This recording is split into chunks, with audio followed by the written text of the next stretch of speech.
Hello and welcome to Ohio's second annual Childhood Cancer Summit 2022, the first of many that we hope will spark great change in our states. My name is Melissa Jackson and I am thrilled to be your host for the next 2 days. A little about me before we begin. I'm a parent consultant at the Ohio Department of Health in the Maternal, Child, and Family Health Bureau, specializing in families with children with complex healthcare needs. Within that role, I have the privilege of guiding the state's pediatric cancer efforts and leading the state's pediatric cancer work group, the Ohio Partners of Cancer Control. As a mother of a sweet 7-year-old who is a colorectal sarcoma survivor, I truly love my work and it is an honor to serve. Together with my incredible team and dedicated pediatric cancer work group members and all of you, this event was able to be possible, and we're so happy to be here for a second year. So before we begin, I do want to give all of these wonderful, amazing work group members my just total gratitude for all of the hard work that they've done over the last year and the years before this to make this possible. Our work group meets regularly every few weeks, and really we dive into all the needs that pediatric cancer families have. So I just wanted to take a second to recognize all of them coming from different backgrounds, and many of them being parents of children with special healthcare needs as well. A few things to get us started, some housekeeping and helpful tips.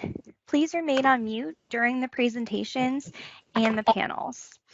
We have everyone muted, but I still somehow it keeps popping up. So please try to check and make sure that you are muted. And while our speakers are speaking, please keep your camera turned off to just help with our streaming. Additionally, please use the chat box for any questions or concerns. We really want to hear from you, so we're happy to engage with you in the chat and be respectful of the sensitive content being shared. Some of these things that we're going to talk about today can be heavy, especially for those that have lived experience. So we just ask that you be respectful and supportive of your peers. And please, please, please feel free to engage with us throughout. The speakers would love to hear your opinions and comments, and they will definitely follow up with you, as well as our team will follow up with you. So please continue to do that. And if you need an attendance certificate, you can email myself at melissa.jackson@odh.ohio.gov, and I'm happy to get that for you. So for those that are new to Teams, some additional little tips and tricks here.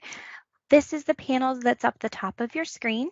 There's the chat, which looks like the little word bubble. Participants, if you want to see who's on with us today, raising your hand and emotions. So you can do hearts and clapping hands, all the things you would do in person. And then there's the on and off camera, which looks like a camera, of course, and the mute on and off with the little microphone. So those are all the things that you might need today. If you need closed captioning, it is enabled.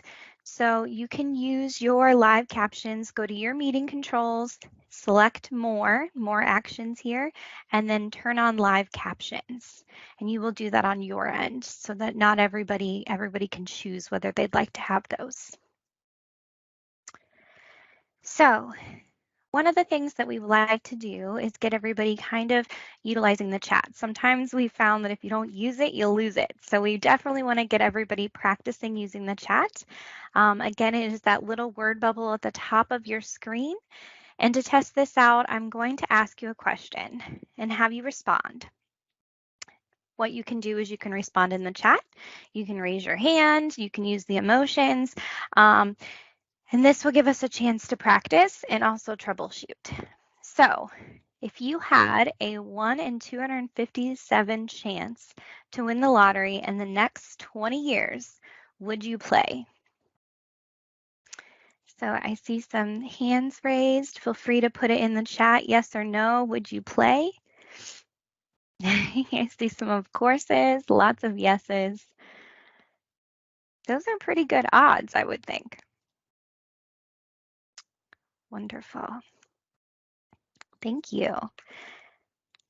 What about a 1 in 272 chance to win? Would you still play?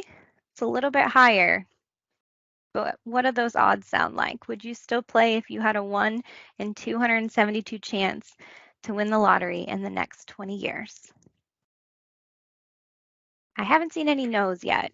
So I think it's safe to say most people think those are pretty good odds. Unfortunately, though, that is actually the stat that is surrounding children getting pediatric cancer in the United States. In the United States, 1 in 257 boys and 1 in 272 girls will be diagnosed with cancer by the age 20. Those odds are not very good. And considering all of us just said that we would love to take those odds to win the lottery, if you can imagine how needed this summit and as well as all the other opportunities for pediatric cancer are, that really puts it into perspective for us, just how quickly you as a parent or a loved one could have a pediatric cancer patient in your life.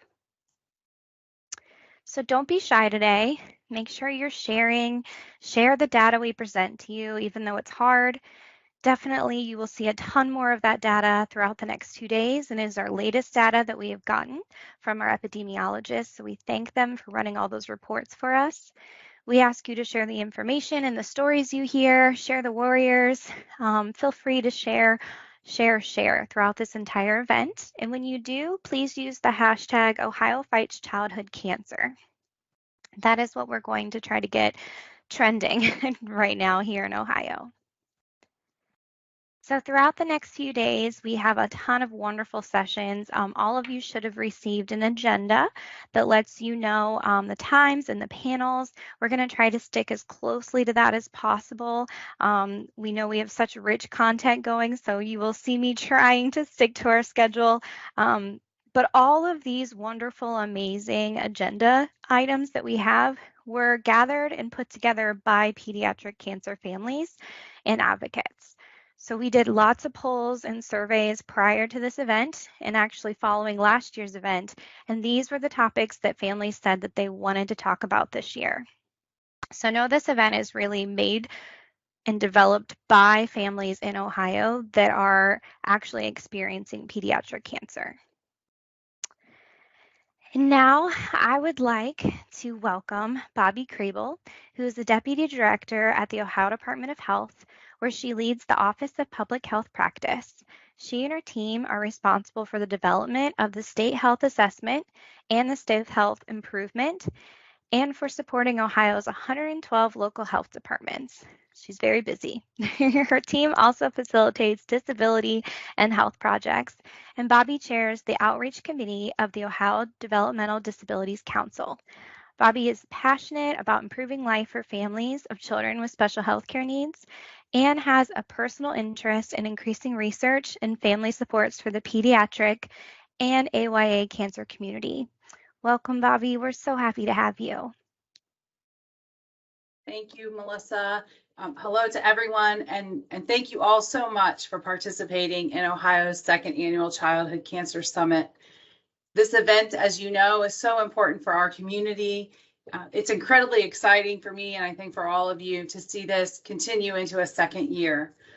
You know, we all know the value of a village and how much we depend on our village, and it takes that village to produce an event this big.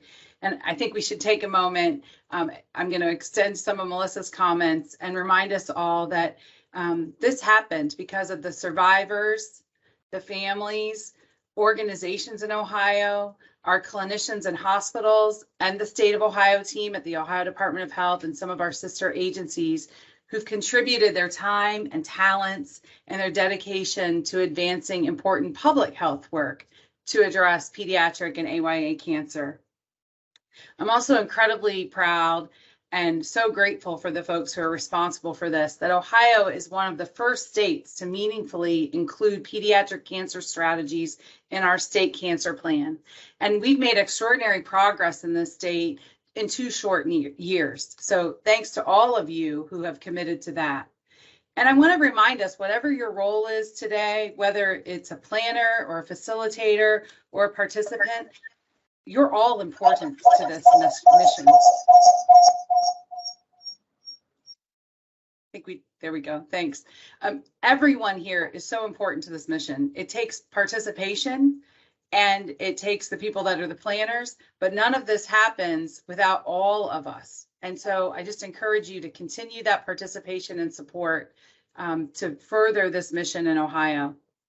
As a mom of two sons who are both adults now, the youngest of my son, who was first diagnosed with brain cancer at age 4, I'm incredibly grateful that my home state has taken significant interest in addressing this issue that touches so many lives. It's been almost 20 years since I first heard those words that none of us wants to hear. No parent ever wants to hear that their child has cancer, obviously. And I first joined that club that none of us asks to join. Many of you know that although this journey is life-altering, at times it's tough to see the positives. It can be heartbreaking, but we also have so much to be grateful for in one another. And I'm especially grateful to be in Ohio, where we have quality care in pediatric centers across the state. We have important resources that are provided by programs like the ones at ODH with our CMH program. And we have an abundance of nonprofit organizations that support the unique challenges that our children face. I just feel very fortunate to be here among all of those resources for our families. Ohio is near and dear to me. It's truly a special place. We're filled with people who really make big differences for our youngest cancer fighters. And so many of you here are contributing to that important work. So again, thank you for that. And I really encourage you to keep that going. I was reflecting this morning that 20 years ago, when we first received my son's diagnosis, it was so isolating. And that continues to be an isolating thing for all of us, I think. But the resources just weren't there. It was hard to find information that was reliable. The internet was newer, but it was a scary place to try to discern what was real and what wasn't real. And I was sharing with a friend this morning, I feel like I might have called the oncology office about 37 times in the first 48 hours of diagnosis because I just had nowhere to go. And as my son went through different chapters of his journey over the past 20 years, each time I have felt like I had more resources and more people that I could lean on. And having events like this and having people like you all that we can connect with and we can learn from, really, I think gives us hope.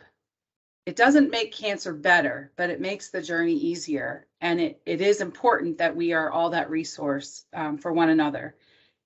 I think about our community, and I don't know if there's another one like it in terms of the support that we all offer one another. We celebrate those wins and those good moments together, and we mourn together when there are setbacks or losses. And that's super unique. It's really important, and I'm just so grateful to be among you. I'm also honored to introduce our next speaker, who's sending us a special message today.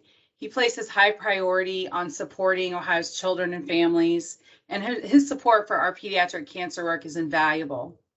Moments after taking office, he implemented policy to support people with special healthcare needs and disabilities, and his focus on meeting the needs of Ohioans continues. I'm thrilled to introduce this special message from Ohio's Governor, Mike DeWine.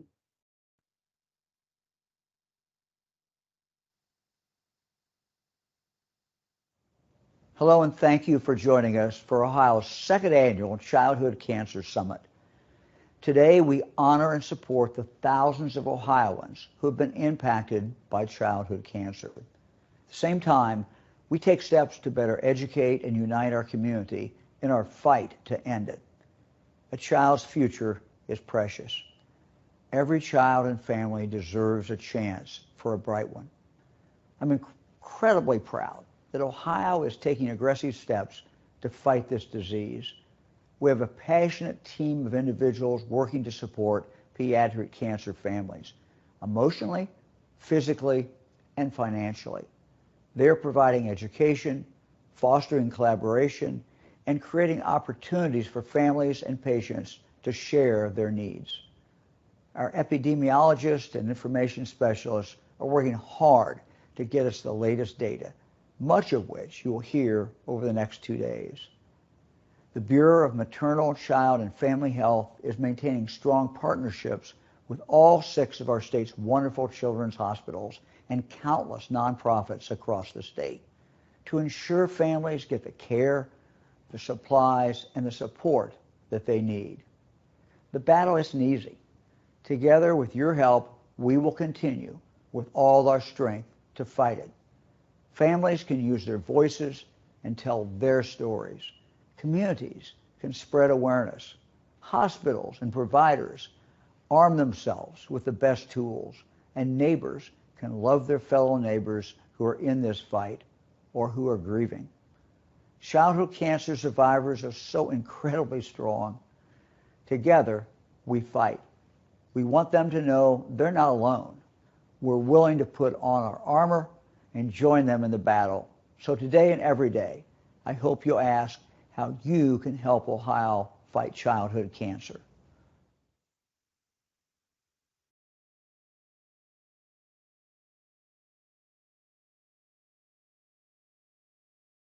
Thank you, Bobby, and thank you, Governor Mike DeWine. These wonderful, beautiful faces that you see on our screen were actually an ask that we put out last year and this year. We told them, share your warriors with us. We were sent hundreds of photos, and over the next 2 days, you will see photos of real warriors in Ohio, like all of these amazing individuals. On this screen, you see 55 beautiful faces, and those that remember, we did this last year, and there was 555 diagnosed. I have to share that sadly, this year, with our latest data, I know that 565 children and teens are diagnosed each year in Ohio with pediatric cancer. That means I would need 11 slides to show you them all, and over a slide of those precious infants, children, and teens will pass on within 1 year. In fact, 15 of the children that you see on this screen have gained their wings, and many relapsed since their photos have been submitted. Therefore, it is our pleasure to honor them all at this summit. And in the next slide, what we're going to do is we're going to take actually a moment of silence to ask all of you to think about all the wonderful warriors that we have lost, all of the infants, children, and teens that bravely fought and gained their wings. We miss them, and everything we do for this cause is because of them. So please join me in a moment of silence.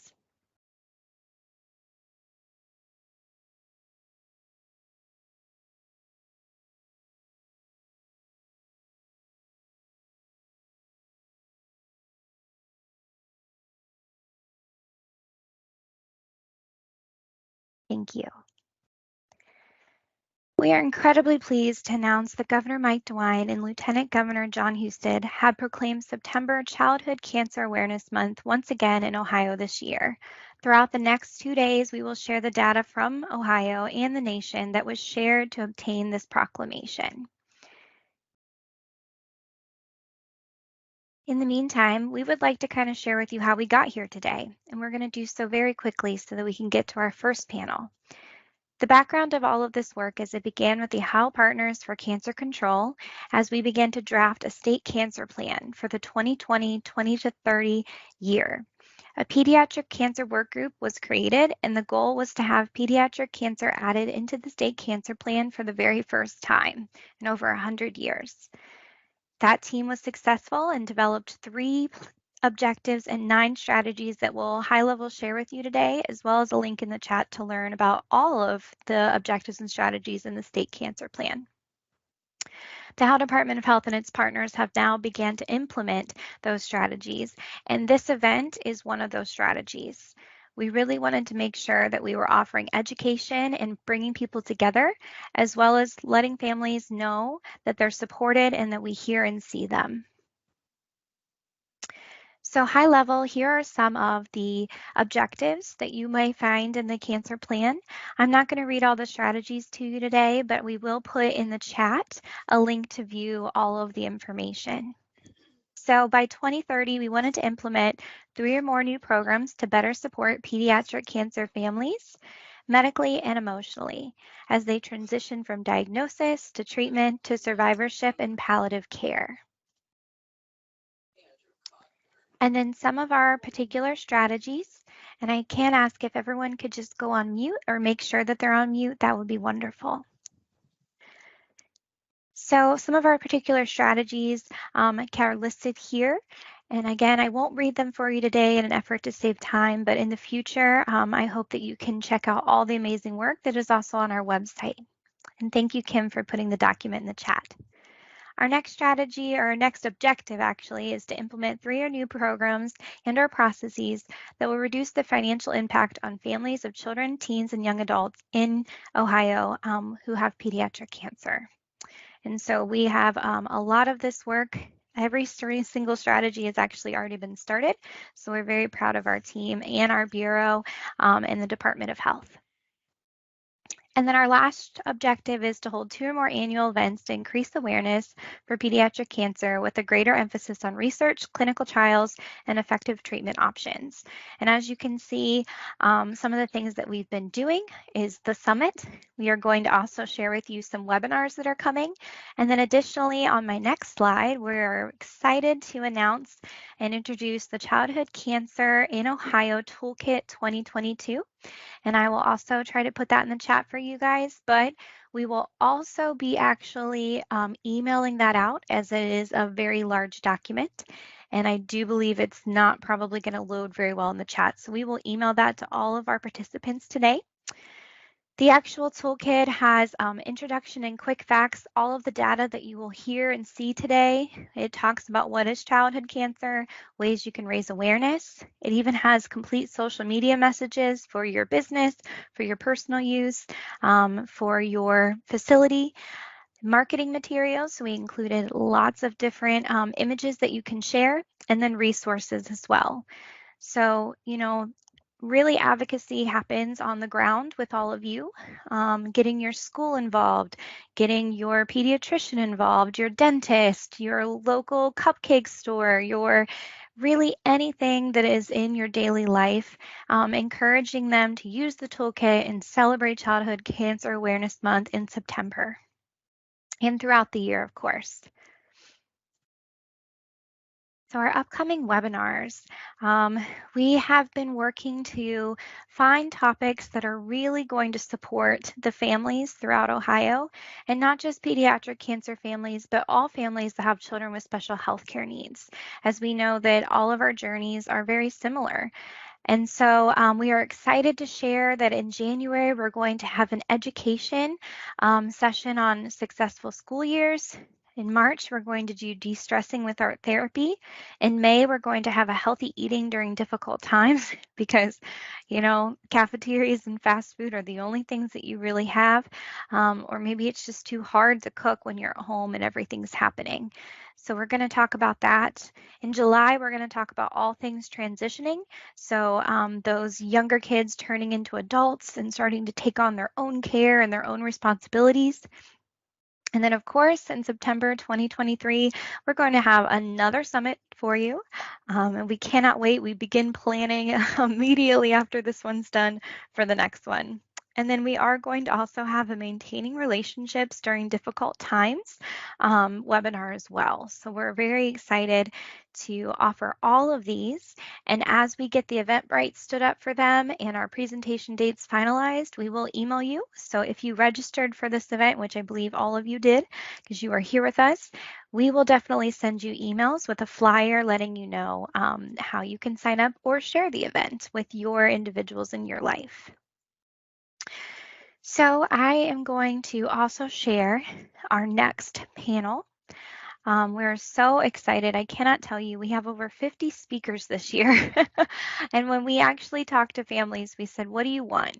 And they told us we want panels. We want to be able to actually have people talk with us instead of at us. And they really wanted to hear from lived experiencers as well as all individuals across the board and in their different areas.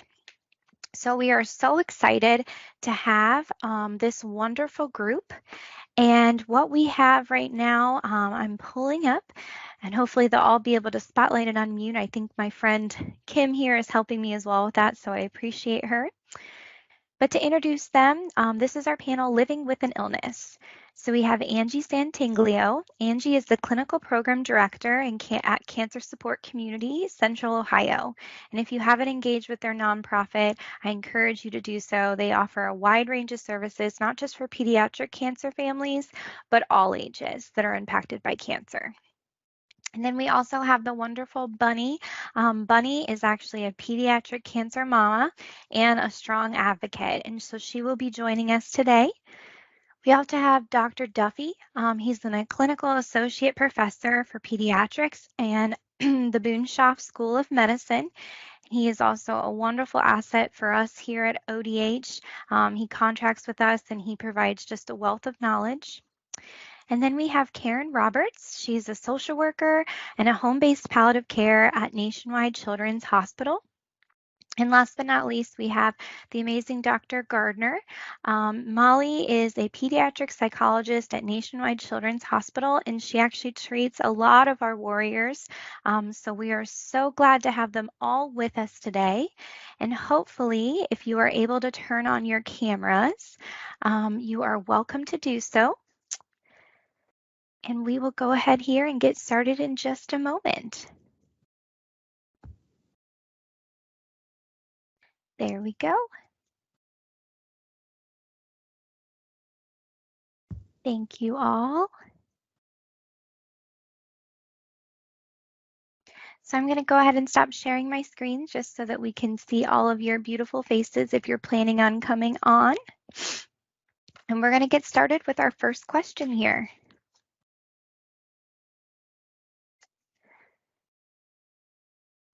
So our first question, and I think I would like to try to field this to Dr. Duffy if he's available first, is what is trauma-informed care and why is it important? Well, Melissa, thank you very much for having me and for putting this together. This is a wonderful activity, and I hope it supports families, very, very effectively. I'm going to mention a couple of things in here, but it's sort of to set the stage. One is that, a couple of comments from parents go like this. We went from taking him to our family doctor thinking that he had some kind of virus or flu to by the end of the afternoon being in the ICU and having him inundated with needles and tubes. And wow, how did the day end up like this? And that's something that we often hear, what I heard when I was in primary care and we hear in the hospital. But then even later, I still have a hard time driving by the hospital. It reminds me of the time when she almost died. These are thoughts that people have in the middle of the night, in the middle of the day, that interfere with their ability to follow through with treatment plans and attend the clinic. And the truth of the matter is that this whole situation, it's underdiagnosed and undertreated in the hospital. We don't really do much for kids in the hospital, and we don't do a lot for families in the hospital. If I may, I'm going to mention a couple of sort of basic ideas. One is that in pediatrics, we use the idea of toxic stress. And toxic stress is something that is sort of the words went into the public arena. But the toxic stress is the physiologic response to stress. And if you understand that many times when you're scared or frightened by, if you open the door and there was a tiger running down the hallway, your eyes would dilate and your heart would go up and your blood pressure would go up and lots of other things happen. The blood goes away from reparative or regenerative activities or reproductive activities in the body, and that if we were, for instance, if we were an animal at a watering hole and we came upon a lion and we ran away, we'd have two choices. One is we'd either become lunch or we would not have that stress anymore and all our bodily functions would go back to normal. Unfortunately, humans do this with just even a thought or a concern or an imagined problem. So we as humans then don't sometimes don't turn off that toxic stress response. And that causes long-term problems in our bodies, and it causes damage to our organs, and it causes our inability to think properly or to learn. To get to trauma-informed care, we have to add another aspect, and the trauma-informed care is that trauma is an advance of toxic stress that it also includes the experience that the individual has in the presence of something that is perceived as physically or emotionally harmful. And it has long-lasting adverse effects on the person's functioning and the physical, emotional, and spiritual well-being. So trauma-informed care then is a response to that, but I'm going to roll on just for a second before we turn it over to the rest of the panel and ask the question, can hospitalization precipitate toxic stress? And the answer to that is absolutely yes. And we have words for it. We call it, with adults, we call it medical traumatic stress. We call it ICU syndrome. But with kids, we call it pediatric medical traumatic stress. I might mention that just a couple of statistics, and then I'll pass it along. That stress that parents feel when kids are in the hospital is generally or have a life-threatening illness is called secondary traumatic stress. Some people refer to it as vicarious trauma, but it happens with caretakers and it happens with family members. And the problem is it doesn't go away. It lasts for a long, long time. In fact, in international studies that at least a quarter of people, parents who have children in the ICU, have full-blown post-traumatic stress disorder within 3 to 6 months. That's an amazing number. Up to 80% of children and family members experience PTSD or PTSS, which is post-traumatic stress disorders or symptoms following a life-threatening illness. And what we see is that persists for over a year. If we survey the same people over a year's time, they continue to have that stress, the post-traumatic stress, and the stress symptoms because they're not treated, because it's not identified and not treated. We're just getting to the point where we're treating it. And so trauma-informed care is that way that we treat or we identify the people that are potentially harmed by that stressful experience, and we intervene.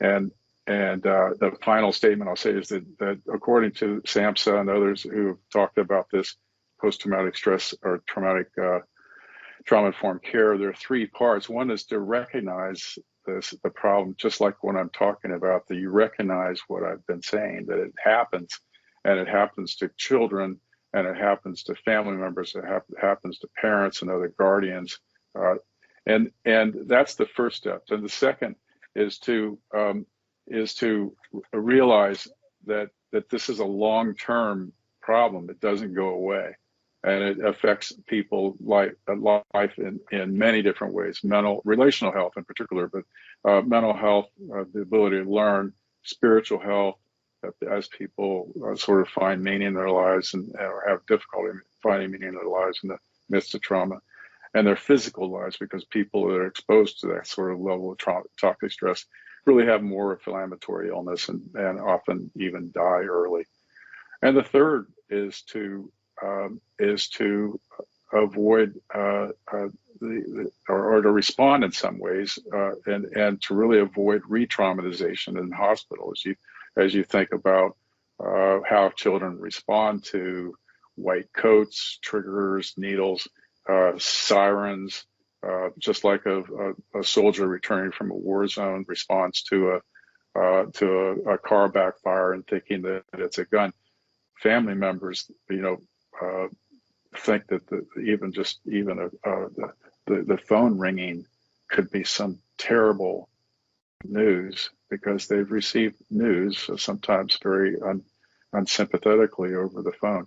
So we have to be aware in the hospital in particular to avoid re-traumatization. So that's the sort of the groundwork for trauma-informed care, and I'd be glad to respond more later, but certainly I'd like to hear some of the other panel answer that, or how they think about trauma-informed care and how they've implemented it in their own practice.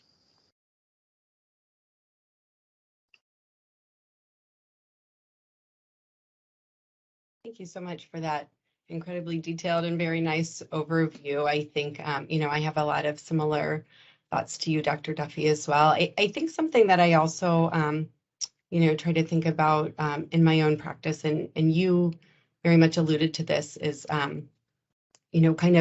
medical traumatic stress or trauma reactions. They're incredibly, incredibly common and probably under-recognized. And I think sometimes people think, well, it just has to be kind of a perceived really, really,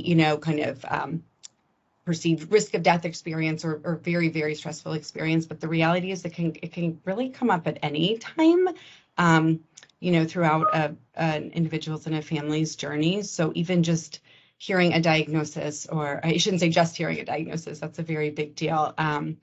But, it could be something that is seemingly small to a provider or to somebody else, like getting a poke. It could be walking back into the hospital, driving to the hospital, and you talked a lot about that as well, too. I think something I try to look at, too, is kind of what are families' experiences coming into this, too, because trauma is common. And not just medical trauma, but other sorts of traumatic experiences. So many families come to us already having had prior experiences, whether it's in the medical field or whether it's kind of related to other stressors in their lives that may very much impact how they interact with us and how they cope with everything going on. So figuring out how we avoid re-traumatizing individuals is really important to understand kind of what's been traumatic for them in the past and what has worked for them for coping with those experiences.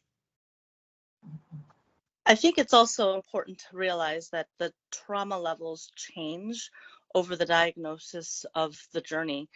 For instance, when your child first is diagnosed, they pretty much put the onus on the parent to take care of it and to keep them safe and to help them through the trauma. But as they do get older, as years go by and relapses happen, I think that sometimes we think that the kids can take on a little bit more ownership of this and make their own decisions. And that causes a trauma in itself because they need the tools to be able to cope with the anxiety and the hardships of what they're facing.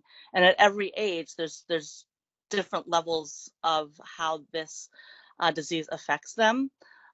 So I think the care needs to change as well. Those are some wonderful points. And I think such a wonderful explanation of what trauma-informed care is and then how that can look. So thank you all. I think our next question kind of also feeds on that and is family submitted, how do I explain my or my child's PTSD/anxiety to the outside world? How do I explain it to our extended family, the schools, medical providers? We know sometimes there can be a stigma around mental health. And so how do families share that and let people know so that they can better understand? Would anybody like to field that first? I think it's a great question, and I think it's an important question.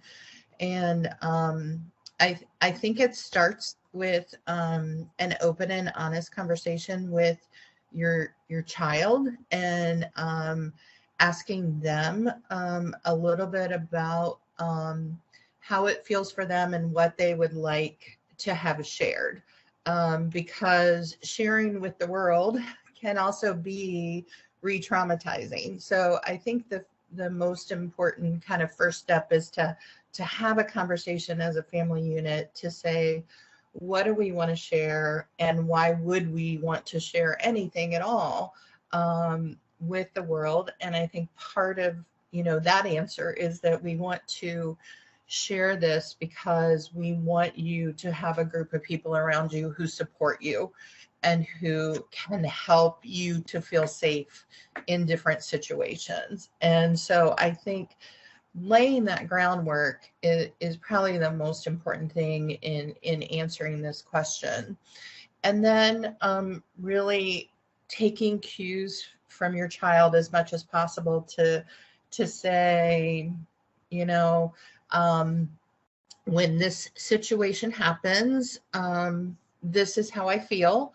And you may not understand it, but because of what I've been through, this is how I feel. And what I need is you to love me and to help me feel safe in this moment. And if you don't understand why I'm acting a certain way or why my child's acting a certain way, we can talk about it later. But in the moment, we need you to help provide a safe environment. We need you to help provide comfort and love. And so I think those are kind of the base and the most important things to have a conversation. And I think things will flow from there as to, what are the other things that come with that. But, your child has been in a situation that is abnormal, like we've already talked about, that, and people may not understand it if they haven't been to the hospital multiple times, if they haven't dealt with all of the medical procedures. And so if there's something that they have been through that they can relate to, you can, attempt to find something that they can relate to. But it's really about sometimes if you don't get it, it's not as important as helping to provide a safe environment.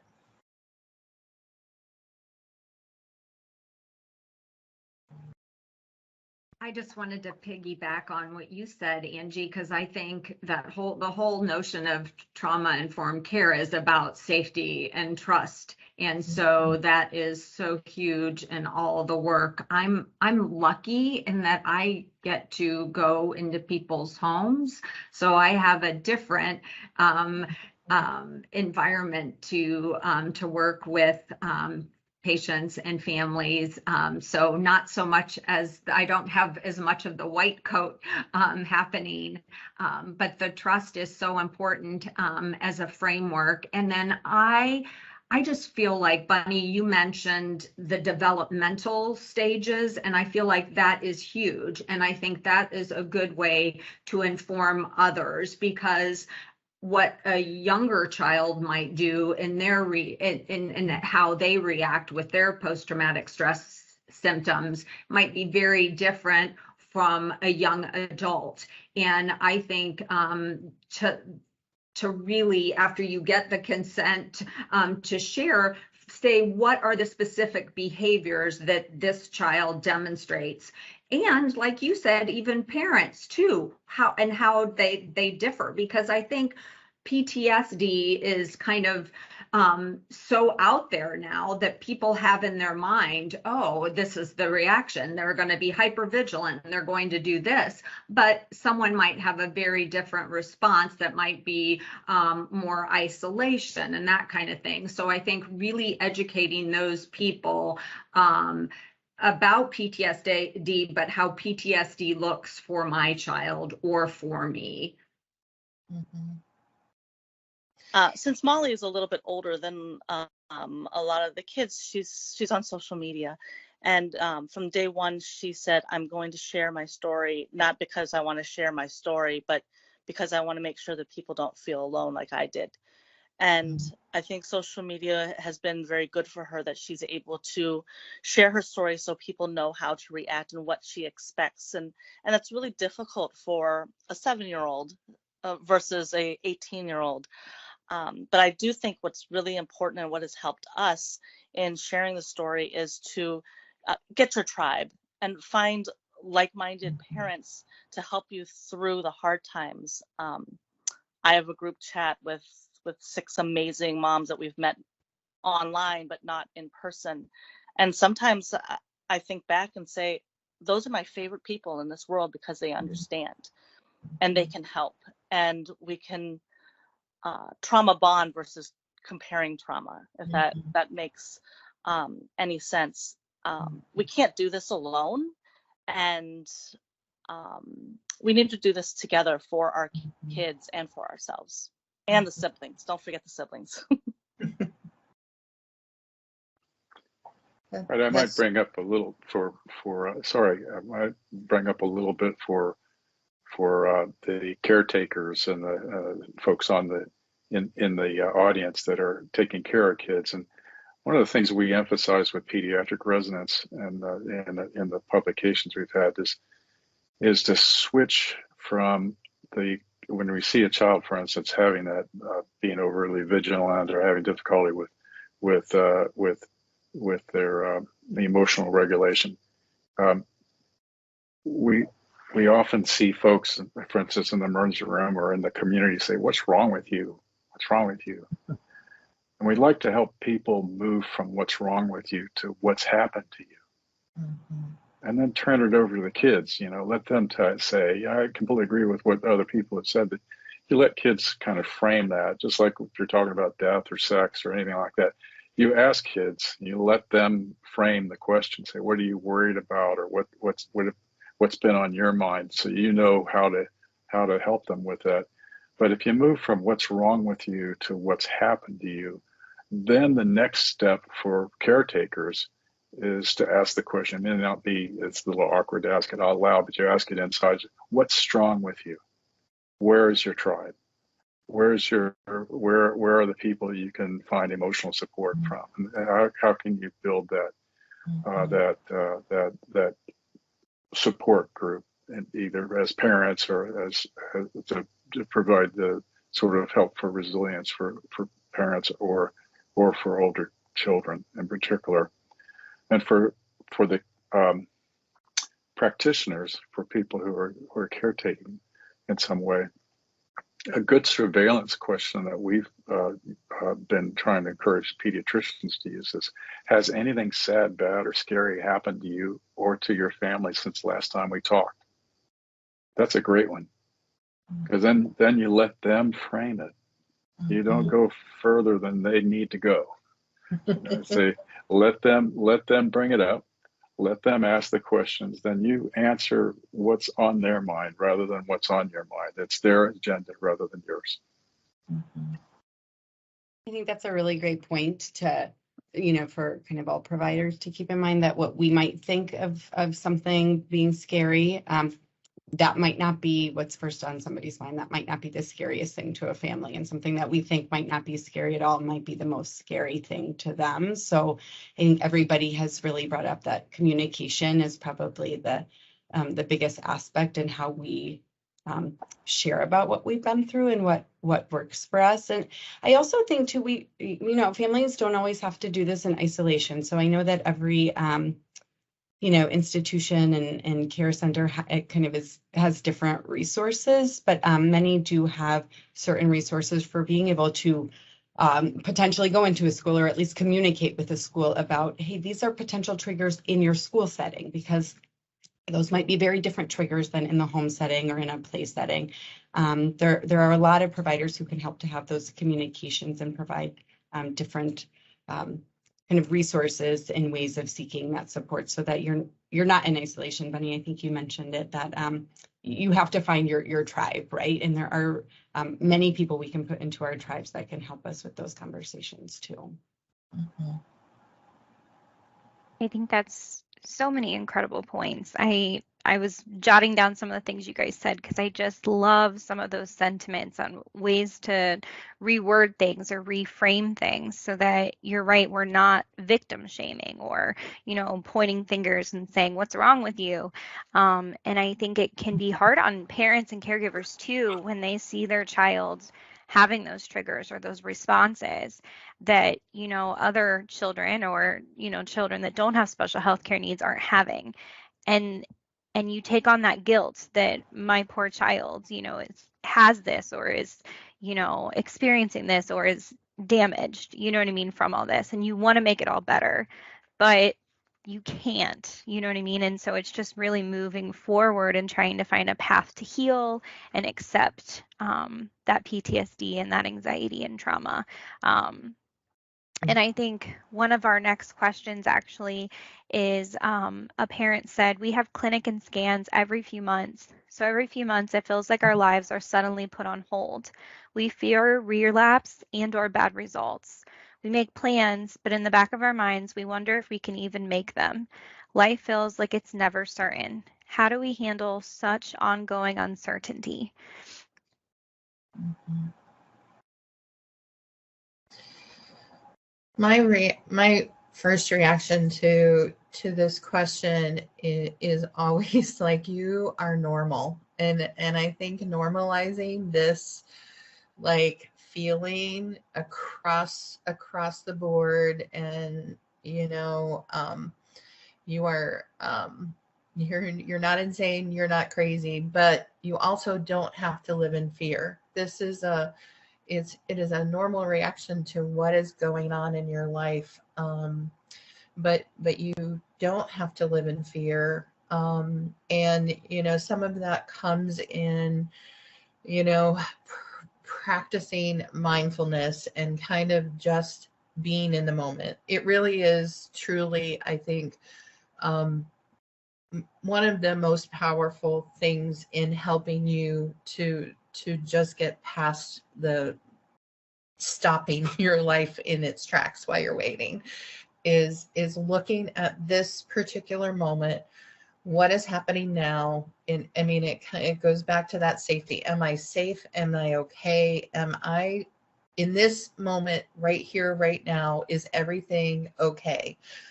And if it is, to just stay in that moment and be in the here and now. And it's a constant practice. It is simple, but it is not easy in any way, shape, or form. And I really like the idea of thinking about, part of the fear is it's something that is so out of your control. And so I really love the practice of thinking about all the things that are in your control. And, there's so many things that are in our control, and we really don't think about it. The number of decisions and choices that we make every day, there are so many things in our control. And if it's a really hard day, I mean, it's just super simple things. I can control when I put my feet on the ground to get out of bed.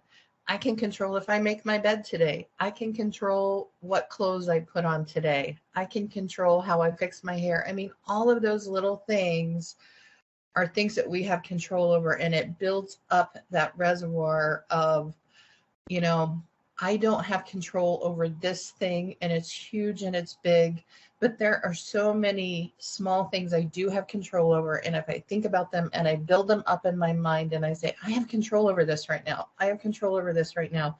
It's changing what we're saying to ourselves and helps us get out of being stuck.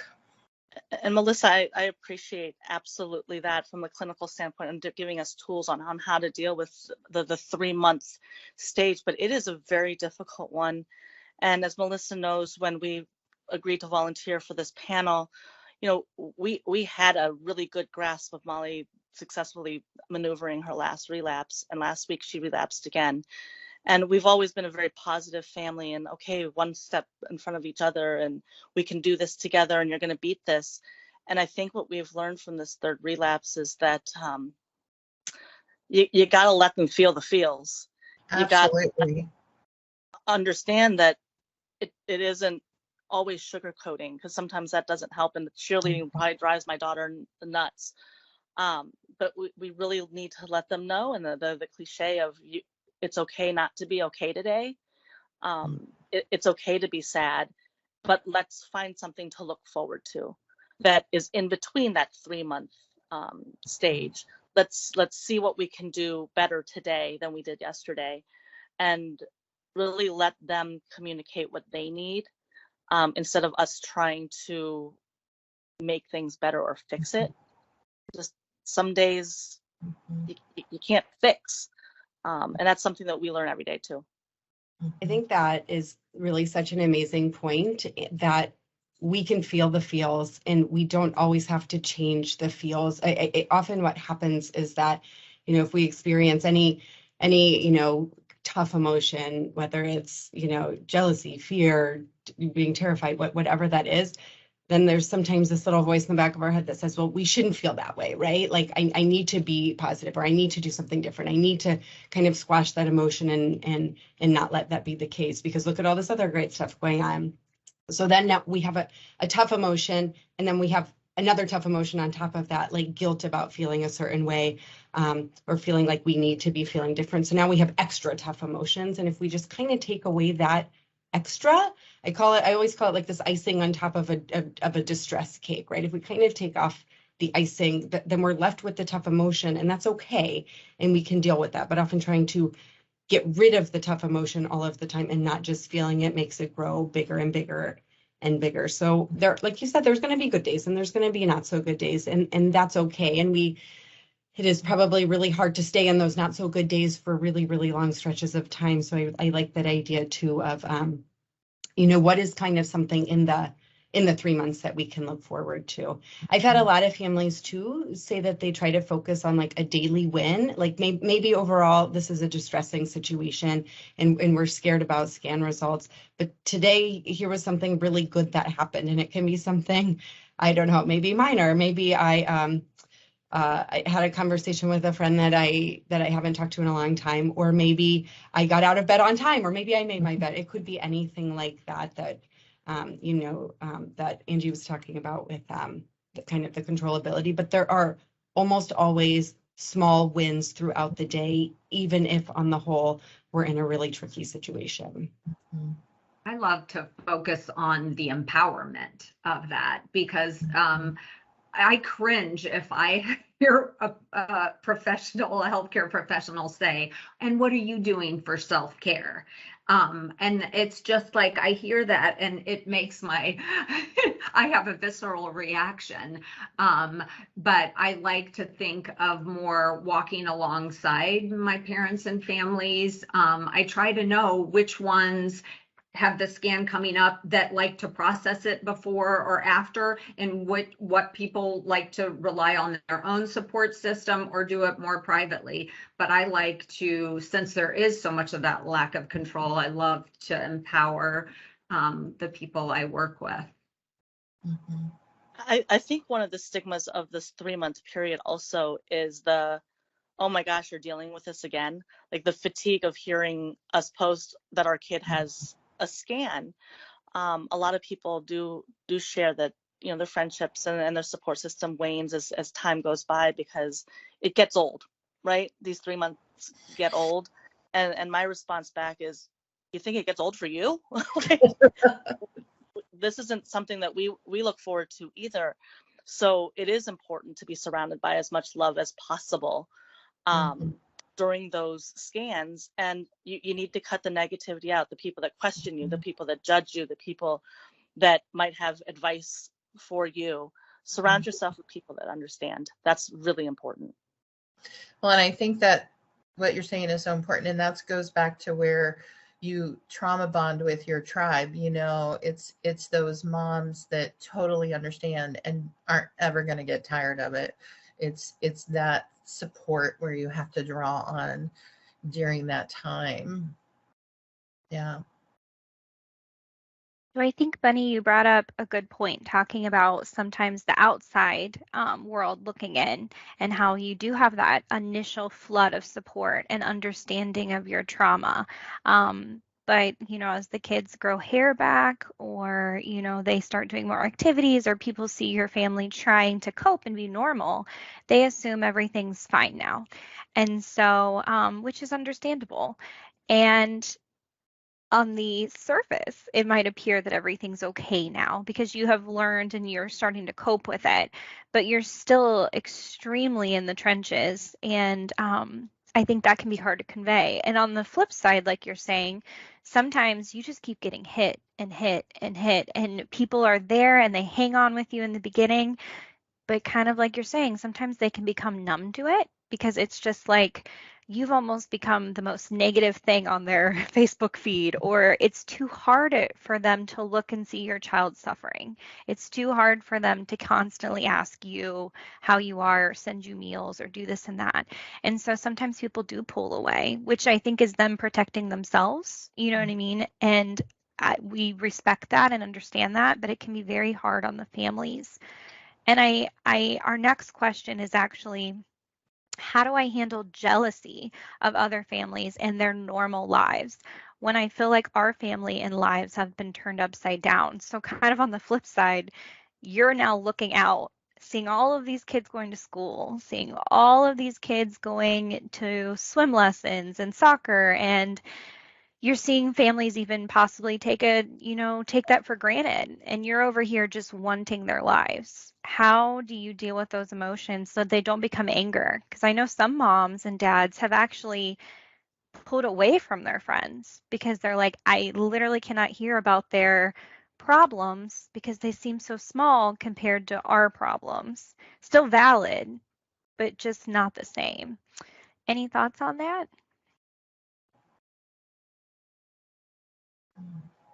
I think it's detrimental for us to compare ourselves with other people, because everyone's got something. It might not be the same level today as what we're going through, but everyone's going through something. And as mothers, we need to find our friend group that do have empathy and compassion for us that we can have for them too. I would rather in a million years be on the giving side than the taking side. And I think that every cancer family is the same exact way. We would trade everything just for some normalcy.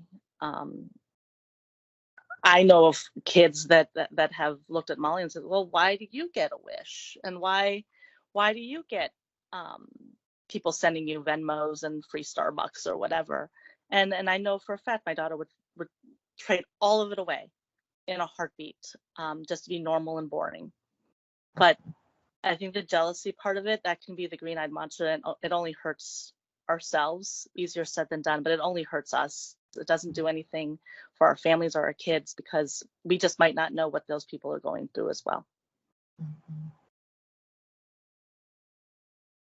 I think it's like anything. It's so normal. And I know we've talked about that before, about the normalization. It's natural to do that. It's natural to be jealous as a parent when your kid isn't struggling, with a medical journey like this. So, but I agree, with anything, if you stay stuck in that place for too long, it's difficult. I have a mom who her child doesn't have cancer, has a lot of emotional and medical issues. And she just says, I can't do the spring break photos. I can't do it. And I can't do the Christmas ones because our Christmases don't look like that.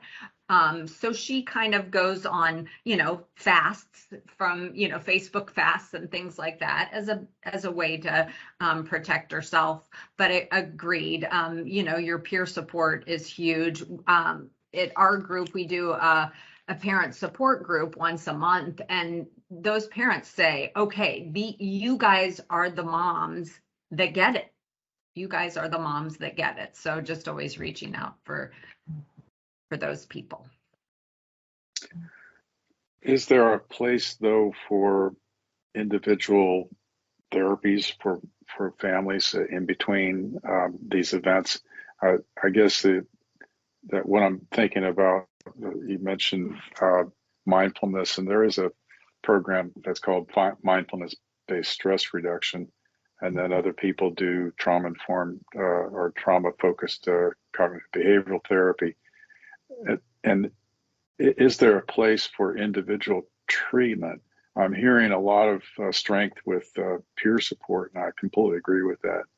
But I just wonder whether those of you who are in the trenches, as you mentioned, find some benefit in specific identifying parents or kids that really would benefit from individual therapy or individual treatment that would essentially prevent the extremes of having a post-traumatic reaction or re-traumatization from an event in the hospital. 100%. I think both group support and individual support is important. And when you're looking at a long-term chronic situation, both are really imperative for family health. And individual counseling for parents, couples counseling for parents, I think is so imperative. And I'm so glad, we're going to be talking about parent health coming up, or relationship health that you mentioned, Melissa, like, taking the time for moms, for dads to say, I need to do individual therapy. I have talked to so many moms. They're so willing to get their kids into therapy. They're so willing to do art therapy or music therapy, play therapy, whatever it is. And that is so important, but it is just as important for the moms to take time and to get individual therapy themselves. And I'm so glad you brought it up because, they're two really distinct purposes. Like there's nothing like being surrounded by people who are in the same situation as you, which is why support groups are so important. There's nothing like having somebody understand what you feel without having to explain it. And they can just be like, yes, you get 2 words out and somebody says, I totally know what you mean. Like that is great. But then there's those things that are so unique to the person that you really need to work on one-on-one with an individual therapist. And there's, kids aren't the only ones that can do art therapy. Kids aren't the only one that can do music therapy. Parents can do that too. It's finding the thing that works for you and working with somebody individually. And you've hit my passion spot here if you haven't noticed. And I really think it's super important. And I would just beg all of the moms listening to just take a moment to think about yourself and to give yourself permission to take the time to do this for you. I see in the chat that someone said the mentorship is really important, and I think that's key. And I don't know if Ohio has a service or not, but I do know that there are some cancer organizations that do match up mentors for parents and for the kids, and that has been key.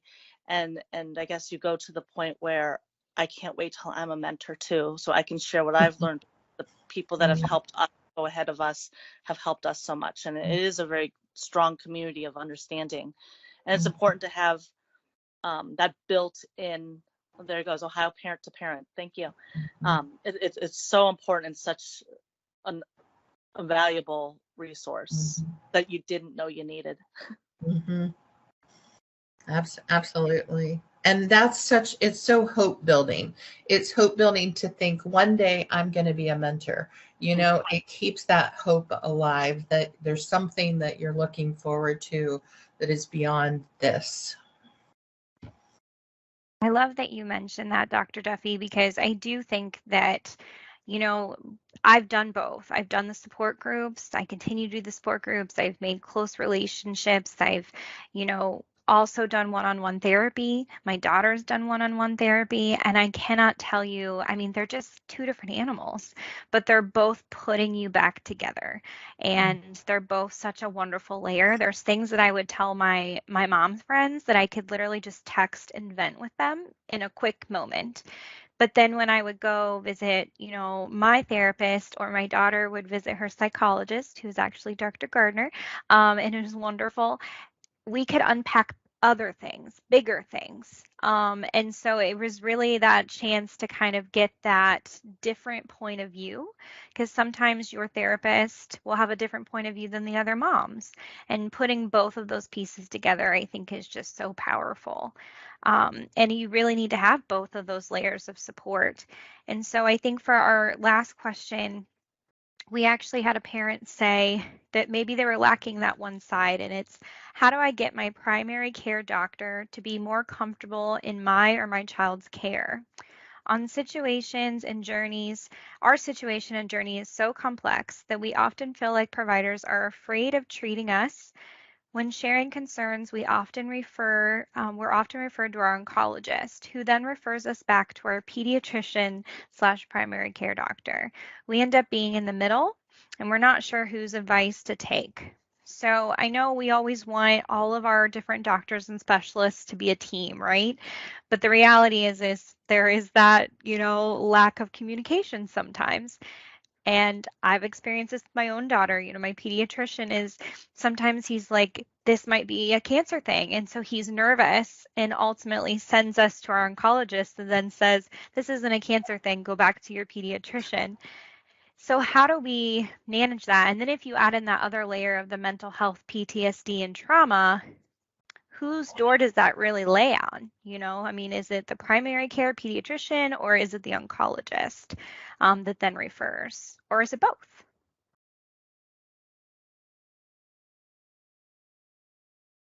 For our team, Okay.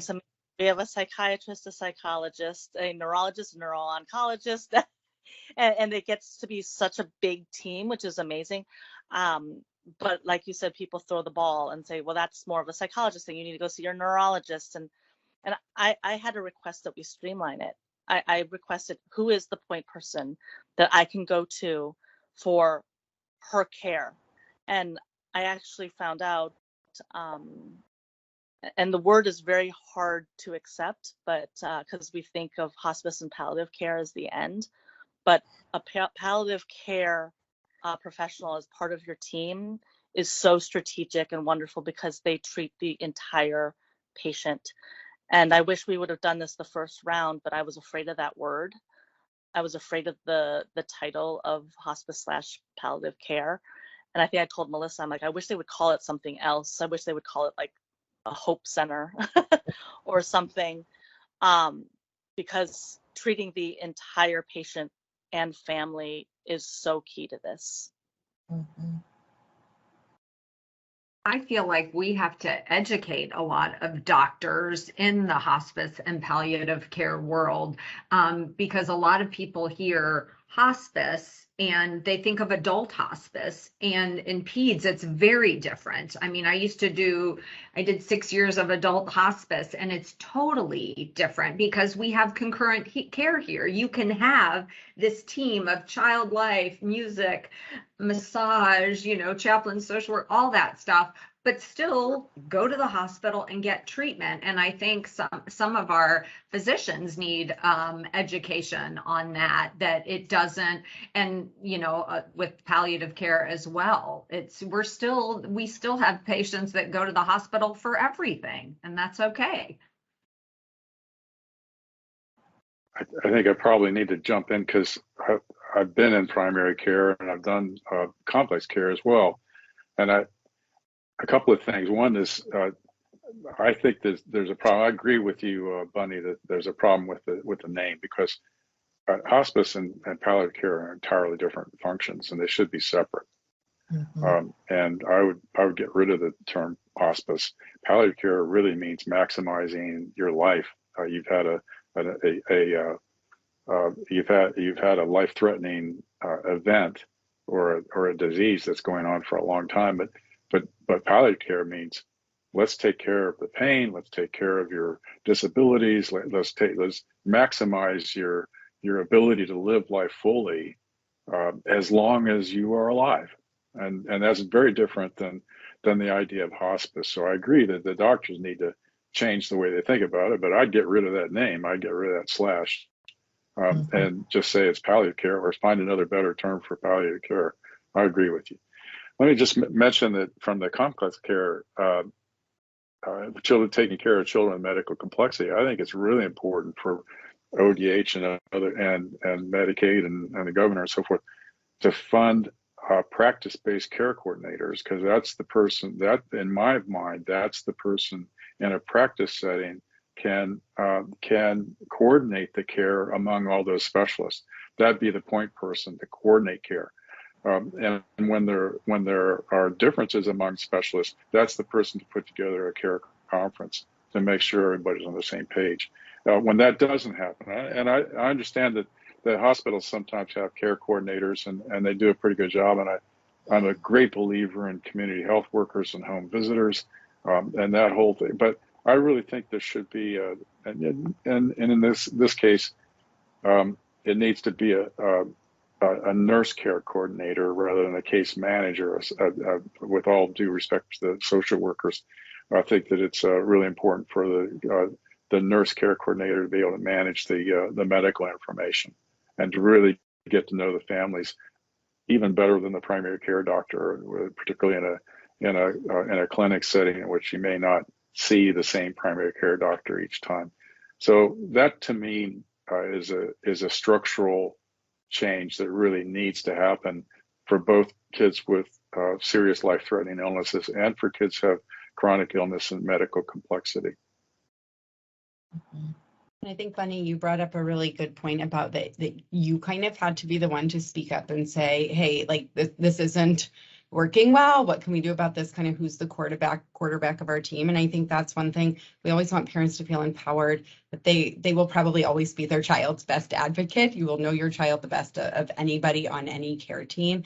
And so, while it would be very nice for everything to just happen very smoothly, it is absolutely okay, and you very much should speak up when you feel like things are not going well. And parents can even say, hey, can we have a care conference? I mean, COVID has had so many negatives, but we can do a lot of that virtually now, right? For care providers who are in all different organizations, or a PCP and an oncologist, we can get all of those people together and talk about it and get everybody on the same page. So never hesitate to speak up when you feel like something could be going better. I think you guys made so many great points, is that, one, you do have, that ability to tell your team that we need to circle the wagons type thing. Like, I'm very much in the middle. I need, additional support. So all the power to you, Bunny. And that's a great idea. Dr. Gardner is really asking and just saying, I want all of you in the same room. And because of COVID, everyone's a lot more comfortable with the virtual setting. And so that might be more possible now. And I also agree with you, Dr. Duffy, is that we really do need more coordinators. And I know we do with the CMH program, the Children with Medical Handicaps program, they do have some wonderful coordinators, and care coordination is one of the things they offer. And the families just say that it's so nice to have that person that's kind of managing your little circus, and trying to help you and get all of your specialists lined up on the same day, same time, and really come to you instead of you going all over. But I think at this moment, it really comes down to you having to use your voice and stand up and say, this is becoming too much for me. And I hate the families have to do that, but at the end of the day, I think right now, and our stance is look for those care coordinators, the CMH program, ask your hospital if they have someone that can help with that. But ultimately, you have to use your voice right now to get that started. And I know we only have 2 minutes left in this wonderful panel. And Carolyn in the chat was saying she thinks it's important for parents to advocate, but equally important to teach their children how to advocate for themselves. So when they do turn 18 and are viewed as adults, they know how and are comfortable going as much as they can, doing that as much as they can. So I think that is a great point, and we're definitely going to talk about that during our transition and survivorship panels too, because it's really trying to hand over those keys to the car almost, and it's really scary. But I think it does start, and it also starts with you modeling that behavior, I think. So your kiddos seeing you speaking up and asking. So we have just a minute left, and I just want to take a minute to tell all of you, thank you so much for doing this and being on with us today and supporting all the pediatric cancer families. You each brought such a wonderful expertise to the table, and my goodness, I'm just so grateful for each of you. And Bunny, I have to tell you, we here and everyone here, we are all thinking of your daughter and her relapse, and thank you for still being on today and making this something that you still wanted to do. I know I told her she didn't have to, and she was like, oh no, I will be there now more than ever. And that is, the special healthcare needs parent, they're so strong. So thank you guys. And next we get to hear actually from one of our Warriors moms as well. So hopefully you guys will all stay on with us. Thank you. Thank you. Lots of love in the chat as well. And we will go ahead and switch. Thank you guys. So next up, we actually have a warrior moment, one of our first warrior moments. So we're so excited to welcome Macy. And I'm going to double check that she's on here and stop spotlighting some of our other friends. But I want to just go high level and let you know that this little cutie here is Maylee, and she is a 2-time cancer survivor. And she is, and I always say this wrong, so I asked her mom earlier today for the pronunciation, but it's sacrococcygeal teratoma. And it is a mouthful. And Macy is going to be on with us today, who is her mom, because obviously the little one is at school and doing well, so we're happy about that. And Macy is a pediatric cancer parent, an advocate, and a nurse. Macy, are you able to unmute and be with us today?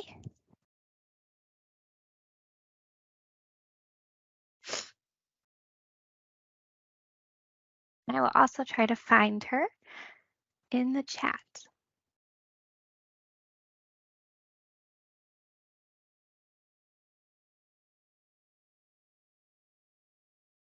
Oh, it says her mic is disabled. Give us 1 second. Melissa, I am working on making her a presenter, and Okay. so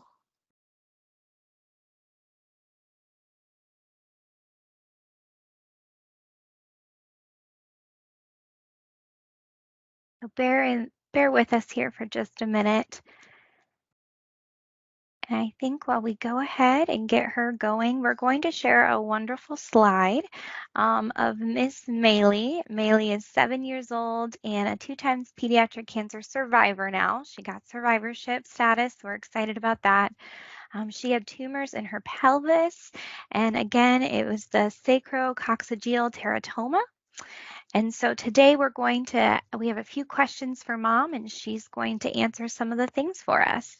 And while we are getting Mom set up, feel free to look at all these wonderful photos that Mom submitted, Mom and Dad, of her journey.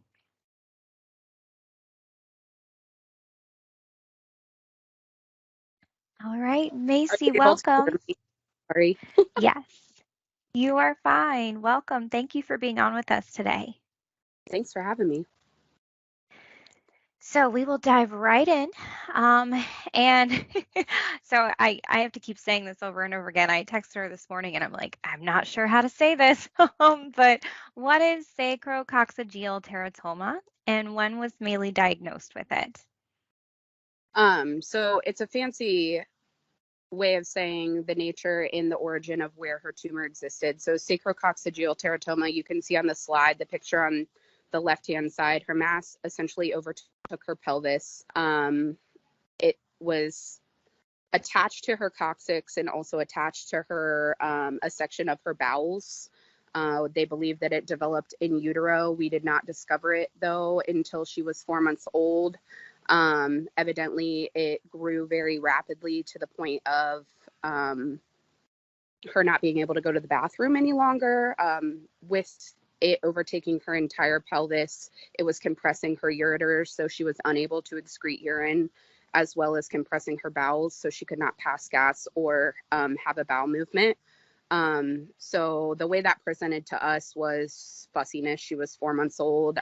She wasn't able to hold food down because it could not go out normally, so she was vomiting excessively, just inconsolably crying. This all started abruptly the night before her 4-month checkup. So nurse mom mode, I'm like, we're fine. Everything's fine. We're not going to the hospital. We have an appointment tomorrow morning. We'll figure it all out. Maybe she's just constipated. Of course, it didn't go worst case scenario in the moment. It was about 2 weeks of back and forth trying to least invasive to most invasive find out what was going on with her. we started off with a bowel regimen to see if it was constipation. A lot of times in babies, there's so little space in their pelvic area that when they're constipated, it impedes their ability to pee. So we thought, okay, let's try that first. We tried it, didn't work.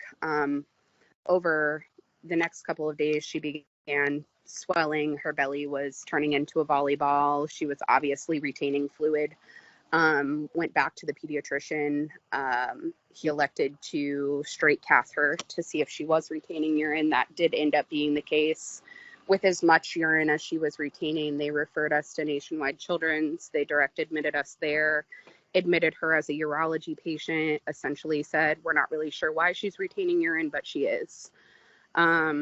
Discharged us home with a Foley, told us to follow up outpatient with urology. Urology was kind of at a loss, threw their hands in the air, said, we're not really sure why this is going on.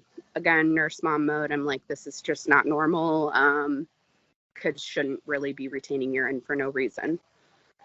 A couple more days, I think it was actually a weekend, went by. We follow up again with urology. At this point, when they do labs, they find her to be in kidney failure, acute kidney failure. So at that point, they're scratching their head further, trying to figure out what the source of the kidney failure is. So they did what's called a KUB, which is a ultrasound of the kidneys, ureters, and bladder. Found her to have a mass and then confirmed it with a CT scan. So long-winded story to say, she was initially diagnosed at 4 months. Her nephrologist was the diagnosing physician at the time. He did not suspect cancer. Sorry. You're okay. Take your time. They came into the room. They said, we believe this is a teratoma. That's great news. Typically, they're not malignant. And I was like, okay. But you guys have been wrong about a lot of things the last 2 weeks, so my hopes aren't really high. They did essentially emergency surgery because with the acute kidney failure, she was in bilateral hydronephrosis, so all of her urine that wasn't leaving her body was refluxing up into her kidneys. Your kidneys control your blood pressure, so her blood pressures were strokeable. She was in pain. She was crying around the clock. Nothing was helping. So essentially, they decided surgery was the route they needed to go. From there, pathologies were sent. It came back to be cancerous. And from there, our initial journey began. You only gave me 5 minutes and I'm already over my time, girl. We've only got through one question. Sorry. No, you're fine. No, I appreciate you being so honest. And I have to say, so yes, we have just a few more minutes, but I know now, looking at these pictures, and Maylee is just such an incredibly strong, compassionate, wonderful survivor. But even when they're labeled a survivor, the journey's not really over. We know that a lot of the kiddos that are, treated for cancer end up having long-term effects from the treatment and have to be monitored. And so just high level, does Maylee have those side effects of her treatment? So the major things that she has secondary to chemo are hearing loss. She's got high density hearing loss. She's monitored from a cardiac standpoint due to how long she received Zofran. She's got chronic GI issues due to the fact that with her tumor resections, they also resected her bowels. So she's on a bowel regimen daily. We've ended up in the hospital before with chronic constipation and ileuses. So those are things we try to avoid by being consistent. Like you said, survivorship is a different can of worms in the journey. It's certainly a less stressful one, but still stressful nonetheless, because you're always anticipating what's next. And, in the moment, they tell you, here's what we need to do to save your kid's life. And they run through the list of things that are side effects and secondary and bumps in the road that you may encounter down the line. But in the moment, those things don't matter. And now we're getting to the point, she's approaching 8 years old, and those things are starting to come into play. So we kind of just learned to cross the bridges when we get there.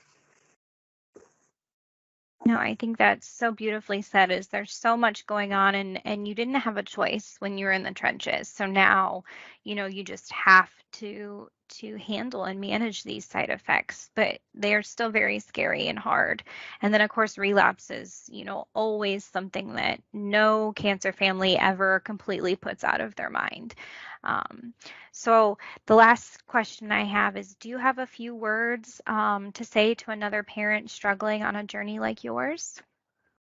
The main thing that comes to mind, I was, going through these questions with Nick and just not turning down help. In the moment, you don't know what to ask for, and so many people want to help you, and you just push it away and you internalize everything. You try to do everything on your own and you just can't. So accept help when it's there. Well, I love that. And I wish I could give you a big hug right now because I believe that's a perfect sentiment. Many families in the beginning, they think it's okay. My family's okay. We'll be okay. But very quickly, those bills pile up, those bad days pile up, stress. And so absolutely, I echo that. Just accept the help and love. So thank you, Macy, so much for being on with us today and sharing your sweet girl. We are so lucky to have you with us today to share that and to really provide that lived experience. And I don't think you can see it, but there are people that are giving you love in the chat and thanking you as well. So I hope that, the rest of your day isn't so stressful. I'm sure this is hard to do, to share your stories. So thank you again. Yeah, thanks for having me. Sorry to be a crybaby. I never know when it's hit me. No. Do not be worried. I can hold it together, and other days I just can't. So I really had my brave face on, but you got to me, girl. No, I completely understand, and I will cry many times today. So thank you. Mm-hmm. Bye, Macy. All right, so we're a little few minutes behind, but that is okay because we have a break after this. So I'm going to go ahead and jump into introducing our next panel. And they are just in time because Macy actually kicked us off perfectly by saying that she said accept that help. And these are some wonderful people that are going to share how to find and accept that help. So I would like to introduce our wonderful panel here. We have Jennifer Warfel, who is a field nurse case manager supervisor with the Children with Medical Handicaps program. We have Kimberly Matthews, she goes by Kim, and she's a parent consultant like myself at the Children with Medical Handicaps program as well for the Howe Department of Health. And she's going to be moderating for us today. And then we have Laura Rosica, and she is our hospice and palliative care manager at Nationwide Children's Hospital. And then we have Mary DiPaula, and she is specializes in bereavement services, and she's bereavement service manager at OSU The James. And then we also have Megan Mead with us today, and she is a social worker at Nationwide Children's. So thank you all for being here, and I'm going to turn it over to Kim, who's going to ask you your questions for today. Thank you, Melissa, and thanks to our panelists for being here today. I also have a list of questions that I'll be asking you, and feel free to answer, sort of do a popcorn answer of sorts, if that would work for you. And we'll kick us off. So this session is Finding Your Village, and it's all continuing that topic of support, but also in other ways. And so we're going to dive a little deeper in this session. And so I'll kick us off to say, how do I find support groups or other parents going through what I am going through? And you all should be able to unmute yourselves and answer those questions.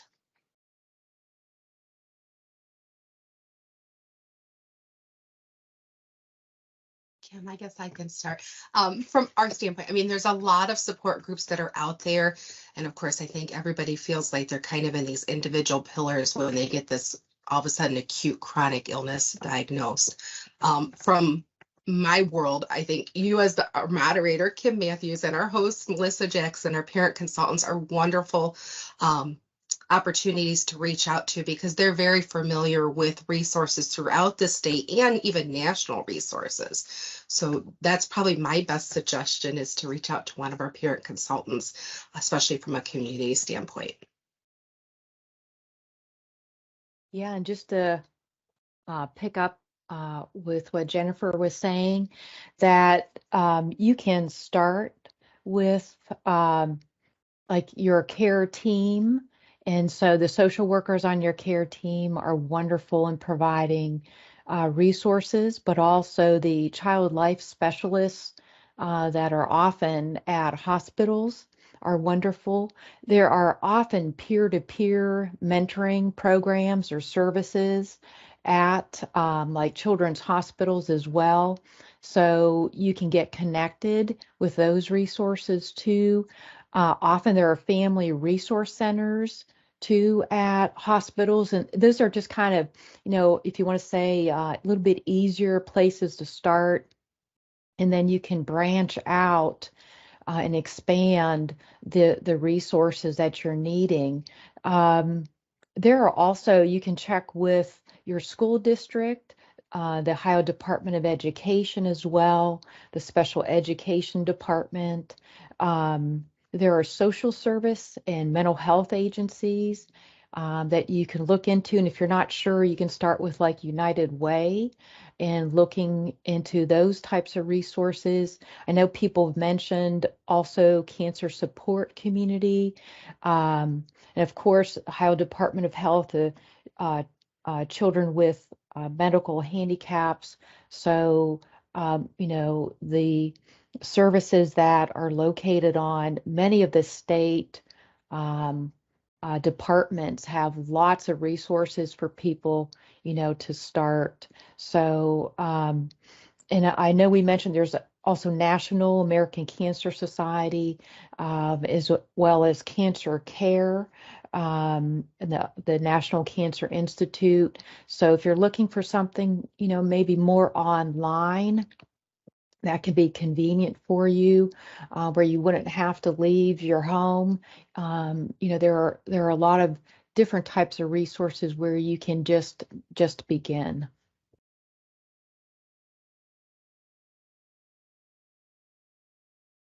Thank you very much. Anyone else want to answer that? Didn't want to leave anyone out. All right. I did place a link into the chat to the Ohio Department of Health parent consultant information for Melissa and I. And then I'll just share that another really wonderful resource for families who are looking to or are connected to our Children with Medical Handicaps program, otherwise known as BCMH or CMH. Your local public health nurse is a wonderful resource to also connect with, to help you as a family find the supports that are needed. And if you need help connecting to a public health nurse, please reach out to Melissa and I, and we would be glad to be of help to any family that would be needing that. Our second question is, after the initial wave of support and help, many of the people who checked on us, donated, and helped support us have sort of left, or they've went away. Yet our needs are still really high. Everyone has moved on, but we can't. This makes us feel abandoned and lost. How do I deal with these emotions?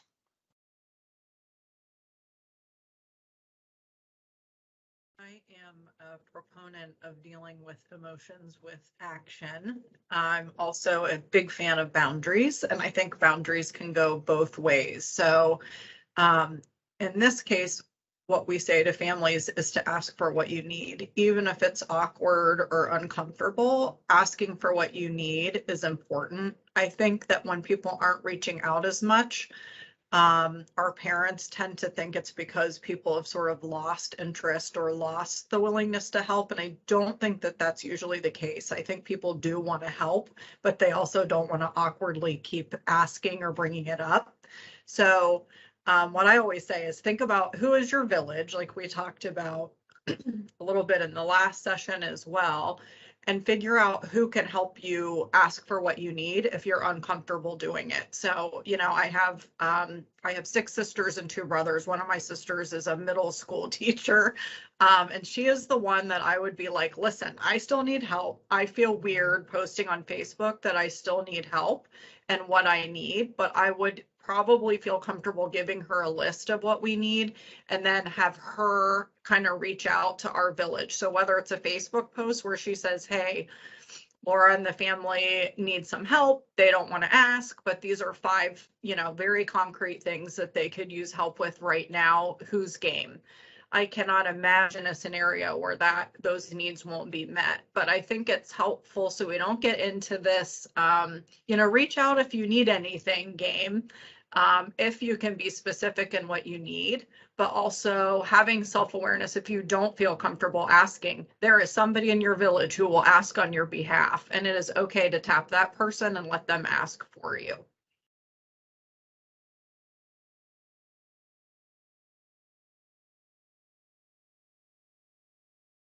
Any other comments or thoughts from our panelists? I have a couple, but I'm going to hold them until I know that you've all had a chance to speak. I was just going to add too, it's so wonderful to have a strong network of support, in case there are emergencies or crises. This is something that can help you, be prepared. And I know that Laura mentioned about Facebook and also using, people within your village. But you can also look at I know we're going to talk a little bit about some of the care coordination and communication platforms.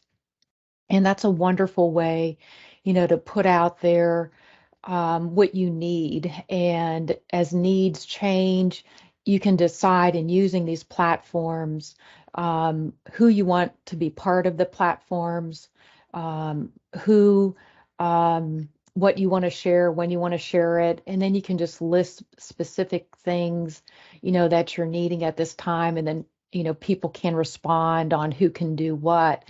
And, that's another way to help manage and coordinate your care too. Yeah, and I think all of that is very helpful. And also, we do sometimes have families that are pretty limited with social supports if they have maybe traveled out of state, or some people come to us out of country. And I would really encourage folks to also make sure, even if you're not super comfortable trying to find one member on your care team, that you do feel comfortable kind of talking about what are you struggling with, what are some unmet needs, what can we as your team help with, if at all possible, and if we can't find the answer, who can we reach out to help you find that answer as well. Those are all really wonderful ways to allow support to occur. I think as a family, I have a lived experience as a family member, caregiver, parent of child with a special healthcare need. I think part of it too is doing a self-assessment to find out what you are comfortable with as the family member, what you want to share, and how you want to share it. And once you determine that for yourself, then you can ask others to join your support team. And I think also what's helped me the most throughout the years is to find out what they're comfortable knowing. Because you might have a support team that wants to sort of be that very inner circle, and you might also have another support team which may not want to know everything, and that's okay. And so finding out what their boundaries are to allow you to have that support that you need is also very empowering as a family member.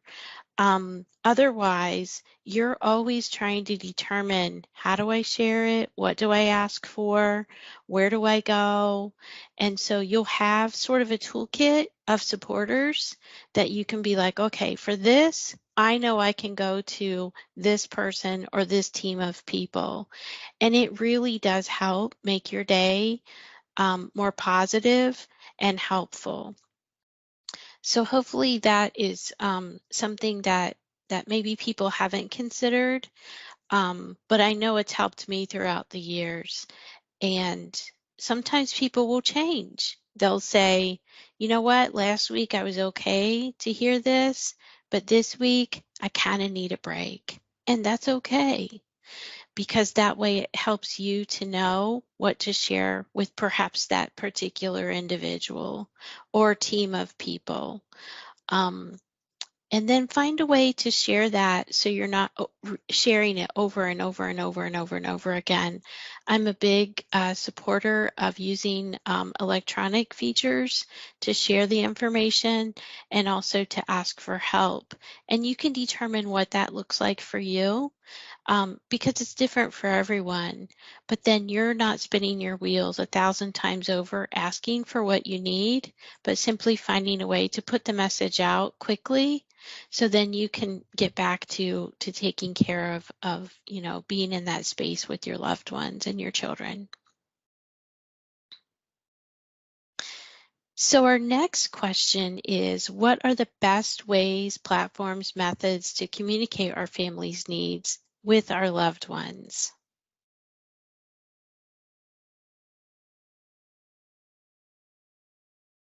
Kim, I can kind of jump in here. Really, it's a lot of what was just really discussed previously.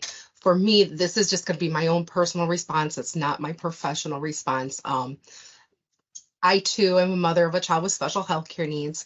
He did not go through an oncology diagnosis journey, but he was diagnosed and had an extended hospital stay. Of course, this was pre-Facebook and a lot of the current social media, but we used an electronic platform at the time before, iPhones, where everybody had a computer basically in their pocket. And I really suggest the social media platforms that are out there. The facility that we were at was about an hour from our home, so we were away from family members. There was a healthcare platform that's a nationwide platform that we were able to go in and post daily updates. And like Kim said, it was what we chose to post. But by doing that, we didn't have to give 20 different family members a phone call to say, here's the updates for this week or today. And then to living, a distance from our home, we had family and friends that wanted to come up and see us and give support. And being that far away, you didn't want to have 7 people come in on Saturday and then, try to be able to give your child the attention and visitors also that come to give their support at the same time.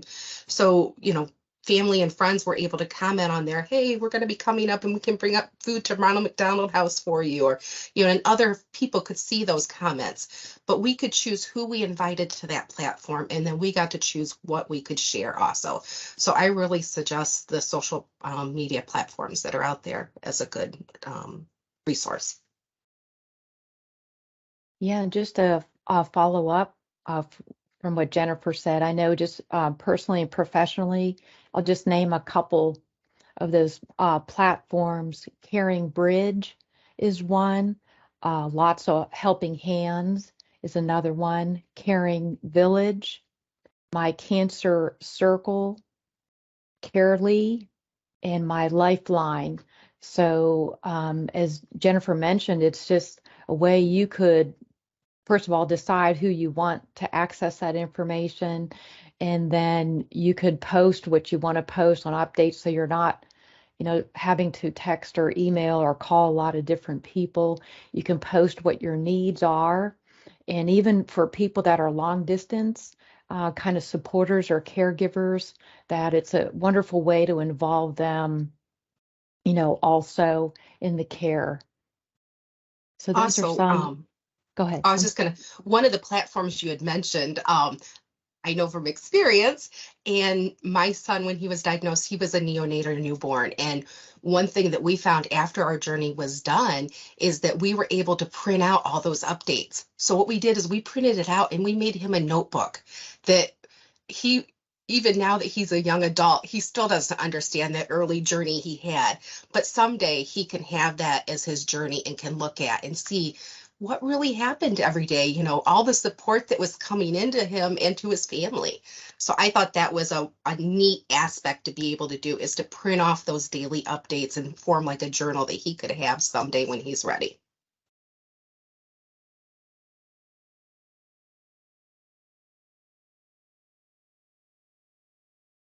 Thank you very much.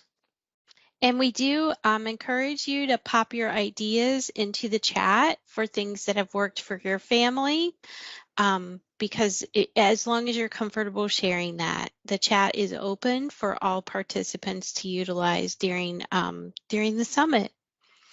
Our next question is sort of a tough one, but it's an important one.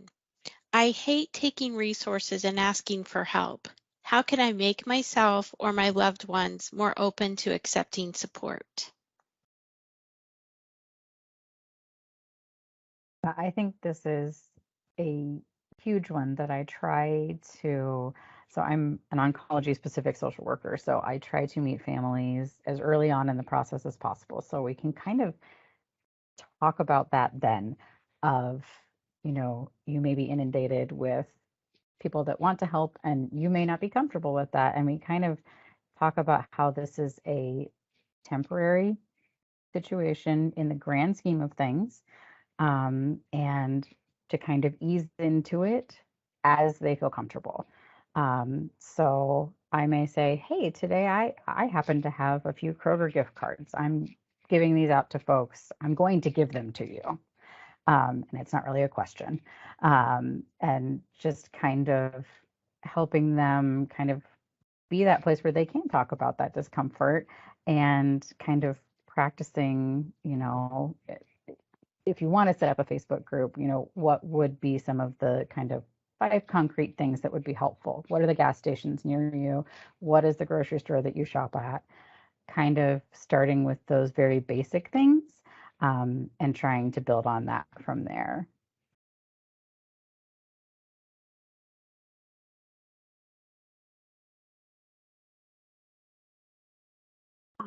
This is something that I kind of hear frequently, not just from oncology families, but children with special health care needs in general, especially when it comes to the CMH program, is we'll hear, you know, we don't quite need it. We're okay. You know, let the services go to someone else that has more needs. And one thing I really like to try to remind families is with the CMH program, our funding, we get funding from a few different ways. And part of our funding comes from 1/10 of a mil of the property tax millage that's set aside in each county. That property tax is set aside for children that reside in that county. So, you know, especially if you're paying into taxes in your county, your child is just as deserving of these services as any other child that's out there, you know, just as deserving as maybe your neighbor or their classmate. So, you know, those services are always there. And, you know, you may not be eligible today if, you know, especially if there's a financial obstacle, but maybe, you know, next year you'll be able to, or something might change in your family's dynamics. And then before I came to public health, I was actually a pediatric hemoc nurse for about 8 years before I came here. And yeah, I think probably from my hospital hat is just remember, you know, especially accepting support is as much as you want to be there and be by your child's side, is you need to make sure that you are able to keep yourself physically and mentally healthy. You know, if you wear yourself out because you're not able to, you know, walk away for a little while or, you know, accept that support and you get sick, you're not going to be able to be there for your child because you're sick, you know. So just be open to accepting, you know, support. No one's going to think any different if you're not at your child's bedside 24/7. So I think that's probably, you know, a big thing too, is make sure you're keeping yourself physically and mentally healthy. And it might be just going out and taking a walk around the hospital. So. Thank you, Jennifer. I'm sorry, go ahead. No, go ahead, Kim.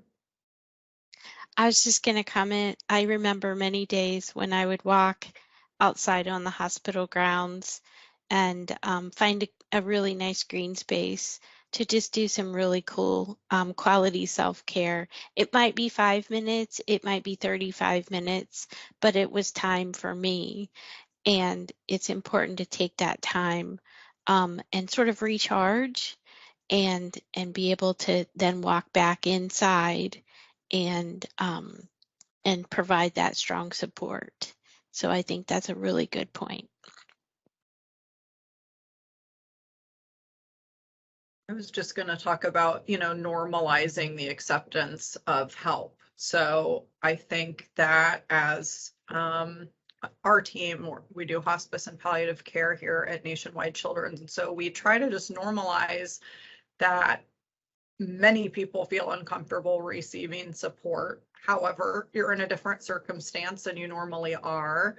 And like Carolyn says in the chat, I think we're constantly reminding people that people want to help and they feel good from helping. So whether it's saying, the gas prices are bananas right now, so we could use some gift cards for, gas or something like that. We've also found it helpful sometimes when families are uncomfortable asking for help, putting like a menu of things that they could use and just kind of posting periodically, or again, having that family member who's a great advocate for your family post. And it can be very concrete things like gas cards, or here at Nationwide Children's, we have a Subway in the lower level. So maybe it's Subway gift cards so that you can have lunch, or different little things like that. But having concrete things so that when people offer to help, you're not in that awkward space of like, oh my God, we need so much help. I can't even pull something to say that we need. If you have something more readily available, I think you can respond even in text, actually, we've been putting together a list of things that we could use. Here's that list. And just kind of trying to be a little bit planful so that it takes some of the awkward out of it, I think can help people who feel uneasy accepting and asking for help. I think that's a really great point, and I appreciate you sharing that. And I like also what was said earlier about not asking the family, can I give you this, but simply saying, here's some things that were given to our team, and we're passing these out to families today, and we want to give these to you to be of help to meet a need. That way you're not asking them to make a decision, because sometimes decisions are really hard for families to make.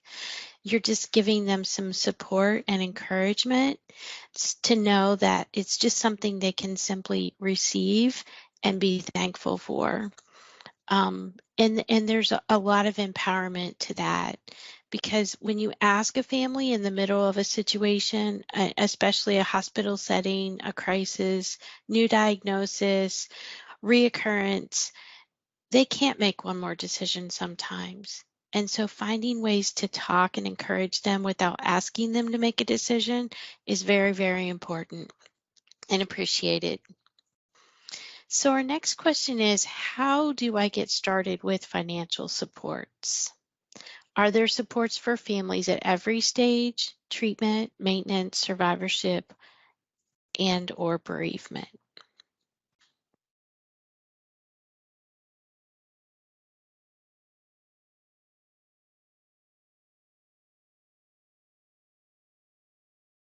Well, I can speak from the CMH standpoint.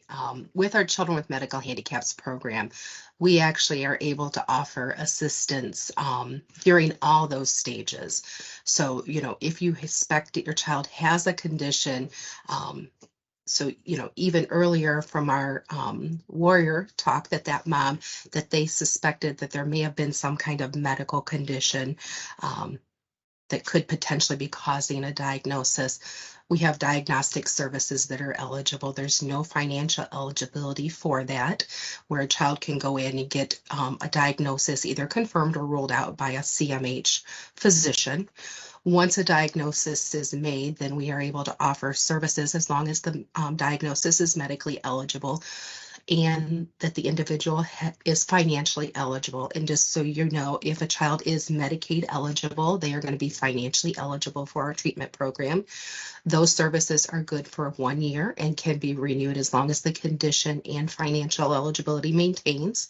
And then even within survivorship period, as long as your child or even you, depending on your age, are continuing to be seen by the physician and maybe getting those yearly scans or going in for a yearly exam by your oncologist, that continues the medical eligibility as long as financial eligibility is maintained.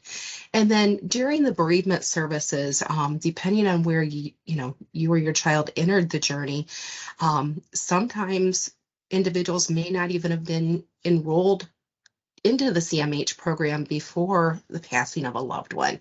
And we have our public health nurses, as Kim kind of had mentioned earlier, that our public health nurses can offer services up to 6 months after the death of a child, that they can come in and help. And sometimes it may be even enrolling that child into the program after death, even though we do not cover medical bills after the death, but we could potentially help cover some of those medical bills before the death. And of course, we are limited by some state statute of how far we can go back, but CMH is potentially there to offer support during all the phases of an oncology journey. Yeah, and I can just add about bereavement services. I think it's really wonderful for families if you know that cancer has become advanced or, towards the end of life, that you're able to get connected with the palliative care and the hospice unit. It's so important too that, like at the children's hospitals, even the child life specialist will also offer if you want to say pre-bereavement or pre-grief support to the family.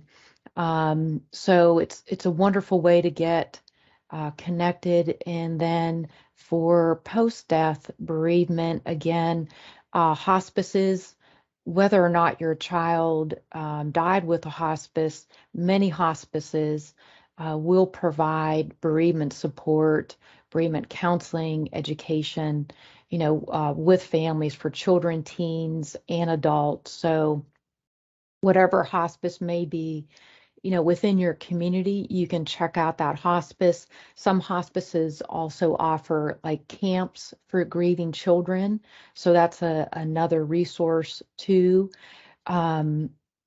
Schools often have counseling where mental health professionals will come into the schools to provide grief support as well. So checking with your school district, as well, mental health agencies. Compassionate Friends is a wonderful peer support for parents who've lost a child. And so that there's national resources, but also local chapter resources for Compassionate Friends. There's national resources such as the National Alliance for Grieving Children and also the Doogie Center, which offers a great deal of resources for bereaved families. Cancer Care, the American Cancer Society, and the National Cancer Institute also have great resources, as well as virtual types of bereavement support groups and individual support too that people can access.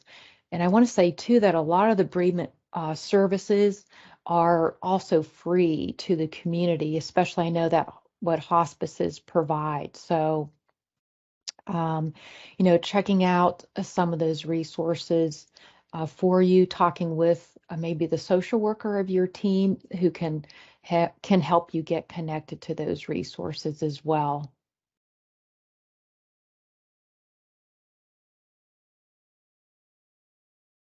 Those are all really wonderful. Thank you for sharing. Greatly appreciate that. Jennifer, did you have something else? Yeah, I had 2 other things I wanted to mention too. just, depending on your child's journey and what the protocol is too for them and how long they're going to be in the hospital, just make sure families are aware that if your child is hospitalized for 30 consecutive days, they would be potentially eligible for institutionalized Medicaid.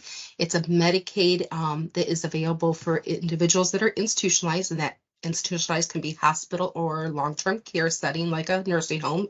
Hospital is the same as a nursing home for this level of service. And what it does is it gives that child Medicaid services while they're in the hospital. It does not look at the family's income. So it looks at that child's income solely. And if it's, child under 18, typically they're not making any income, which would make them eligible for that Medicaid. So just have that as kind of in your knowledge bank. And then nobody mentioned it, but fundraising, I just wanted to put out there, if there's any fundraising, if you have, if your village is saying, hey, let's do some, GoFundMes, or let's have a car wash or a bake sale for your child. One thing I do really want to caution, and it's something that I heard one time and I just kind of want to pass it on, is if you are in the process of doing a fundraising, if you have access to legal counsel, I would suggest doing that before you set that fundraising up. In legal aid, there's a lot of different legal advices that you can get out there.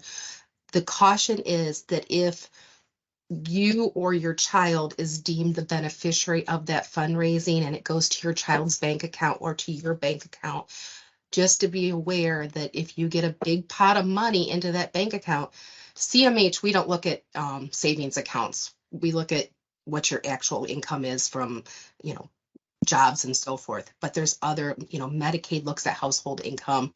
I don't know if, I'm not aware if they look at, bank accounts, but they do look at assets. I know that.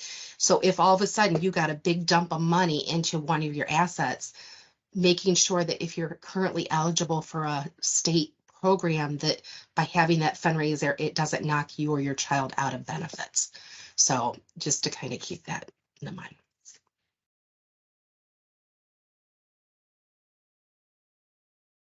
There are a lot of really wonderful resources coming in through the chat. So I would encourage you to take a look at those and snag some of them for future reference. And also continue to share what resources you might know about in the chat. That would be helpful. Our next question centers around food or housing insecurities. If our family is experiencing a food or housing insecurity, who can I reach out to?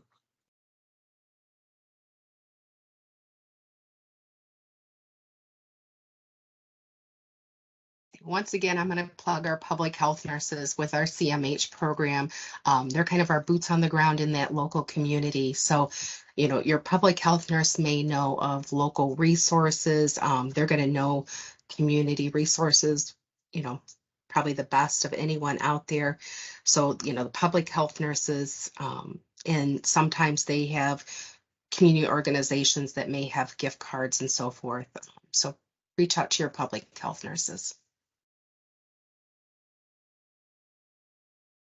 Yeah, and I think, again, definitely if your care team has a social worker, talking to that social worker or asking to talk to a social worker if you haven't met with one yet, because hopefully somewhere within the medical facility there will be a social worker. I would definitely encourage reaching out at that point, especially with housing, food insecurities, anything like that, to definitely ask to speak with social work.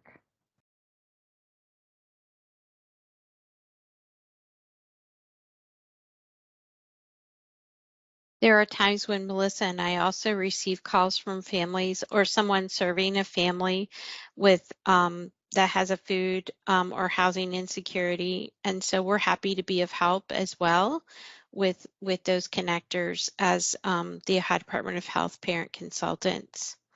I think the important thing is to know that there are many ways that families can receive support around this topic, and to not be afraid to share what their need might be. That's really hard to do when that need is present. And so again, it's a process of understanding that when you share that need, that that you're going to receive support, not judgment or blame, but just simply say, I'm in this space and I need help, and not be afraid to ask for that help.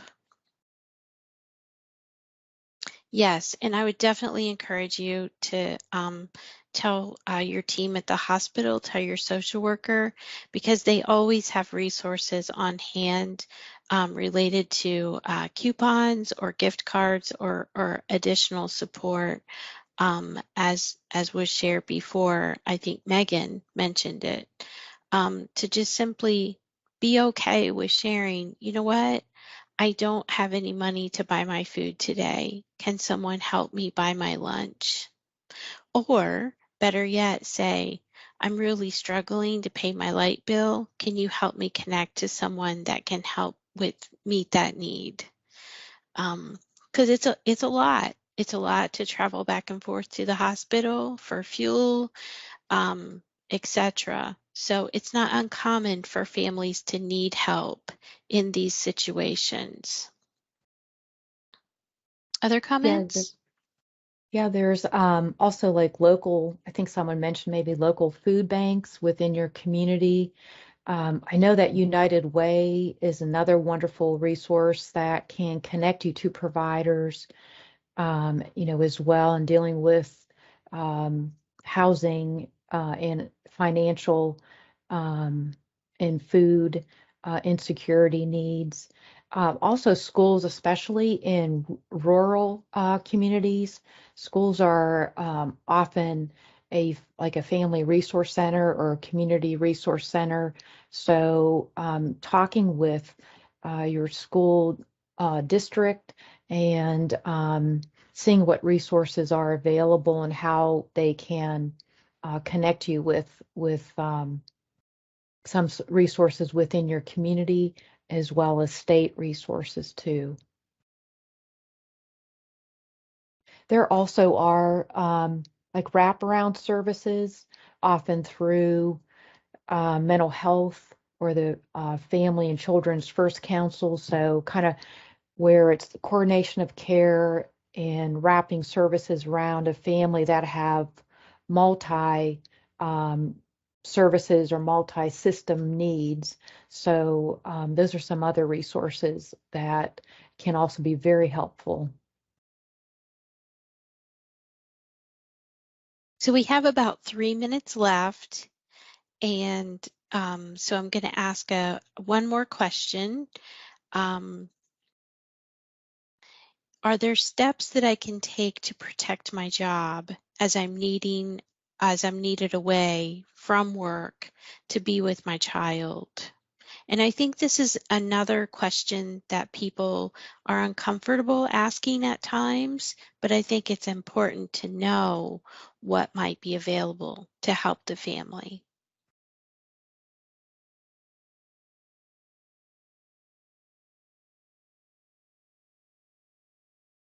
Yeah, I think it's really important and I always share information with families about eligibility for Family Medical Leave Act. It's not going to provide money, but it's that job protection. So I will oftentimes, at the best time I can, try to talk to parents about, are they working? How long have they been employed there?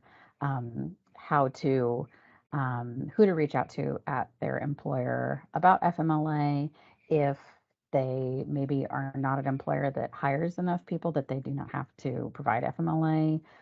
What are some other questions to ask of maybe an HR representative to see if they have any other options, especially for that job protection piece.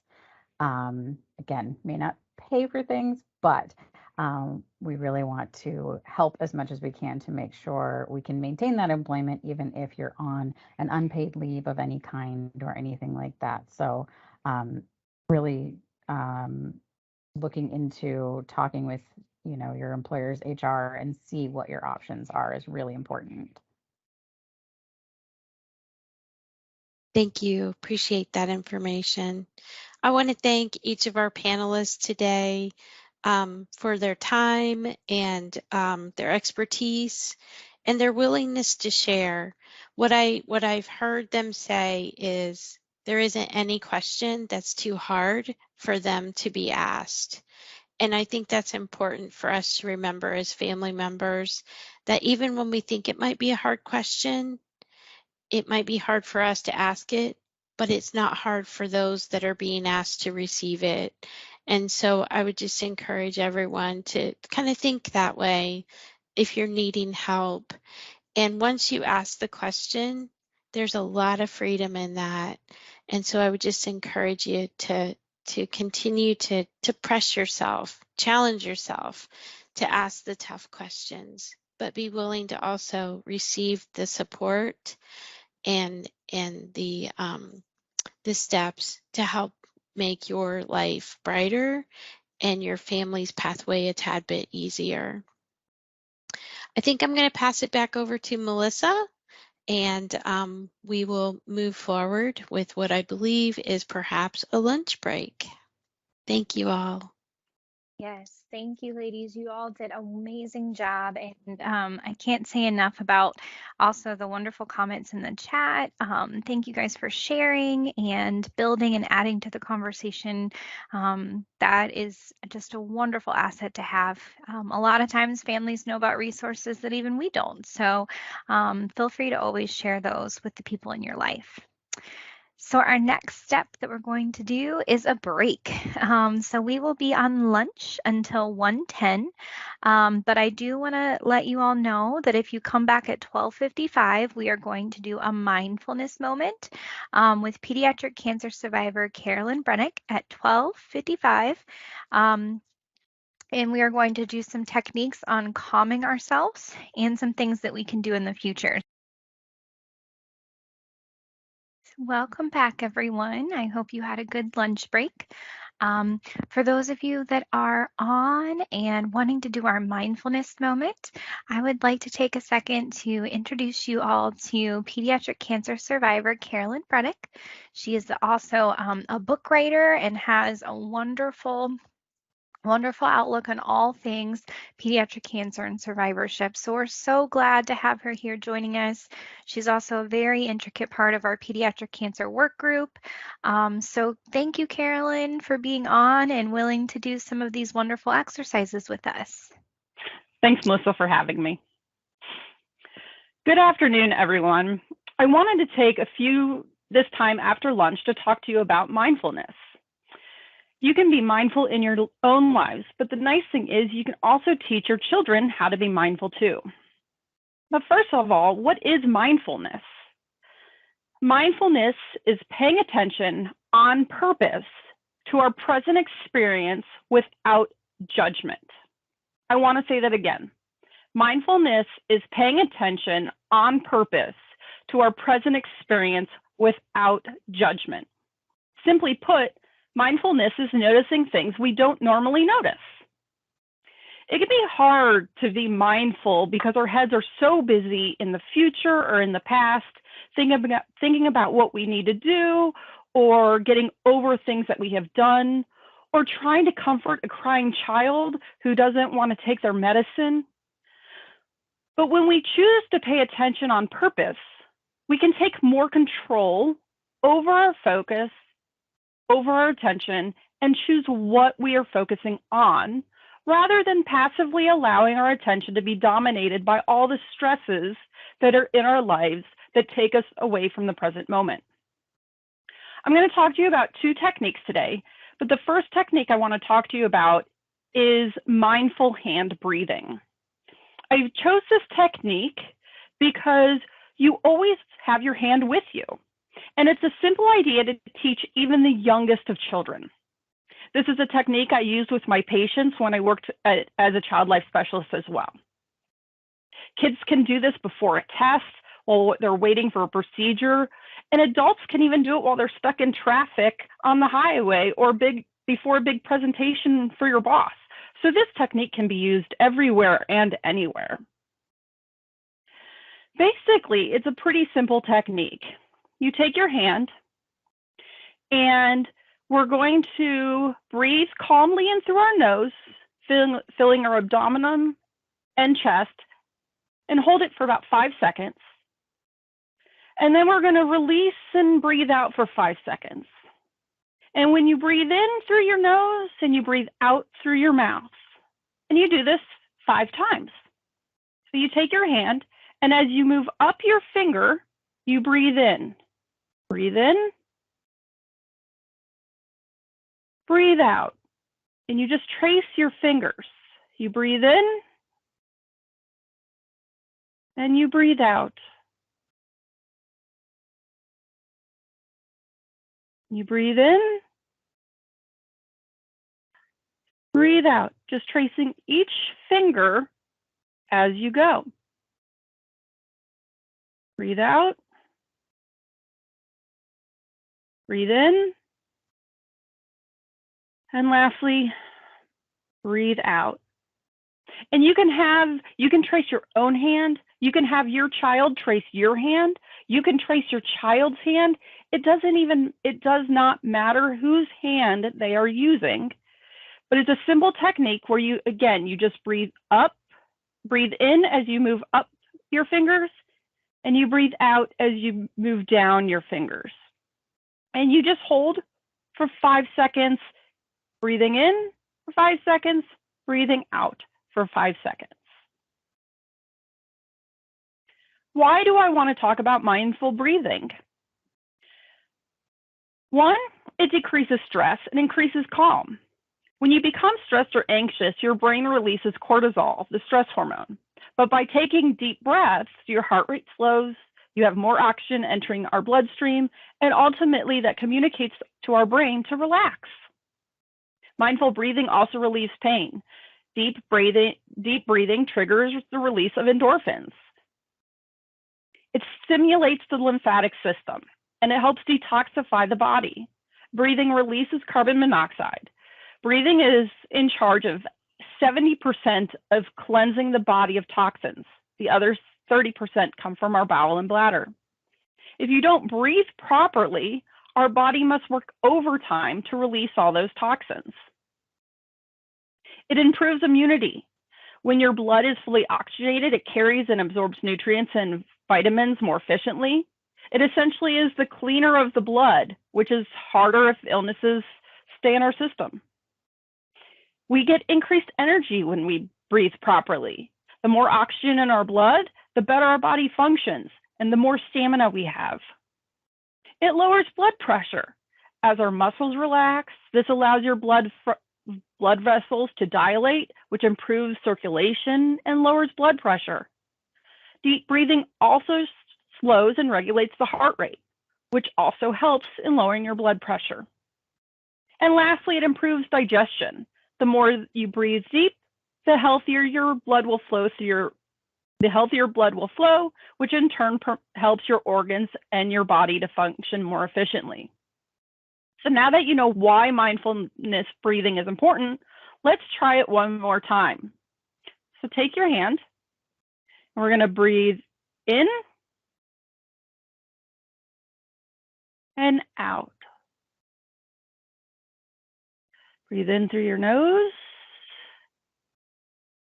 Breathe out through your mouth. Breathe in.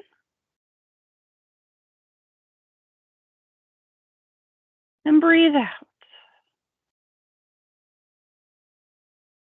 We're going to breathe in. And we're going to breathe out. We're going to breathe in.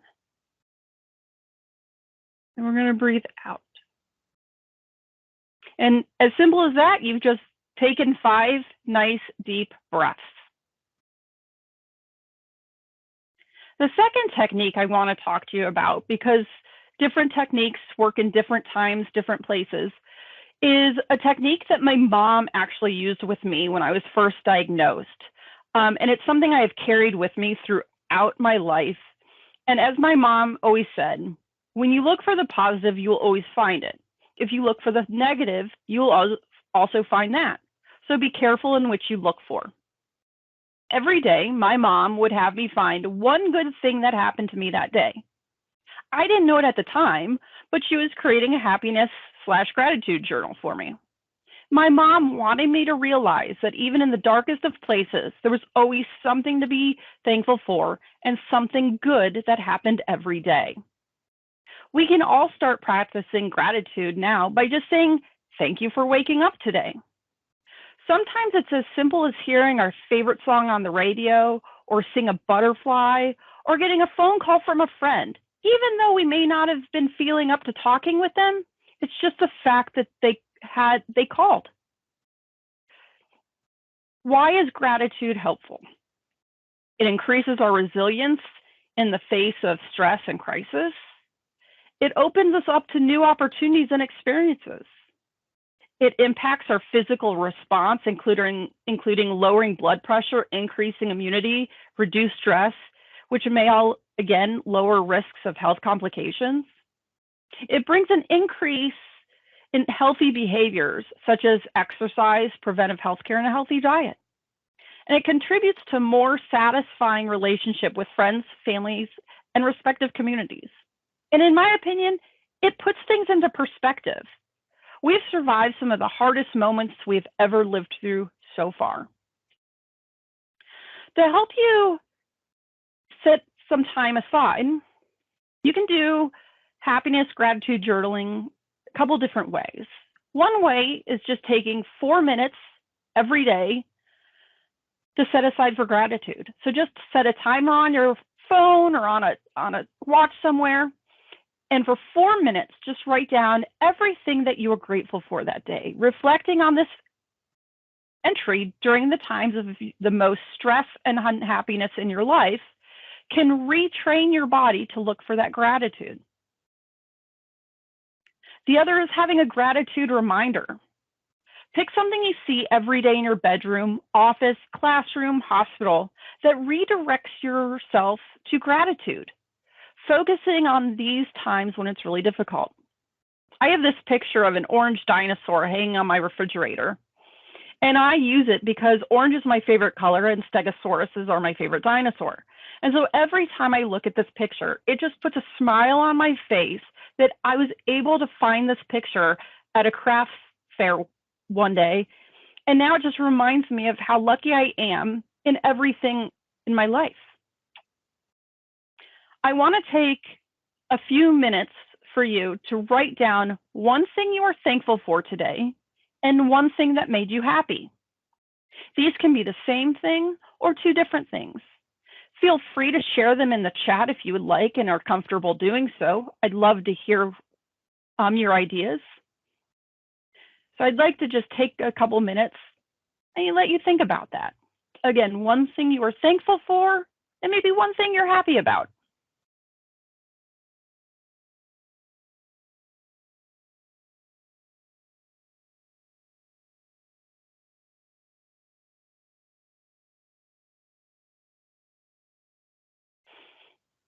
I'm going to share with you what I'm thankful for today.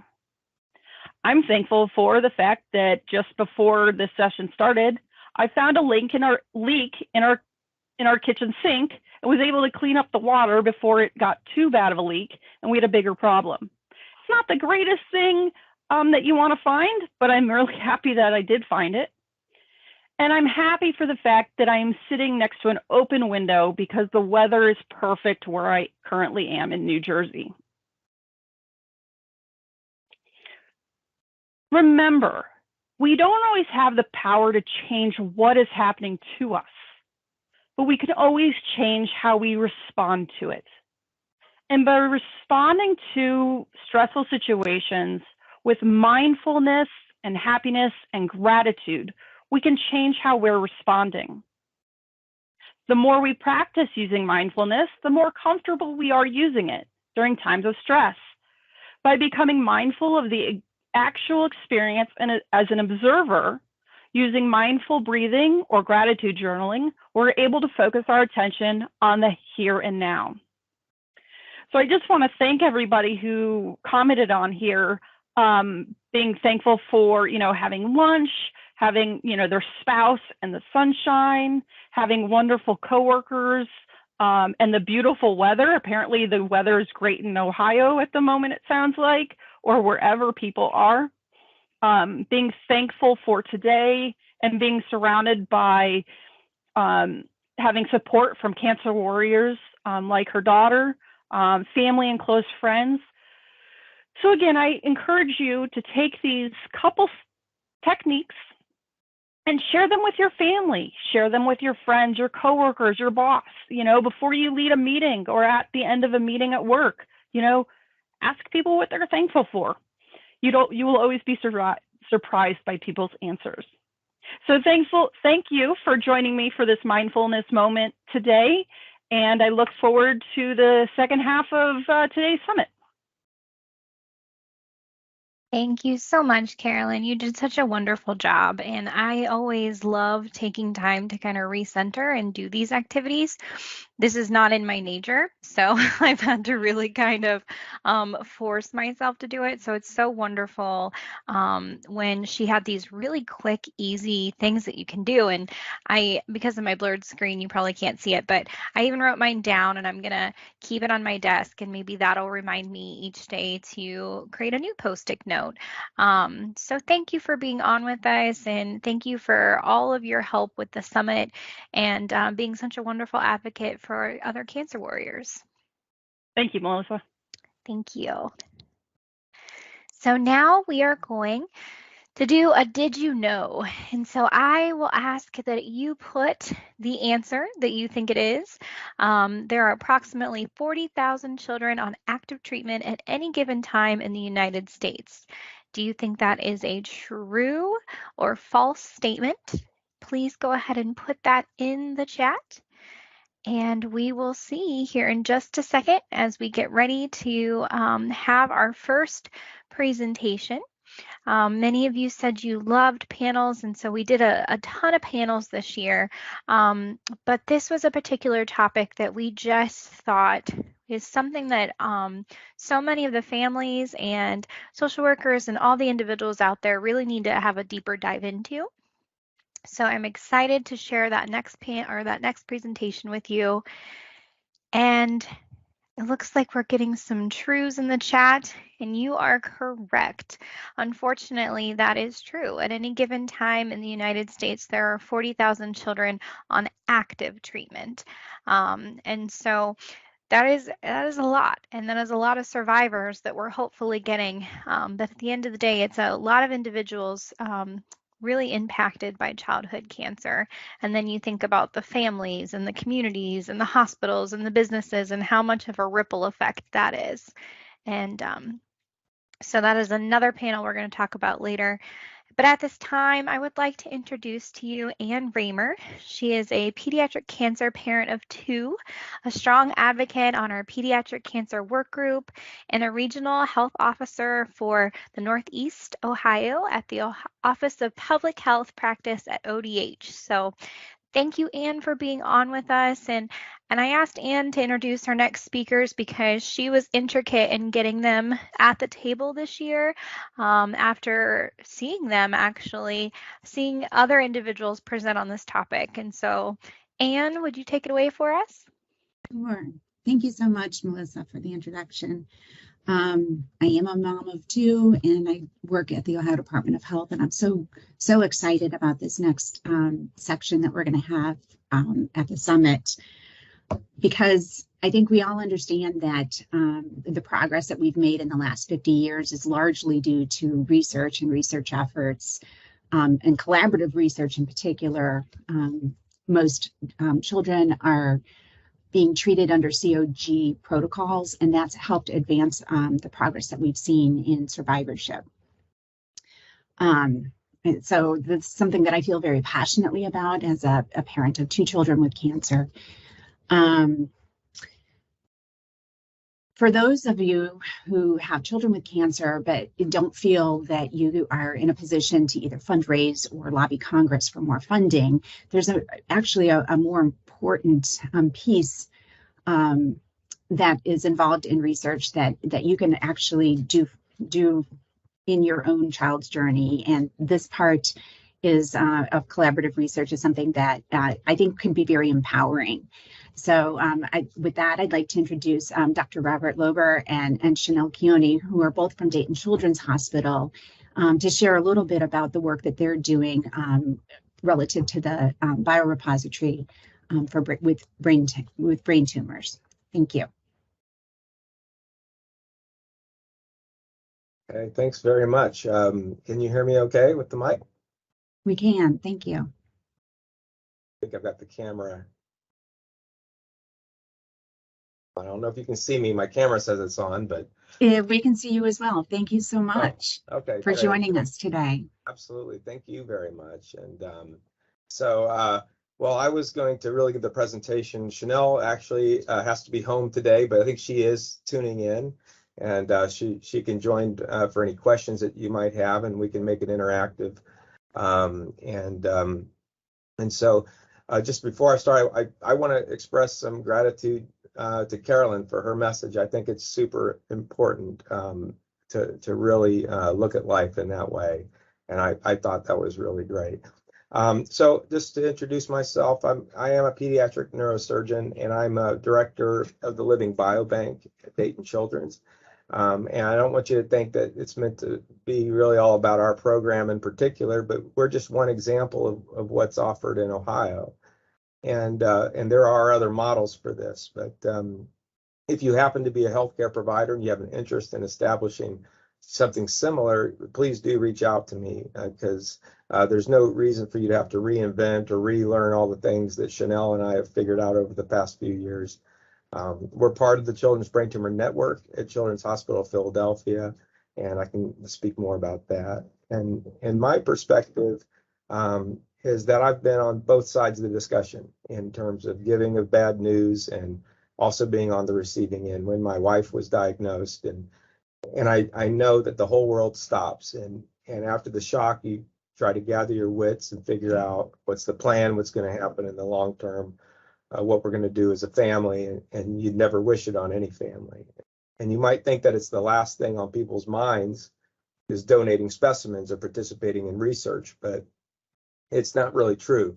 Many people have found a great deal of meaning and connection with others from having this offered. So I think it's important not only for families to be aware of this side, but also for healthcare providers to be aware in terms of best practices and when we can initiate these conversations and so on. I think, Anna, are you controlling the slides? I guess you probably are. I am. It's Okay, Melissa. we can move to the next one. Yeah. So the next slide is the Living Biobank, and we embarked on this basically out of complete exasperation with the state of things the way they were. And on average, we see a lot of tumors, but we see, and I do brain tumors specifically, we see 1 to 3 new brain tumors a month at our hospital, and some of the types are treatable, and many of them are not, or at least not treatable in a good way. And for some of the tumor types, like high-grade glioma, for example, we just have not made the progress that we needed to make in the last few decades in terms of survival rates. And so as clinicians and as parents, we feel that the future has to be better, and we have to be better. And so the Living Biobank was the course that we and now many others decided to take. And we have a very simple concept, and it's to waste nothing. Because for years we have removed tumors, taken what we needed to make a diagnosis, and then the rest just goes into this red bucket to be burned. And we basically sat and cried with the family and told them we had little options. And that's what every hospital was doing for years. And in retrospect, that's obviously insanity. We're doing nothing to learn from the patients other than count their months of survival after a given treatment. So saving tissue for research became my core purpose. It became Chanel's core purpose, and every last bit of tumor, blood, cerebrospinal fluid that I take out in surgery, we save it if it's above and beyond what's needed to make the diagnosis, and we save it and we preserve it and we culture it so we can get to the researchers that need it, completely free, completely open access. So there's just no unnecessary obstacles to finding a cure. And there's a next slide.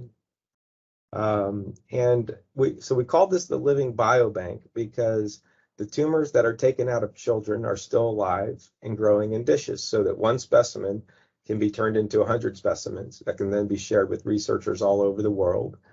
And that can be linked to clinical and imaging data at a very detailed level, so that not only are the specimens more abundant, they're actually infinitely more valuable.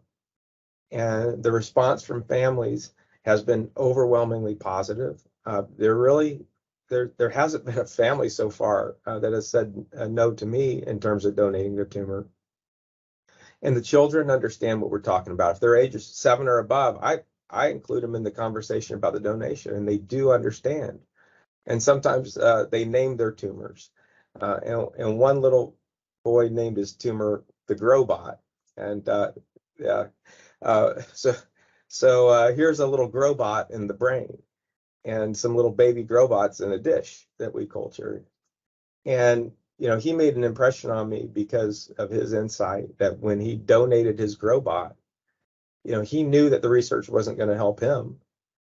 And you have to think that's a courageous act for a 7-year-old to say, take this and use it to help some other kid, not knowing what's going to happen to them that day when they go to sleep. And he just wanted to make sure that we save that tumor because it's going to help somebody. And so, that blows you away to see a family or a young child take a senseless tragedy in their lives and inject meaning into it through a selfless act that's going to help other people that they'll never meet. And I just think how blessed we are to see such generosity in the world. And it's just, we see it again and again. And so in the next slide, this is about the Children's Brain Tumor Network, which we're part of. And I thought all of this was kind of a unique concept at the time, but several other institutions outside of our region came to the same conclusion around the same time, but they were doing it on a large international scale. So multiple institutions came together to create the Children's Brain Tumor Network. And this is headquarters at Children's Hospital of Philadelphia. And so we became a part of this. Recently, I've learned that Akron Children's has also joined. And this is important because with these tumors, as rare as they are, no single institution's ever going to have enough data to find the cure on their own.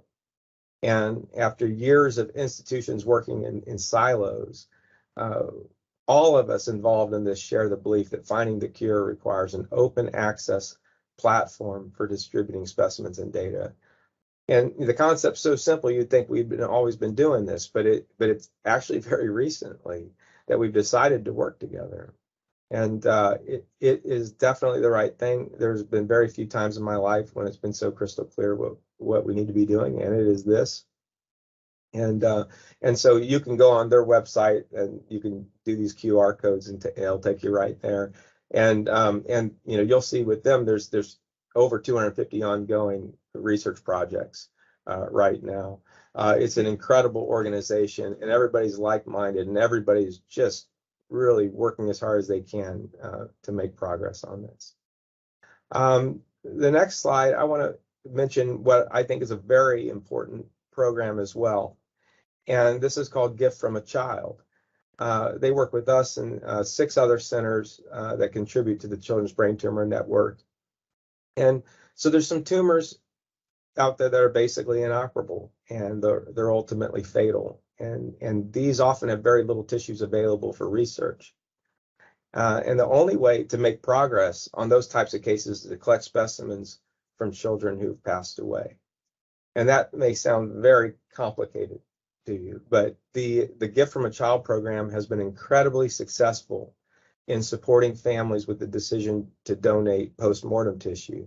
They take care of every aspect of it. They coordinate transport, collection from the hospital or home back to the funeral home, all the costs, and they do it in such a dignified way. It doesn't take anything away from a grieving process or the celebration of that person's life. That will have a completely normal funeral to the family's exact specifications without limitations or delay. It's totally seamless.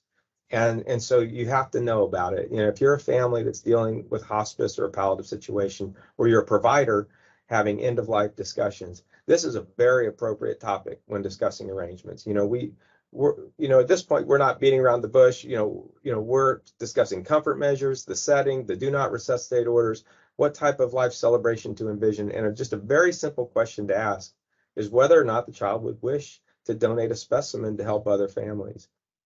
And if you don't ask the question as a physician because you're uncomfortable with that, you're essentially making that decision for the family, and it's not fair. Because when you look at the surveys, 98% of families have reported they're very happy with their decision to do this, whereas among families that did not donate or get the chance to, 81% were unhappy or expressed regret that they missed the opportunity to contribute. So I think this question should be asked when doing any procedure as a standard of care or when making end-of-life preparations. You will find that it is actually a source of meaning, and you'll see families perk up. It's actually uplifting to talk about this in this setting. It makes a big difference. So the next slide, I just kind of show an example of just some of the connections that you have in these tissue networks. And, it's important to note the standard of care for every childhood cancer is either a clinical trial or a treatment protocol based on one. And, that's not, there's not always one open available to you, but that's really the standard. And the number of patients that an institution registers in clinical trials, that's a quality metric that we track. So we do think that this is important. But accepting that as a parent requires, a bit of a mental shift, because the term implies experimentation on your child. But it's not really that way. In general, if you have the choice, you want to be in a clinical trial rather than not, because the reason is the fact that a clinical trial exists because the treatments currently available are less than perfect.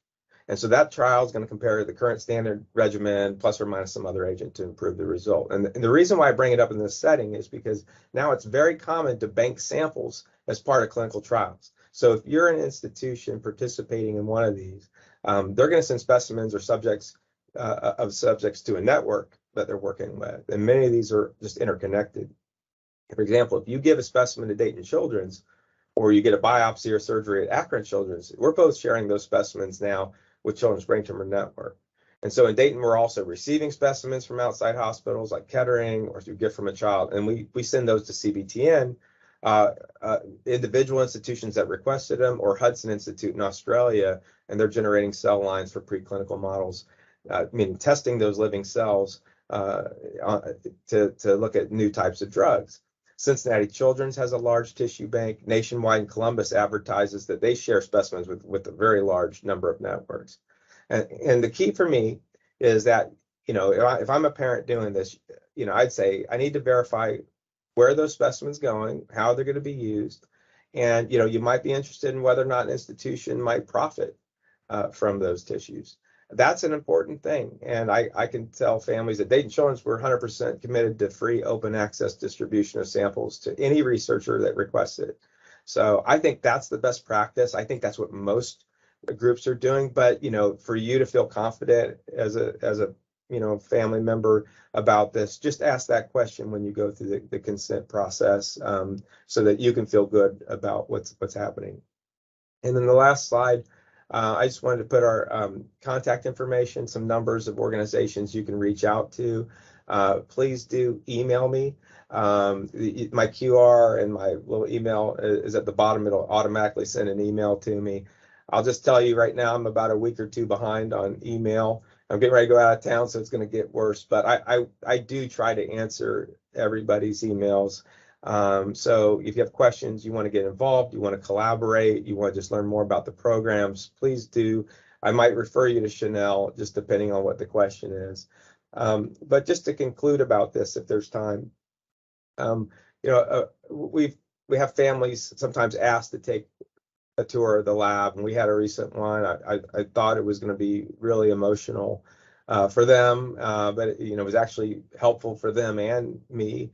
And they were very happy with what we were doing. We'd already sent their daughter's tumor off to CBTN. They knew somebody somewhere was going to benefit, and that the sacrifice was going to have some meaning. And she passed away a couple of weeks later, and it was really sad for everybody. But then you think that we're still growing those tumor cells in the incubator, and you fast forward to a year from now, and you got to think, who knows where we're going to be because of her.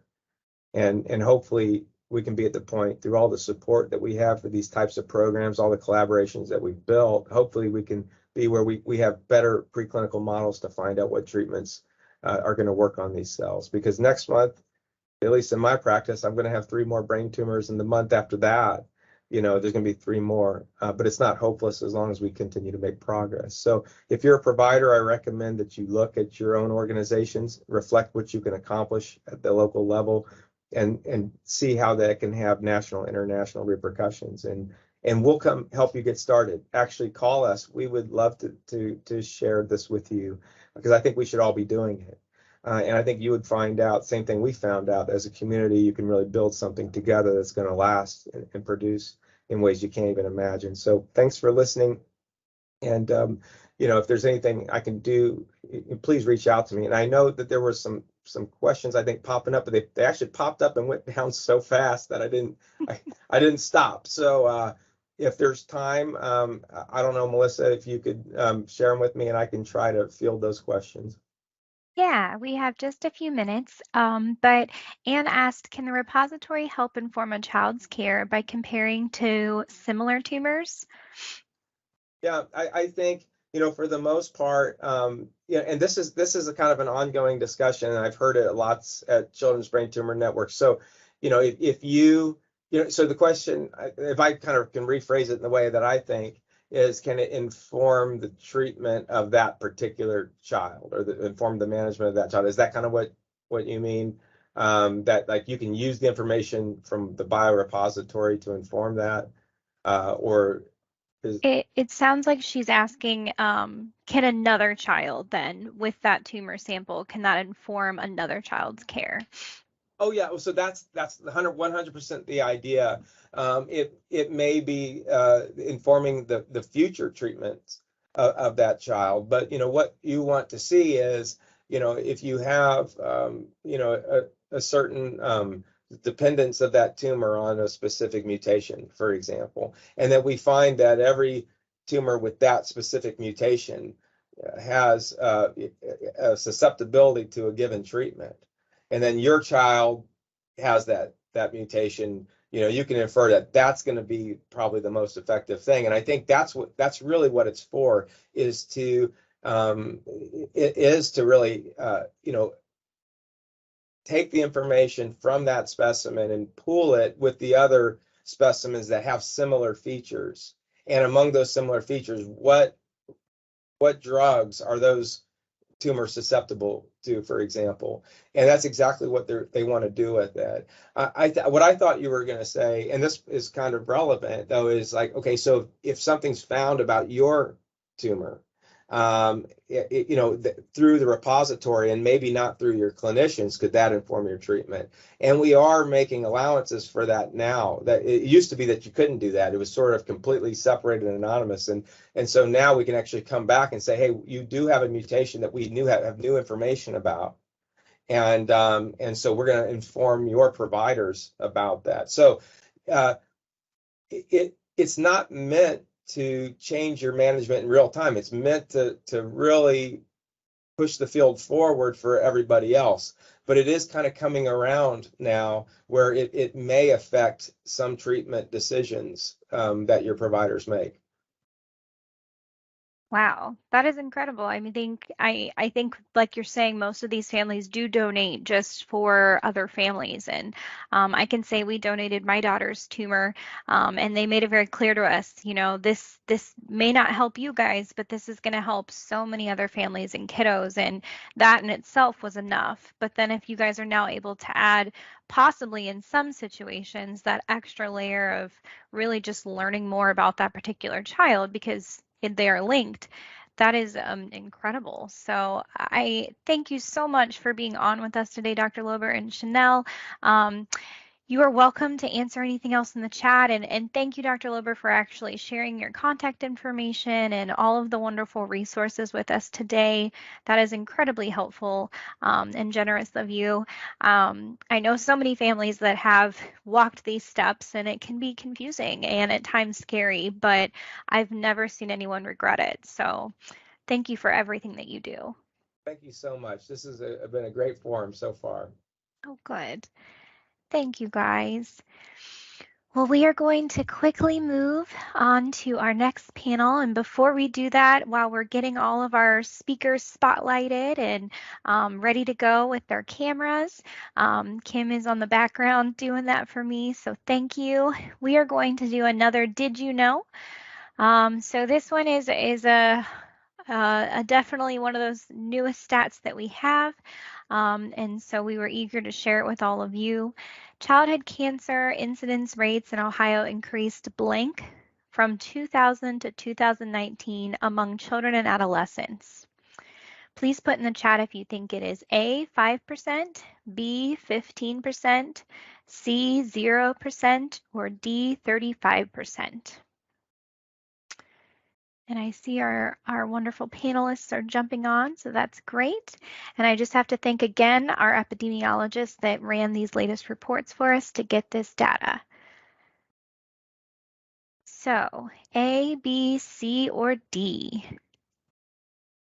Seeing some D's coming in, B's. Lots of B's.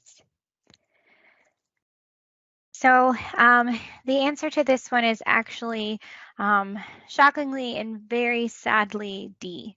So with our latest reports, we know that childhood cancer incidence rates in Ohio alone increased 35% from 2000 to 2019 among children and adolescents. So that's going up to that age 21, birth through age 21. And I just, those stats and data alone are just absolutely terrifying and the whole reason why we're here today.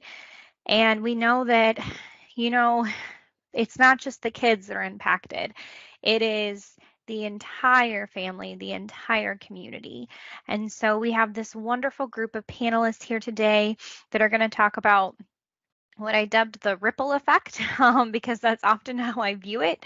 Yes, that child is going through that horrible process, but no one ever wants to see a child or a teen or someone struggling. And so it impacts so many people outside of just that child.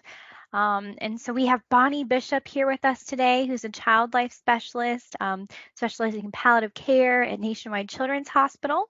We have Dr. Gerhardt, who's the director of the Center for Behavioral Health at Nationwide Children's Hospital. We have Dana Norrid, who's a pediatric cancer parent, advocate, and the operations manager at Nellie's Champions for Kids. A lot of people know it as NC4K. We have Dr. Eshlin, who is a pediatric psychologist at the Cleveland Clinic Children's. And then we have Rachel Trago, who's on with us today, who's the behavioral health program manager for the wonderful nonprofit Flying Horse Farms, as well as she is a sibling to an individual who has special health care needs. So thank you, ladies, so much for being on with us today. And I'm going to turn it over to Dana, who is going to be our wonderful moderator. And I will be back with you all shortly. All right. Thank you so much, Melissa. Just to preface, the questions that are going to be shared are collected from pediatric cancer families from all across Ohio. So I will begin with the first question. Now that my days are consumed with doctor and hospital visits and sometimes crippling anxiety and grief, I have had to rely on family and friends to help care for my children, taking them to school, sports, sleepovers, etc. I feel like I am losing my bond and relationship with them. How do I handle the extreme feeling of guilt from feeling like a bad parent and spouse? I think feeling like a bad parent is also a normal part of parenting. And it's always sad when an ill family or the mom and dad put that on themselves. Ways that you could also help is trying to have a link between you and your child, even leaving a note in the morning if you have to be at the hospital, or leaving a little messaging them through the day on your phone, so they will still feel, the sibling, that you as a mom and dad are remembering them and still care about them. Thank you, Bonnie. Would anyone else like to add to the thoughts? Sure, I will. I think that Bonnie totally hit it on the head as far as like bad parenting. Like you're still thriving, you are still going. And so really to give yourself some grace in that space because you are in uncharted territories and in a space that you wouldn't imagine being in. I think that encouraging parents to think, okay, if you were trying to give advice to a friend, what would you say to them? And then taking some of that advice, listening to what you're saying, is really important in those spaces. And I think that creating some of those meaningful moments and also creating consistency are really important. So things like Bonnie said, like leaving notes or leaving little surprises are really helpful for siblings who are at home and even spouses who are maybe at home with other kiddos or you guys are swapping out in the hospital. So leaving spaces, you could turn it into a game, like a hide and seek type of thing, who finds the best spot. But then also really creating a consistency for especially like those siblings who are at home. So is there something that a specific go-to person or like a family member or a friend that they can help really create that regular, consistent schedule and check-in? Because we know that when there's disruption in our like everyday lives, that's where you see lots of traumatic responses and behavioral responses. And so just being aware of that, of really having that go-to person if you're not that person in that moment for that kiddo is important. And it doesn't take much time for children to appreciate that. We always think time could be an hour, but for a child, 5 or 10 minutes can be really important to them during the day. And I think you've heard this before, and listen with your eyes. So when they are talking to you, look at them, even if you just nod and say, but listening with your eyes is very important. I would just confirm and add to that part of that, I think, as a parent is expectation management. So just to Bonnie's point, it doesn't have to be, it'd be great if you could take them out to dinner and read to them at bedtime and then lay with them until they fall asleep. But, it can just be those smaller things. And so managing our own expectations of what that bonding time or what those interactions have to look like. Thank you for all your insight on that. I will move to the next question. So on the flip side, how do I address my children and loved ones' feelings of abandonment? In order for me to be at the hospital with my child, my other children must stay with family and friends. Not only are they missing their parents and their siblings, but they're also missing their home, routine, and belongings.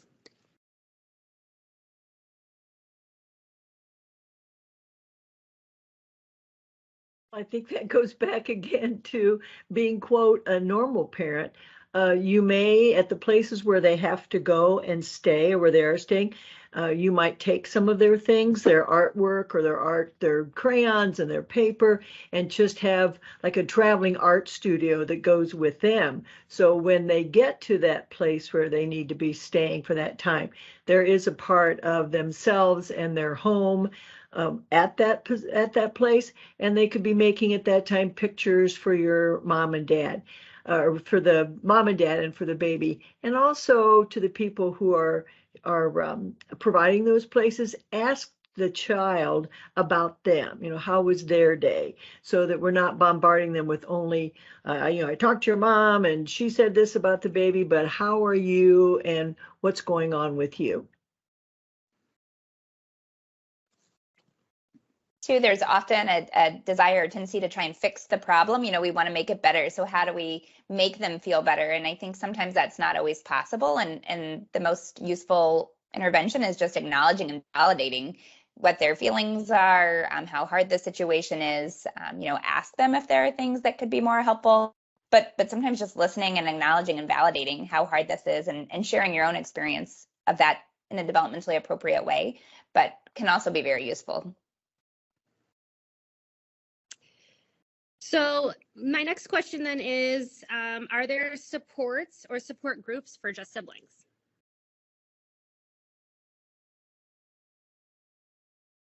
I can speak to that a little bit. I think it varies depending on the institutions folks are getting their treatment or what's available in their community. And unfortunately, I know we have a lot of families who are in areas where maybe they don't have as easy access to the hospital. And I think this is particularly hard for siblings because they don't always come back and forth to the hospital, where sometimes families are getting their psychosocial or supportive care.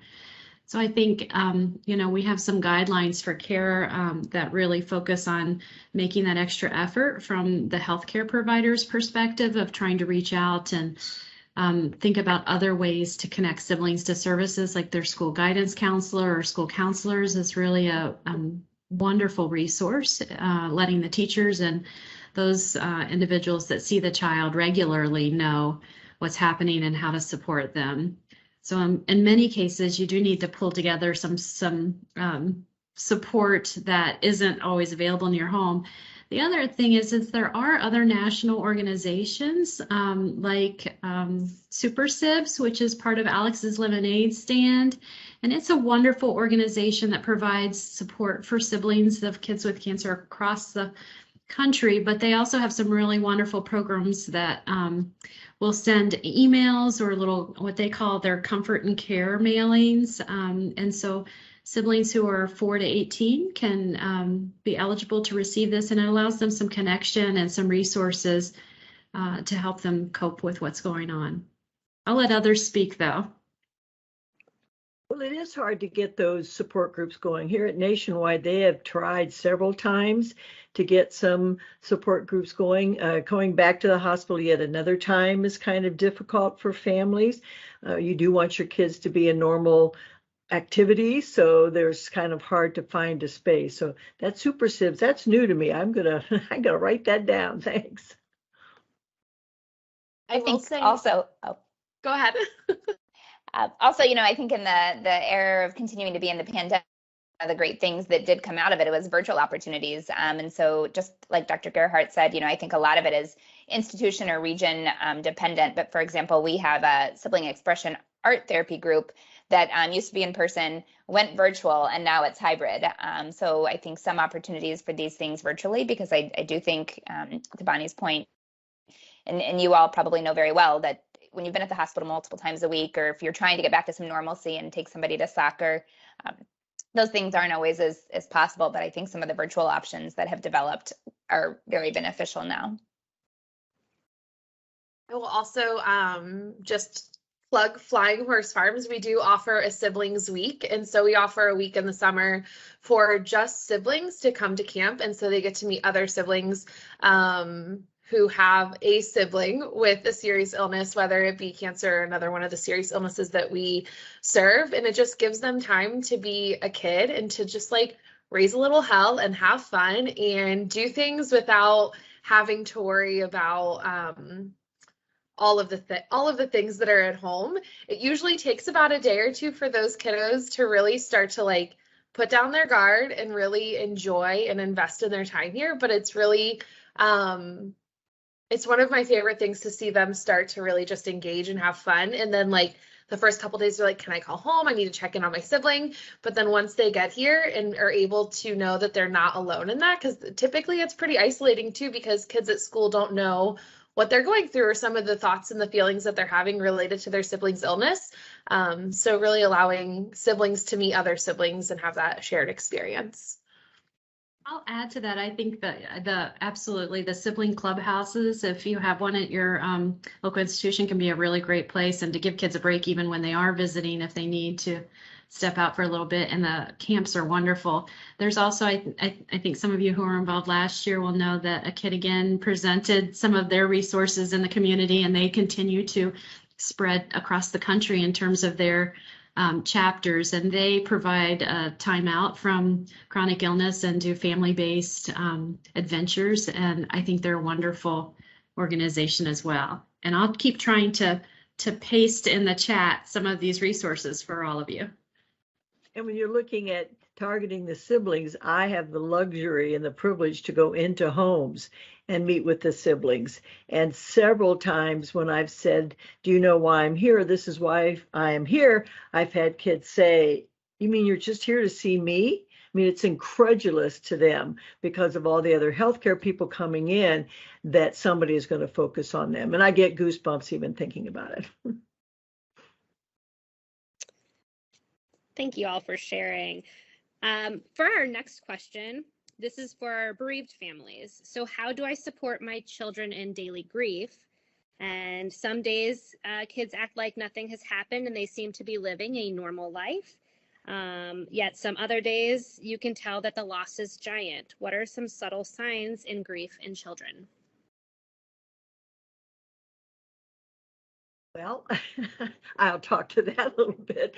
Developmentally, what you will see a lot of times is regression in behavior. All of a sudden, maybe bedwetting is happening. You don't want mom to go any place at all.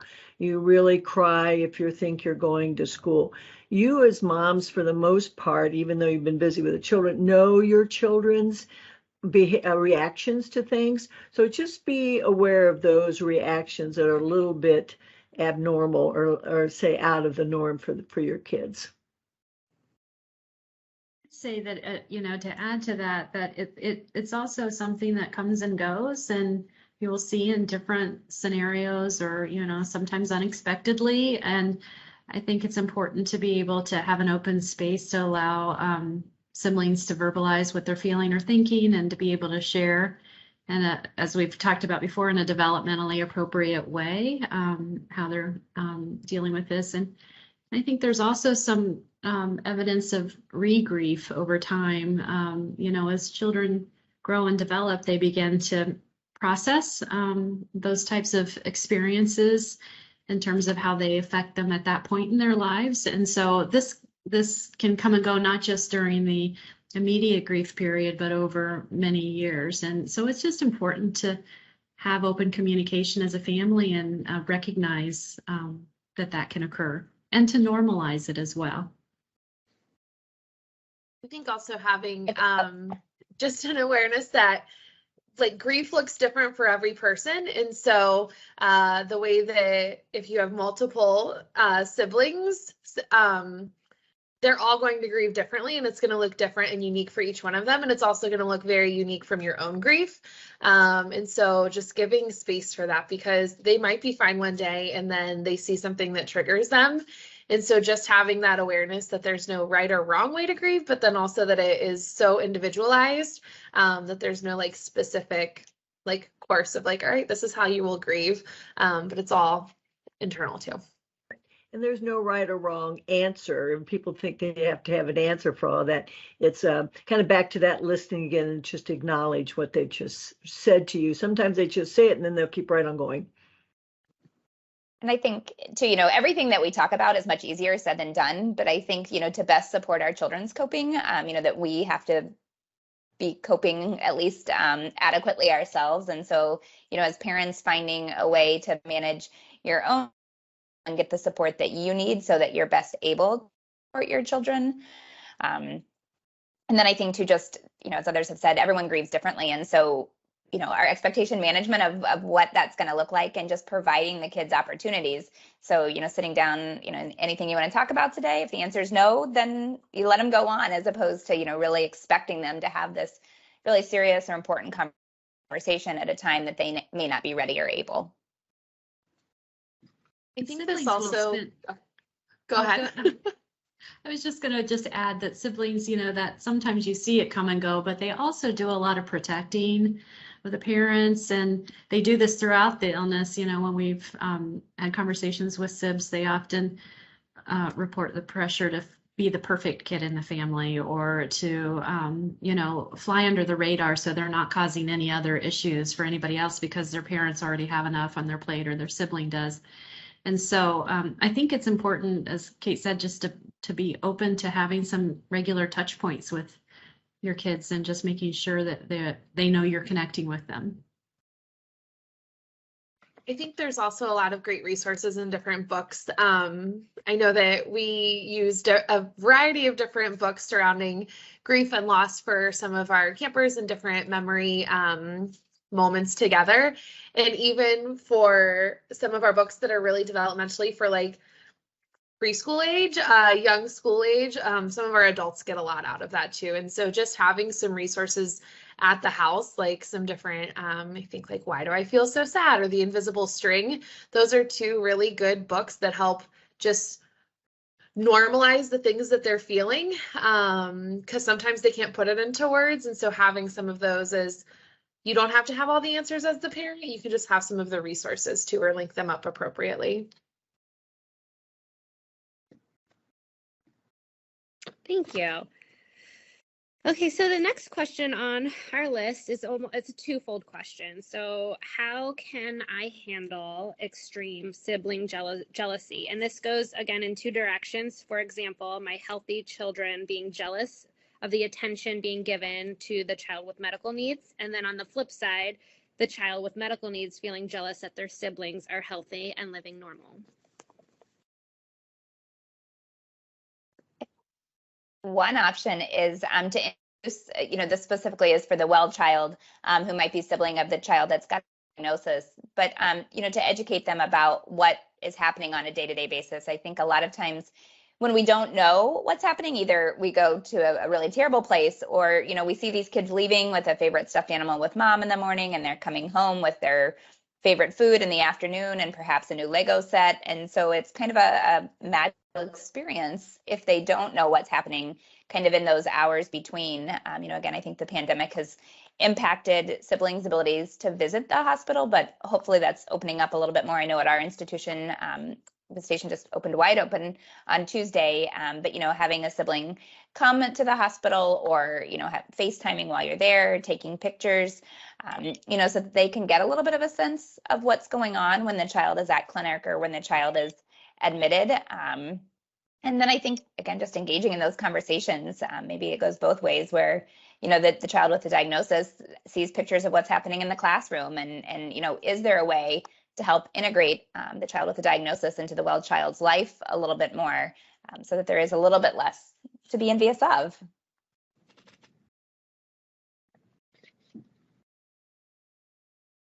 Would anyone like to add to her thoughts?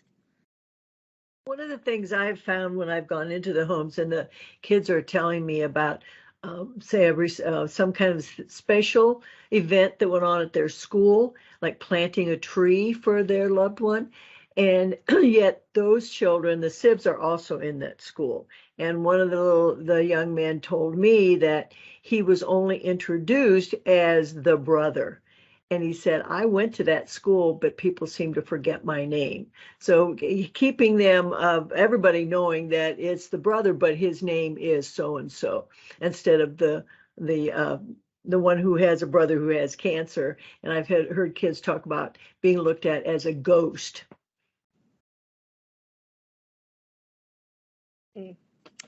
That I can actually relate to.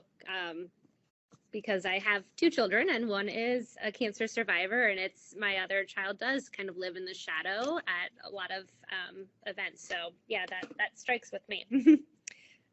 Did anyone else want to add any comments to this question? I would say one of the things that I hear a lot with, especially of some of our siblings that come to siblings camp, are just that they don't feel heard or they don't feel like they are seen sometimes at home or that siblings are getting special treatment. And so I think that as parents, like just providing support and listening, like Bonnie said, listening with our eyes, like not to solve the issue, but just to listen, because kids are really looking for someone to hear them. And so creating that space of like, all right, uninterrupted time, like where I'm just going to listen to you. I mean, within limits, not for hours, but creating some of that space. And I think, not to add one more thing to like the schedule, but really finding individualized time to do something not medical or cancer related with each of those kiddos. So whether it be like going to the park or going for a walk or just taking a drive, but really creating like experiences with them separately, knowing like I'm going to have this time with you and we're going to like uninterrupted, we're going to do all these things as hard as this, like maybe turn your cell phone on silent, and not try to take some of those other thoughts out of your head during that time, but really like that the sibling is really just needing some time with you and just some one-on-one like love. And so just trying to find moments to provide that is important. And I would add also too, having parents, you all feel empowered, when people are offering to help, speaking up and say, what would be helpful, right? And so if one child is, getting because I think for the younger kids, it is a lot about the tangible things. You know, if one child's getting a Squishmallow or a Lego set, then, and people are asking, what can I do? Hey, would you mind to take so-and-so to Target and let him pick out something? Or, he just attention. Can you come over and spend some time with him or take him for ice cream? People are asking what they can do. Don't be afraid to include the other children in what you need. Yeah, that's said so well, because it is, cancer impacts the whole family, and all the siblings have, ways of dealing with it. So being included in caring for the family as a whole is important. Thank you. For our next question, my spouse and partner struggles with seeing my child in pain. Whenever things get tough, they leave the room. I am then left to support my child on my own. I feel alone in this fight. How can I get my loved ones to stand by my side, but also respect their own needs? I'll start just by saying that kind of just two things. The first is give yourself some grace, and give grace in those moments too. It's a really hard time. It's a hard diagnosis. It's hard treatment. And so giving yourself grace is going to be really helpful, because you're grieving, if your child is alive, you're grieving a healthy child, you're grieving possible changes in like physical ability, or kind of going through that loss process every time there's like a new admission or a new scan or new appointments, and finding some of those things out. And so recognizing that you're going through this process is really important. And then also it's important to communicate with your spouse and your partner about what you need and what they need in that moment too. And so vocalizing how do you best need support, and then having your partner identify what they need as support in that space too. And if it's that they absolutely cannot be there at any point, figuring out together who's another support person that you could possibly join for some of those appointments or during admissions or during certain treatments in the hospital, to really recognize that, because I know hospitals will allow an extra visitor, but then also talking to like your social worker or child life specialist or your team about the need for that is going to be important too.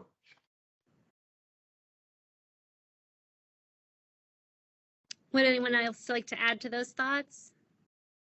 I think just like to emphasize that, that's exactly what I was going to say about communication, and then calling on your team, so whoever your team are, the psychosocial helpers. But, if one parent is having difficulty coping in that moment, are there ways that we can support dad to help him cope so that he can remain present and support both the child and the mom, whoever else needs it. So just calling on all the team members to help everybody cope, not just the child.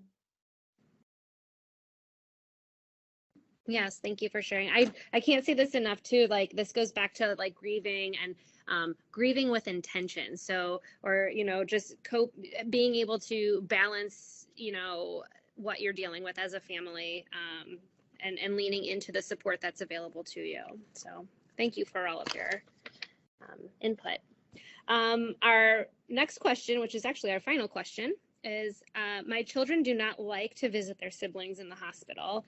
I attend their siblings' appointments. I know going to these meetings and days are intense, and I don't want to force them to come, but I know my child who is sick misses them and needs their support. How do I balance this?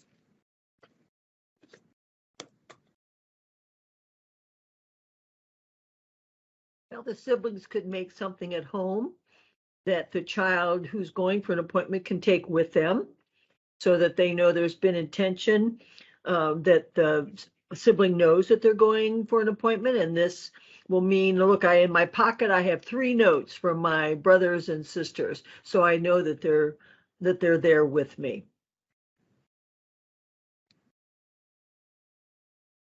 Agree. And, if the child is not able to come to the hospital, is there a way that they can engage? So whether those are FaceTime visits or telephone calls or writing letters or pictures. And I think too, really trying to talk with that sibling and understand what is it that's difficult about that. I think we can probably all imagine why they don't want to come.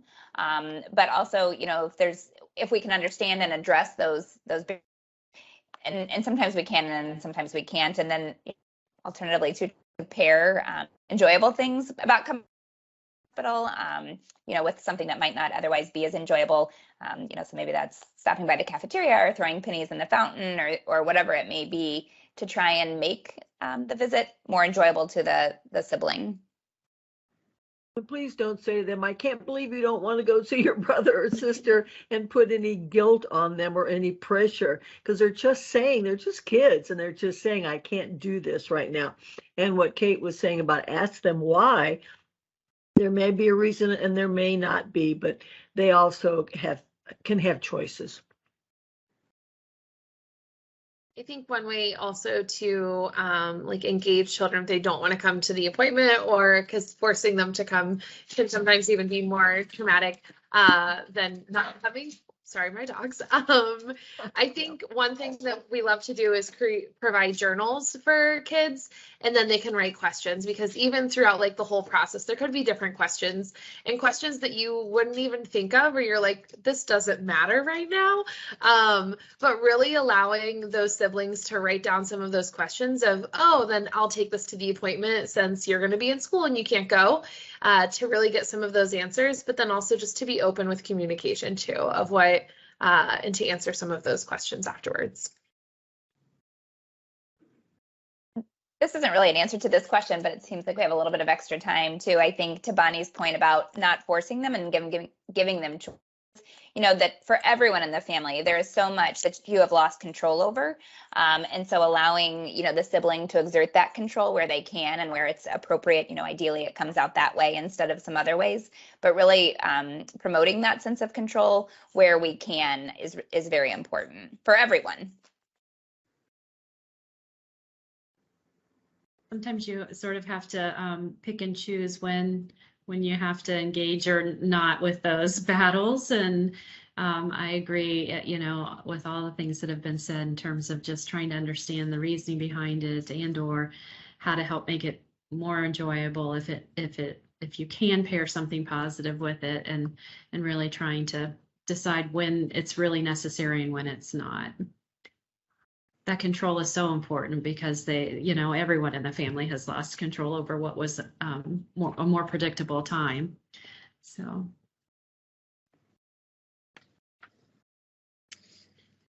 Thank you, Dr. Gerhardt.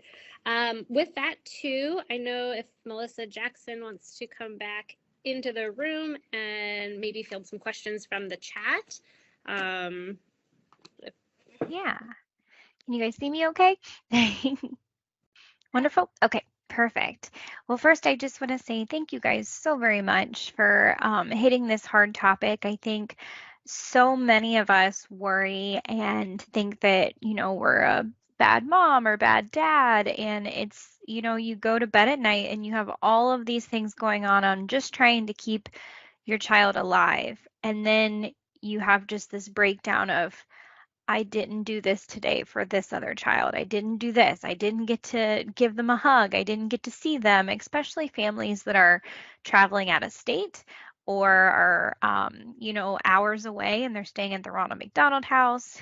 And I actually had some families when we got these questions, when they submitted these questions, one parent shared, which just had me in instant tears, that her other child was staying with a grandparent, but was so confused and so just unsure about everything that although they loved their grandparent, they actually ended up admitting to the mom that they contemplated running away from home and trying to get to their parents at the hospital and their sibling at the hospital. And just that sense of them feeling so abandoned and excluded, it just broke my heart.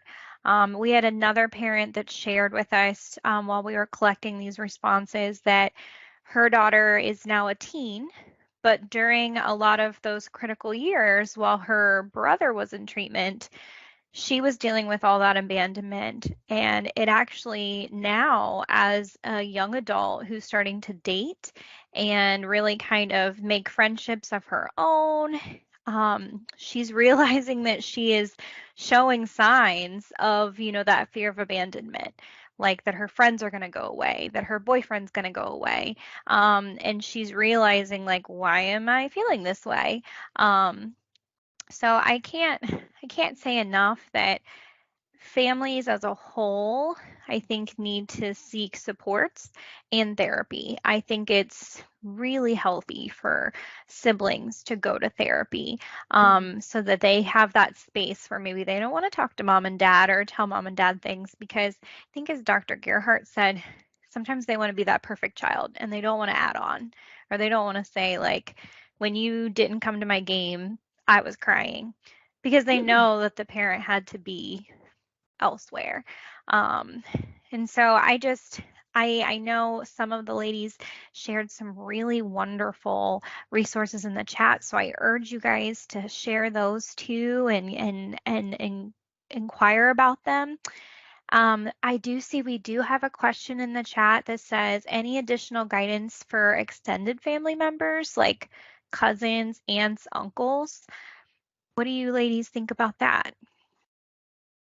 I was going to bring that up, and actually, Melissa, you made that point about the grandparents, and they're often ones that I think about. We spend a lot of time talking about the siblings and sometimes the other caregiver, but grandparents can also be really affected by this because they're concerned for their grandchild and their child, and also trying to find ways to help. And I think extended family, it's the same thing. They want to help, but sometimes they don't know how, or they might not be there to be physically present. So I do think finding ways, and most families do find a way to do this, to have streamlined communication that doesn't create more burden for you, but still includes them and allows them to stay connected with each other, to share information and share how they're doing, but also to be able to bring them in whenever you have a specific need that they could fill, or to engage them in some ways so that they feel a part of the experience or feel that they can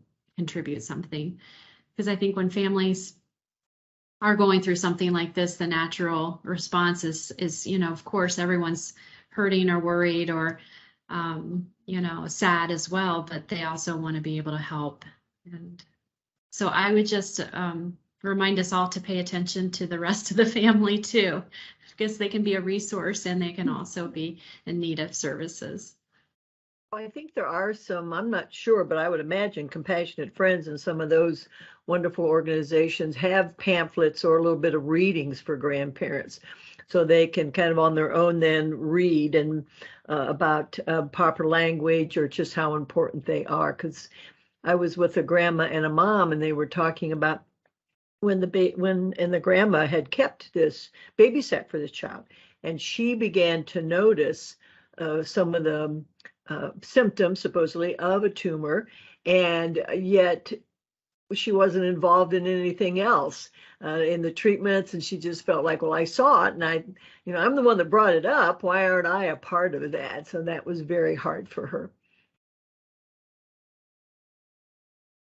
I think we've touched a little bit as well, but also knowing that like counseling and support is available, and so it's like seeking outside help and support is common, and so recognizing like and providing, like, if there's a family member that's having a really hard time, but then also for yourself too as a parent or a caregiver, that sometimes that's needed, and there's nothing wrong with that, because you have to take care of yourself before you can be strong and support anybody else. And I think too, just, this is a lot of information, and this, wonderful programming throughout the day, and you hear a lot of information. So again, just to really emphasize, calling on your team members. I know, at least at my institution, our social workers are wonderful keepers of all the resources. So, you don't have to remember all of these things, and just reaching out to those people available to you to ask. We have well-organized files of, things that are for, resources for different things. So just never, ever be afraid to ask. Well, it's hard for a grandparent because you're grieving for your child who's the mother of a sick child too. So when you're the grandparent, you got double whammy there on your grieving, and how can you support? Bonnie, if my mom is on watching right now, she would probably be saying amen to you, because That was one of the first things she said. Is one time I called her when my daughter was not doing very well, and I was very upset, and I was just angry at the world. And I don't know if I like got back in my teen angst with my mom, but it was one of those things where like I was more quick to like snap at people, you know what I mean? And obviously with your parents, you're more quick to snap. And I just remember my mom saying, and I'm going to get emotional because I always do, but she made a comment to me about how hard it was on her and my dad because not only were they watching their baby struggle and go through this, but also their grandbaby. And at the time, I was just like, no, no, no, no. You have no idea how hard it is, you know what I mean, and what we're going through. But now that I've taken a step back from it, I absolutely believe that, they were suffering just as much, if not more, than me at times. And it was just really hard for me to see that because I was so deep in my own grief and my own journey that I couldn't see how it was affecting my sister and my parents and my nephews, and now I do, and I realized how different and closed off I became, which also hurt them because they were losing me too, or who I was at prior to the cancer diagnosis. And so it's such like a ripple effect. I just can't keep saying that enough. And I think all of you ladies just spoke so beautifully to it.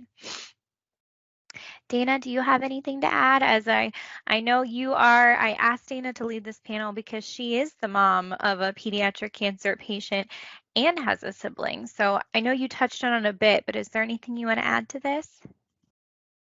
I just want to add a thank you to all of the panelists because they really did convey the things that a lot of families look and search for in answers. So I'm with gratitude to just have you guys here sharing thoughts and resources to all of the families listening.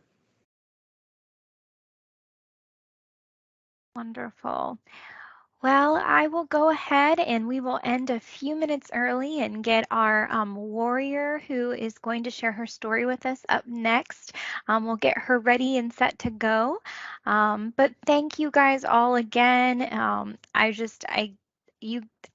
was getting texts like this panel is so good. So people are just really enjoying all the insight that you shared and the resources. And you did it all with so much love and support for the family. So I am glad you guys all have the positions that you have because you can tell this is more than just a job for all of you. It is a passion, and that is the best possible way to be. So thank you. Feel free to view the chat. Everyone is giving you their thanks, and I appreciate you ladies being on with us today. Thank you so much, and feel free for anyone to reach out if you need some resources or help. We're happy to. Thank you. Thank you. Thank you, ladies. All right. So now we are going to move forward to, and this will give us more time to interview this amazing young lady, Lauren Raymer. And so while we work on getting her spotlighted, I'm just going to share some of the background. So Lauren is a pediatric cancer warrior and advocate. And Lauren is very unique in that she actually has multiple forms of cancer throughout her life. So I'm going to have her explain that a little bit more to us in detail. But Lauren has endured adrenal cancer at 17 months old, 2 brain cancers at 9 and 12 years old, 2 extraskeletal osteosarcomas at 14 and 15 years old. And she, I'm so happy to say for her and her family, is currently 4 years cancer-free. And so thank you, Lauren, for being on with us today. We are so happy to have you. Thank you. I appreciate the opportunity to talk to you guys. Yes, of course. No, it is our pleasure. So I have a few questions for her and that she's agreed to answer, and we have some extra time, so I'm excited to dive in. But as I show these different cancers that you had, most families, their child is diagnosed with one cancer and perhaps a secondary cancer due to treatment down the road. But my goodness, it seems like you have endured so much. Can you tell us a little bit about that? Yeah. So I have a pretty unusual situation. Um, I have what's called Li-Fraumeni syndrome, which is just a genetic mutation that predisposes me to all forms of cancer. So with that, I do have a pretty lengthy cancer history, and I'm one of four kids. I have two older brothers and a younger sister, and so both me and my older brother Brent had this genetic mutation. So with that came quite a few, bouts with cancer. Yeah. So I can imagine you had a lot of highs and lows then on your journey, especially if not only you, but your sibling also was going through this. Can you share with us maybe a high and a low? Obviously, I'm sure there was a lot of lows, but I know sometimes there can be those highs too. Oh, absolutely. Absolutely. I would never wish cancer on anyone else, but it's given me so many beautiful opportunities, and I am so thankful for the connections that I was able to make, both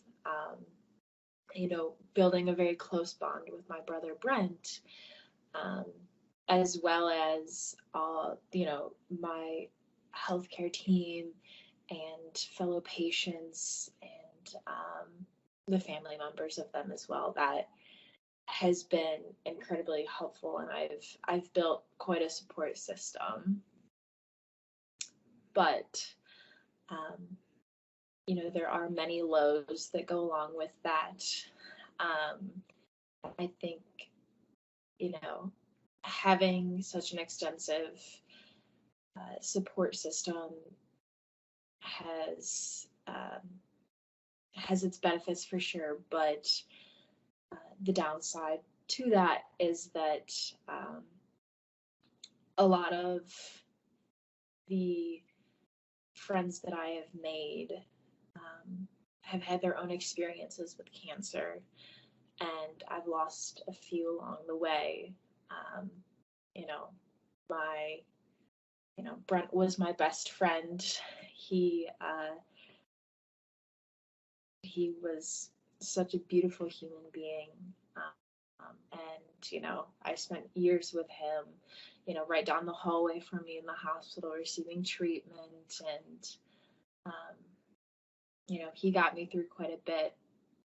But there's always the flip side, which he passed away in 2017. So losing those people that you have such a deep connection with has definitely been the hardest part. Wow. Yes, I can only imagine. And again, we are so incredibly sorry for the loss of your brother. I know you having him as that partner of not only your sibling, but also the one person that fully understands, I'm assuming, everything that came with your condition. And like you said, the hospital stays. And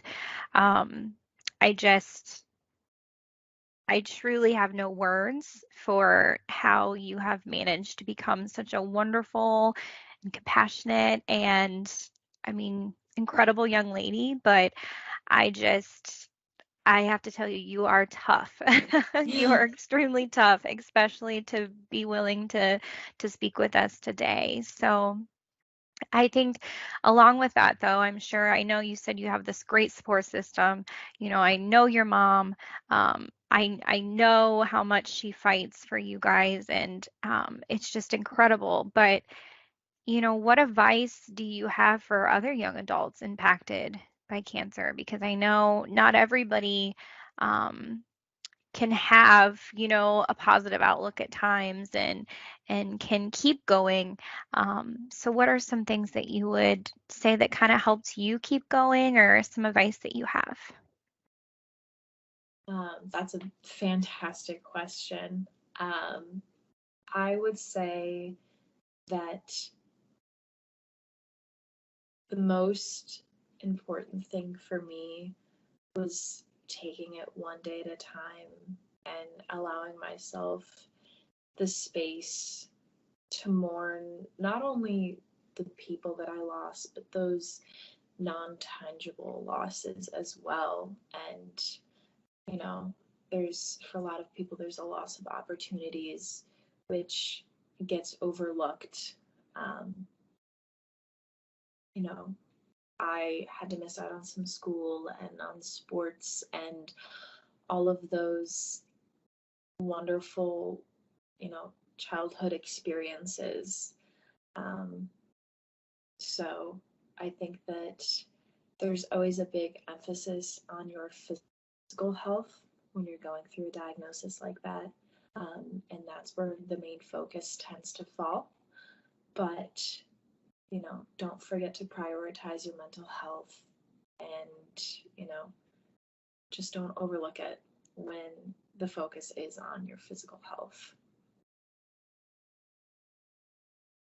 I think that is another extremely important point. And I feel like mental health is becoming more accepted and more looked at as a whole. But I completely understand that a lot of times while you're in crisis and you're going through treatment and things, it is the physical health is, the main priority of everybody around you. Just keeping you alive, keeping you there. But that mental health can be such a huge component of it. And especially if you come out on the other end, you know what I mean, then dealing with everything that has gone and happened to you is a huge mountain to conquer. And so the fact that you're even able to share and so eloquently, my goodness, you're way more well spoken than I am. You should probably be leading the summit, but I am extremely impressed and extremely happy that you were here to share your story with us today. And I know that you have tried to do and you have been doing lots of advocacy and things. So just thank you for everything. And we actually just got a question in the chat that said, how are you today? So how are you doing today, Lauren? I'm doing really, really well. From a medical standpoint, I've been cancer-free ever since 2018, which has been such a blessing. As well as I was just getting done with a lecture. I am currently at Capital University studying pediatric oncology nursing. So I'm loving every moment of it. So I'm doing really, really well. Well, there is no doubt that you're going to be perfect at that. So just absolutely perfect. So that is such an also beautiful point is I love seeing individuals that have that lived experience and passion then go into that field, because although I know it's hard for you and it'll be a lot of triggers for you in the future, the families need that. The families need people who just truly understand. So thank you. And thank you for being on with us today. Well, I hope you continue on, but I know you have your studies and your schoolwork, so we will let you go. But thank you. And there's so many wonderful comments in the chat as well. So hopefully you can read those. Absolutely. Right. Absolutely. Thank you. Bye, Lauren. Have a good day. Thanks. You too. Oh my goodness. Well, I don't know how we follow that because she is such an incredible young lady, but we are going to try. And while we get set up for our next panel, which will be our education, cancer, and the classroom panel, while the wonderful Kim is getting everybody set up here with their cameras and mics, we're going to do another Did You Know? So again, just put your answer in the chat.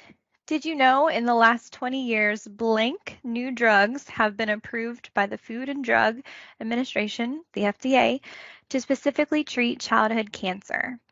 Do you think it's A, 35 new drugs, B, 19, C, 6, or D, 105?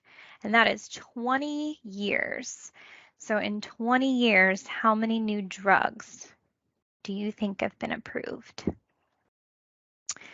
So I'm seeing all across the board here. We got A, C, D, B. I think we've gotten them all. Lots of B's. Wonderful.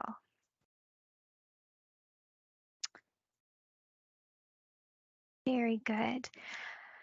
All right, well, as those are slowing down a little bit, I sadly have to share that the answer is C, 6.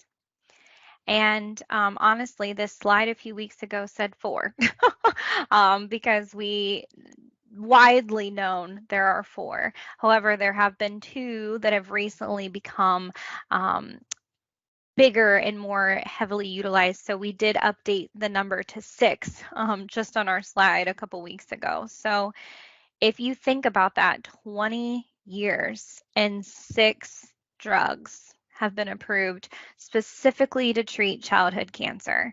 That in itself is just a shocking, unacceptable amount. And so a lot of you might be saying, well, what are we giving them? We are giving them adult treatments half the time.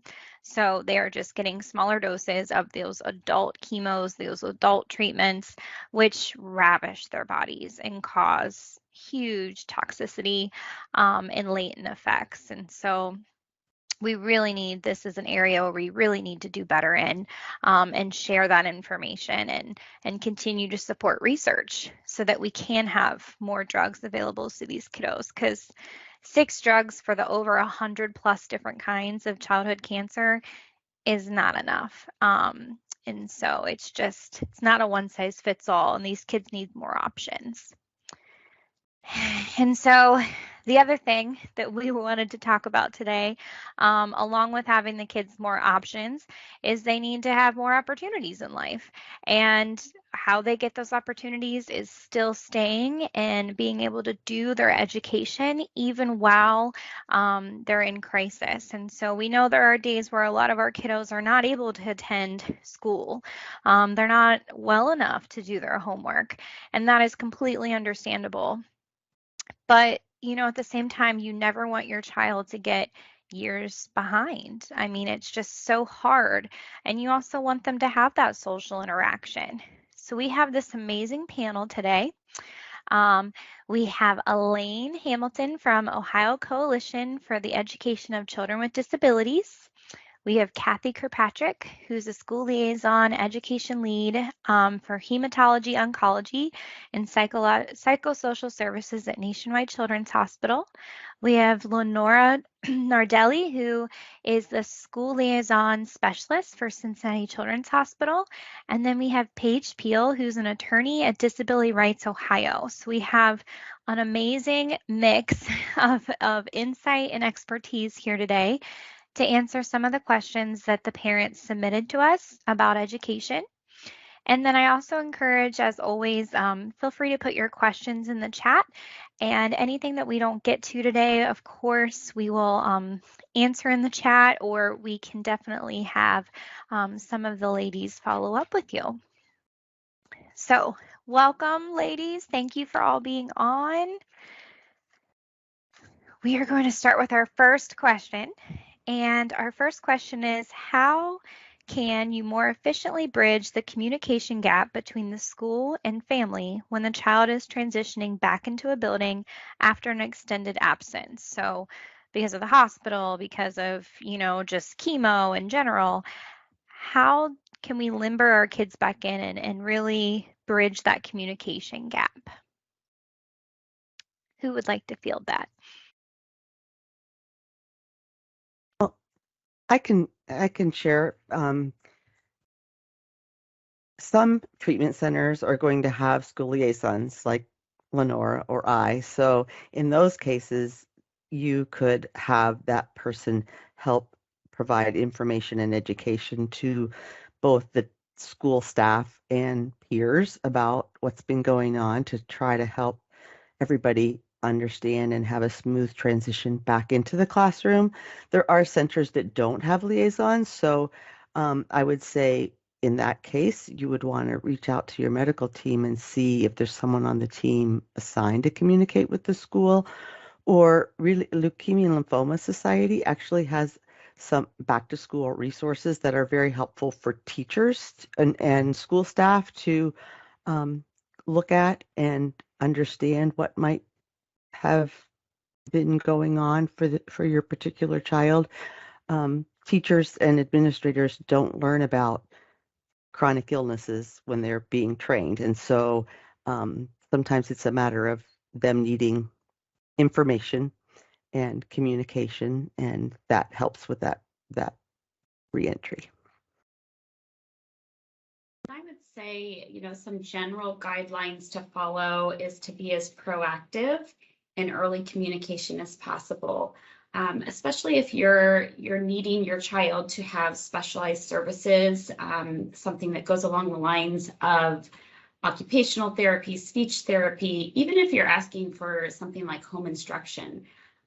Getting that communication early on, because it takes schools some time to put those things in place.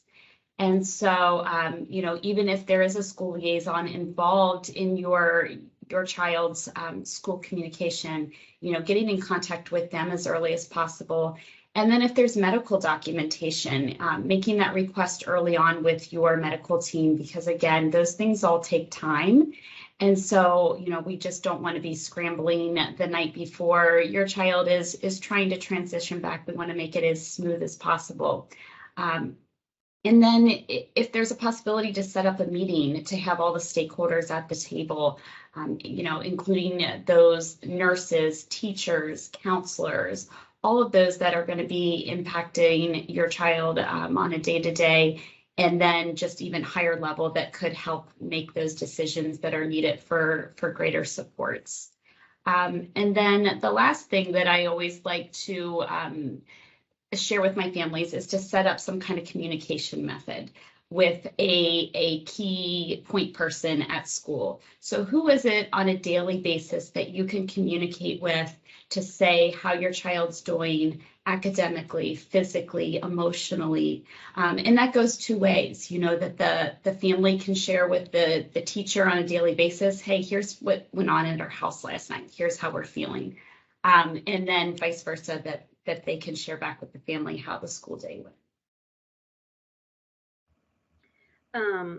I would also add, if your child already has a 504 plan, an IEP, on health plan, you can always call that team together, either right before or the first day or two that they're starting, to get that team together and talk about any changes or any additions that need to be added to those plans.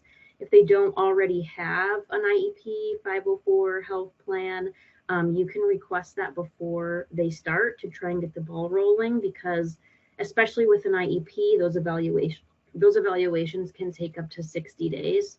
So you can try to anticipate that. And if you need to make those requests, do so early before your student goes back to school so that they're set up for success once they do start.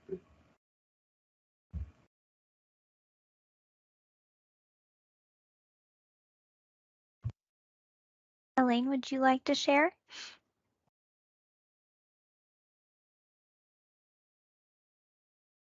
Oh, I think you're muted. Let me see.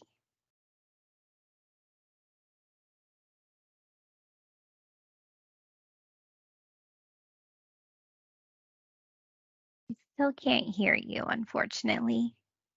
Okay.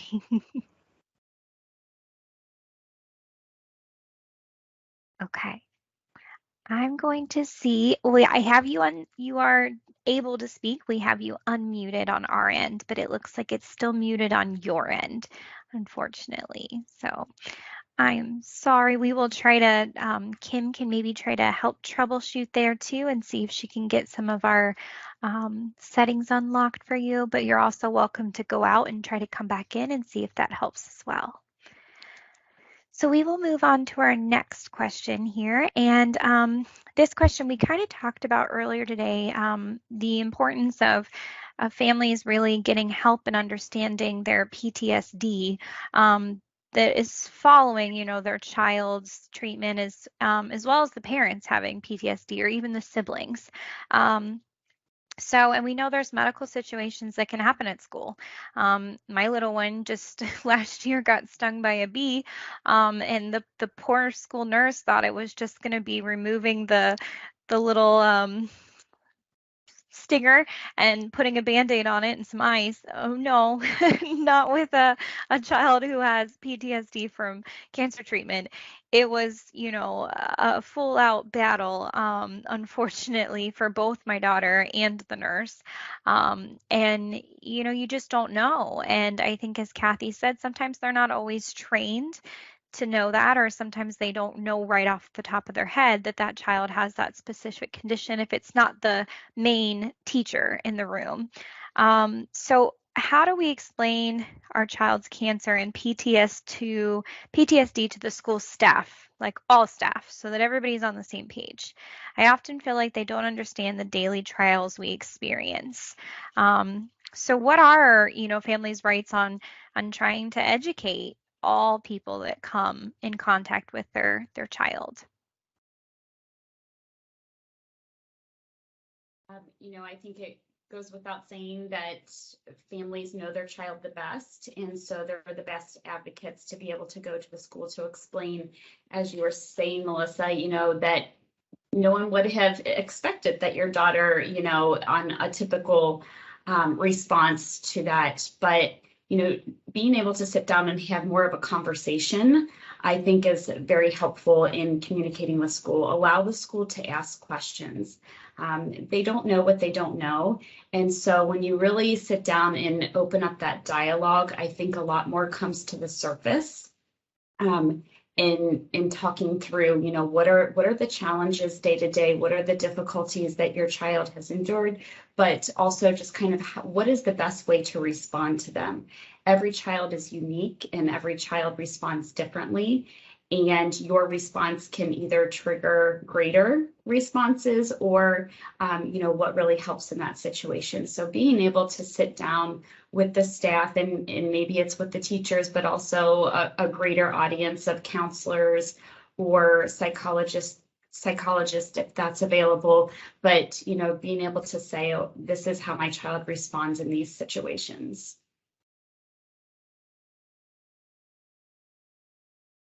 And once you've provided the education to, like, the nurse, the school counselor, the teacher, you can ask that they write a summary to be left for any substitute teacher or anyone who might not be familiar with the child. You can ask that they leave that in their, like, subplan folder so that anybody who's interacting would be alert to that information.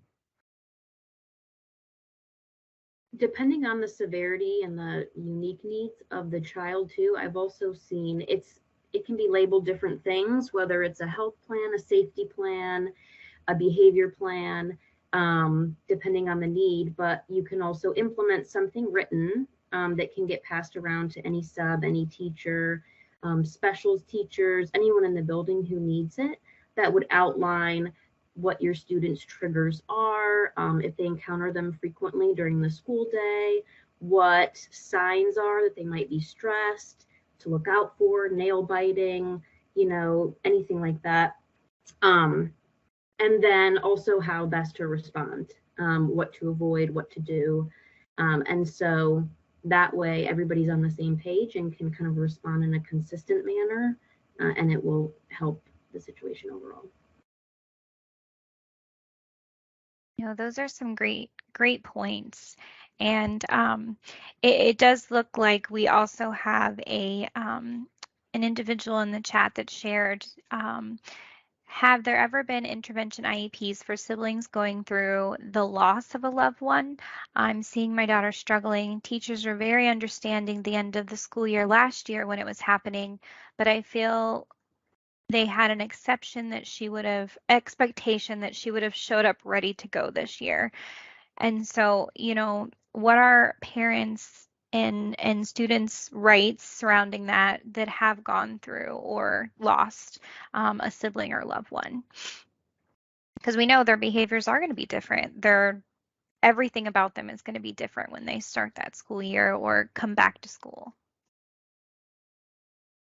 I think that's the point at which you would want to engage the guidance counselor, or if there's a mental health specialist at the school, because the sibling wouldn't be eligible for an intervention plan necessarily on behalf of their reaction to their brother's situation, but certainly services and intervention can be provided through those other avenues.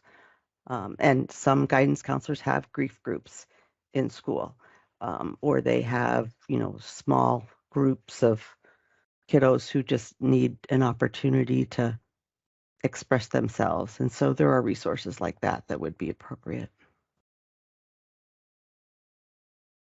I've dealt with situations where we go in and offer bereavement support to the child's class, but we also offer it to the siblings class, so that the next year, the children in the class can also kind of understand what those feelings and behaviors can be and look like.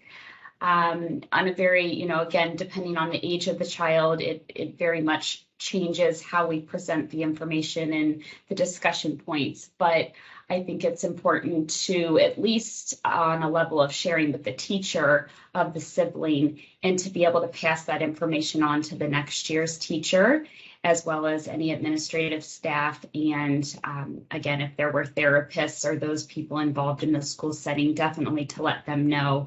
I also like to encourage schools to find a person, a staff member that really can be that person for the sibling, or build that relationship, and not as a teacher, but as just a caring staff member, and just really building that relationship throughout the year prior to losing a sibling, but to kind of build on that from years to come, that is their person, their safe person in the school. And sometimes if the sibling and the patient are in the same building, that happens a little more naturally. But if you have a 4th grade kiddo going through treatment and a 6th or 7th grade sibling, then it's important to, with the parent's permission, obviously, to reach out to the counselor at the middle school, because otherwise that counselor wouldn't have any way of knowing unless the family came directly to say, my child needs this. I think that's a really good point. One, just making it known again, and perhaps re-meeting with that, that same team. I know more than likely they were a good support last year, but sometimes you just have to let them know, like, hey, this grieving process is long and it is not over, and our child is still exhibiting this, and this. So I know that's extremely hard. I'm so sorry your family is going through that, and I definitely think if you need to chat more about that, I'm sure these ladies would be more than welcome to kind of send you or let you know anything that you have as far as questions. So our next question is, and this is just the standard. I think some of these things can get confusing, especially when you didn't need them before. And so what is the difference between an IEP, the Individualized Education Plan, and a 504 plan? Can you have both? So a 504 plan is dictated by Section 504, which is primarily a anti-discrimination and equal access type of civil rights law.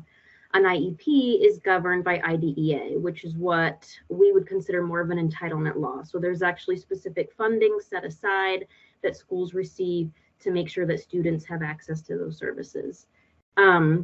Both plans and laws entitle students to a free and appropriate public education at no cost to the family. In practice, you can have both plans. Both plans are not typically needed. So the eligibility criteria for 504 is a little bit looser than IDEA. You can get a 504 plan if you have any disability that substantially impacts a major life activity. That would qualify you for all the protections under 504. And then in addition to that disability, you also have the requirement to need some type of special education, related services, accommodations, aids, and supports to qualify for a 504 plan. For an IEP, there's 13 specific categories that you would have to fall under. Typically, other health impairment would cover cancer. And then you also need, there also has to be a need for that special education and related services. So the difference is that an IEP is going to require some type of specially designed instruction. And so that is more than an accommodation, or, you know, I've seen counseling kind of go in between, but more than your typical breaks or shortened assignments, and more into the realm of either special academic instruction, smaller class sizes. I will say that a lot of confusion stems around whether or not an IEP requires academic deficits. It does not. You know, you can have whether students are maybe exhibiting signs of anxiety, executive functioning problems, where they are struggling with organization, self-regulation. All of those things could require instruction that rises to the level of an IEP and not just a 504, and it doesn't have to specifically involve academics. An IEP also includes accommodations. So typically when a student would qualify for an IEP, the 504 plan is no longer necessary because all of those accommodations can be included in one plan, which is their IEP.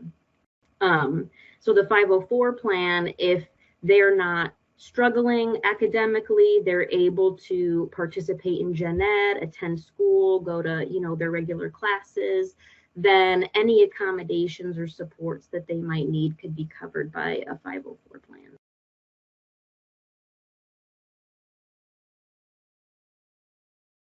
Wonderful. That's it seems so straightforward, and I understand completely, you know, what both documents do, but sometimes it's confusing. You know what I mean? It's like, okay, what best fits my child? Because a lot of times there are strategies and things that you want to inform the school of, but it's like, which way do we go? And to piggyback on that question, actually, the other question was, my child's school utilizes a health plan rather than a 504 plan. What is the difference? And should I ask for the 504? So I think this is very common. Some schools do have health plans that they utilize more so than the 504s, or vice versa. So what are your insight on that? Well, I think one thing to keep in mind is whether or not the health condition, whether or not the disability or the health condition is having a negative impact on the academic performance. Because both the 504 and the IEP require some element of negative impact on academics. So that I see that be confusion a lot. And then I would say more to the health plan, you know, if those are needs that really need to be carried out throughout the day, typically written by the school nurse, in more of that impact of just needing these medical situations taken care of throughout the day, would lean more towards the health plan versus the 504. But sometimes it can get a little murky because, you know, because they need to leave the room quite often for these situations in the nurse's office. They're losing class time, therefore they need extended time on assignments, or you know, different seating situations. Then sometimes that'll kind of impact more to a 504 plan. So that can get a little bit gray. I would say, you know, the health plan is a much quicker process and can be written, like I said, by the school nurse. So sometimes I'll see schools implement the health plan just to get things started. And then they say, you know, once the child gets back into the school and we can really see how is this impacting their day, and we want to see how it impacts them from, you know, transportation through the entire day, at what point do we need to put a little bit more support in place? So I kind of think of it as a continuum, sometimes of that health plan being your very basic information, and then building up from there of what the child's needs are throughout the day. I would also like to add to that school districts have under 504 an affirmative duty to locate and evaluate any kid who they suspect might have a disability that needs any type of support. So, and the evaluation process for 504 is a little bit more extensive than for a health plan. So for a health plan, you might have either a physician's letter, or they've contacted the physician, a school nurse, maybe an administrator who meet, but that's not governed by any type of law or regulation that I am aware of. So it's kind of just school district discretion as to, you know, who they include. And of course, most of the time they will include parents and doctors and all of that. But with 504, they have to have, you know, also teachers and people who know the student and see them on a regular basis. And they have to go through a whole evaluation process, figuring out what that particular student needs. And so they have to do that regardless of, you know, they can't predetermine the outcome. So school districts can't say, you're bringing us a cancer diagnosis. We think that we can just start with a health plan for now because, you know, we don't anticipate any needs.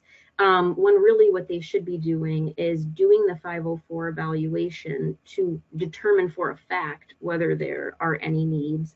And then if there aren't, if the team decides, you know, that maybe your student just needs help with medication or, you know, a special diet or something like that, that can go into a health plan. But if there are additional needs, you figure that out at that evaluation stage, and that way they get the 504 plan that they need. So any district who is utilizing a kind of blanket policy where they say, you know, well, students with cancer, we're going to use a health plan, that would technically be a violation of 504 because they really need to be making those determinations on a case-by-case basis for each child. Just also want to add, not to make it more confusing, but in general, we are talking about public school settings. And so when we, you know, have all of these wonderful school options of charter schools and private schools and virtual schools, those laws can change a bit and, you know, create a little bit more questions of the families. And so my advice in general is to reach out to the administrator at a private charter school and ask them, you know, what is available for my child, and kind of go from there, because it can vary broadly across those different settings. That is a great point. And because there are so many different avenues in which you can get an education, even homeschooling, things like that. So I do encourage families that if you, after you reach out to whatever educational platform or facility or, you know, school that you're using, if you're not getting all the answers or you feel like you're still stuck, there are nonprofits, two of which are on today with us, and other individuals, parent mentors, different people in the community that are really there to support you and kind of let you know your rights and the different opportunities that are out there. And so that way that you can also be comfortable in making the decisions that you do. And so I think that is something that families don't realize is, you know, they can, ask for things and try to advocate best for their child, because the parents do know their child best, but they're also sharing that child with the school, and the teachers are seeing a different side of the child. And so it's really a partnership. And I know it can be very difficult at times, but it's the best and the easiest school years are ones where you just have a really good relationship with that teacher and the administrators. And so definitely always trying to work towards that. So our next question is, we kind of answered this one, so we're going to skip on to our next one, but what can I do if my child's school is not supporting my child and their health needs? And so I kind of touched on that a little bit, but are there anything specific, any groups that you guys would want me to put in the chat, things like that, that they can do if the family just has tried and it doesn't seem like their needs are being met?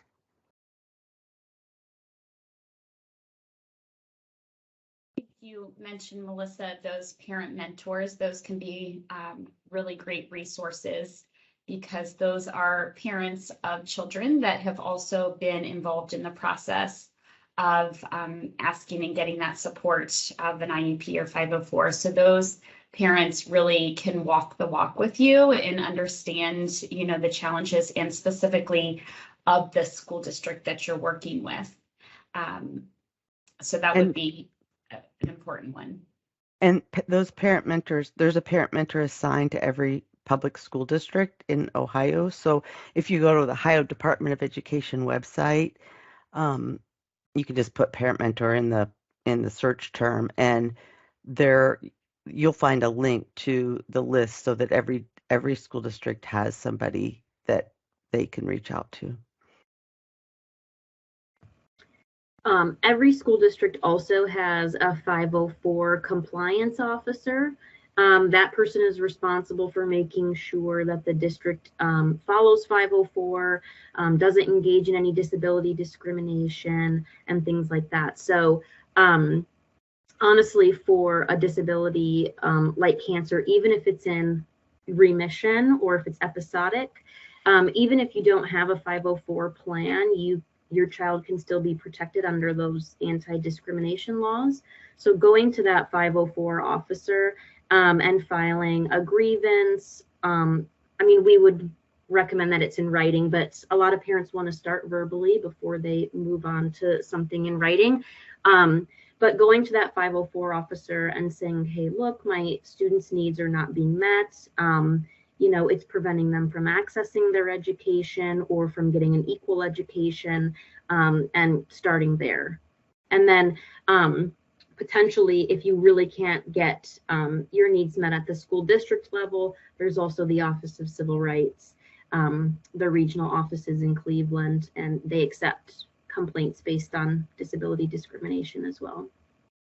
And I think the language that Paige just shared is really important to say, I don't think my child is getting an equal education, because you do not want to say my child isn't getting the best, because the law requires a free and appropriate education. It doesn't require the school district to provide the best possible, the Cadillac. And so the language that Paige shared, I think, is important to remember. That's a really good point. And I think for all of you parents that are struggling with that, knowing, as Paige and Kathy just pointed out, knowing the exact things that the state and the school can and cannot do for you is really powerful.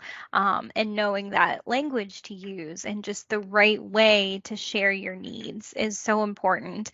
But, easier said than done. So definitely reach out to some of these nonprofits.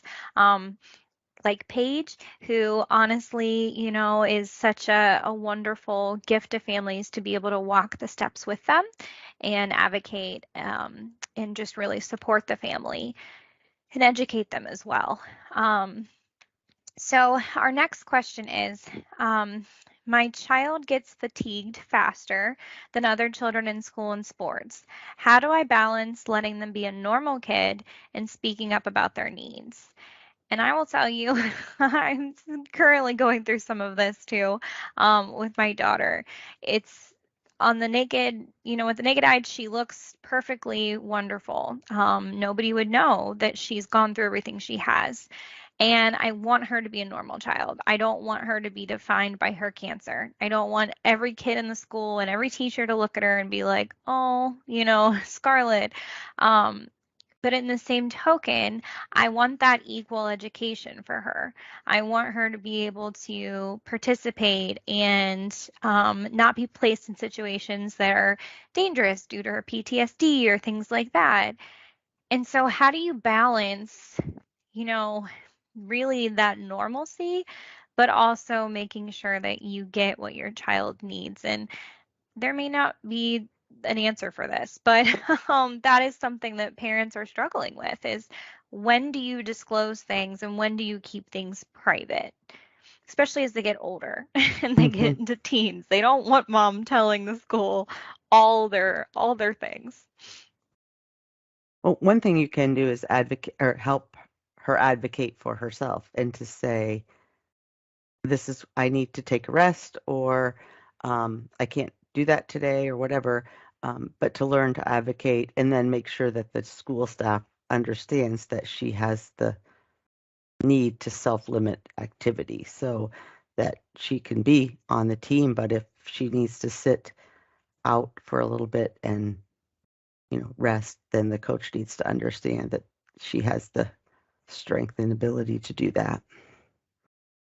Yes, I love that point, Kathy, of self-advocating, especially as they get older and teaching them, ways to appropriately address the situation and let them know their limits. I also like to think of, kind of that contingency plan of, on most days I can do these activities, but there's some days when I might not be able to or might not be feeling up to it. So what can I do instead? And kind of have that plan set up ahead of time. Oftentimes when we're talking about PE and those kind of things, if it's a game or sport that they're doing that really they may not appropriately shouldn't be doing, but having a plan for them, what can they do so they don't just feel left out? So maybe they are the scorekeeper, maybe the student and a friend that they have identified, can do another activity. So just making sure that there's other activities for them to do in place of it as well, so that they don't feel that sense of being left out or maybe not wanting to speak up in fear of feeling left out. Those are great points. Depending on age too, we always recommend that kids start going to their own meetings if they have an IEP or a 504. That way they get comfortable with the environment of discussing their needs. They get more comfortable around the teachers and administrators who are responsible for making sure that their needs are met or their accommodations are being implemented. And they still have you as a parent or other support team members there with them so that, it's an environment where they can sort of practice, and then it's not in the middle of the classroom where all of their peers are. It's kind of in more of a contained area so that they can get more comfortable with that. Along with that, I think of, I have, the older students that come to those meetings and they're advocating for themselves, saying, I don't want to have rest breaks, or I don't want these things that make me look different. And so we have that conversation of just because it's on your 504 doesn't mean you have to use it, and you don't have to do it day in and day out, in a very scheduled way, but it's there in case you need it. So let's keep it on your plan in case you need it. There's a reason that it's there. That we're saying that there might be a situation, especially if they're transitioning newly back into the school and just don't quite realize what that fatigue could feel like. We like to set that up ahead of time and proactively say, you can have these rest breaks, you don't have to take them. And then coming up with kind of a quiet signal for them to notify the teacher so that they're not having to raise their hand and draw, this attention to themselves that they might not want.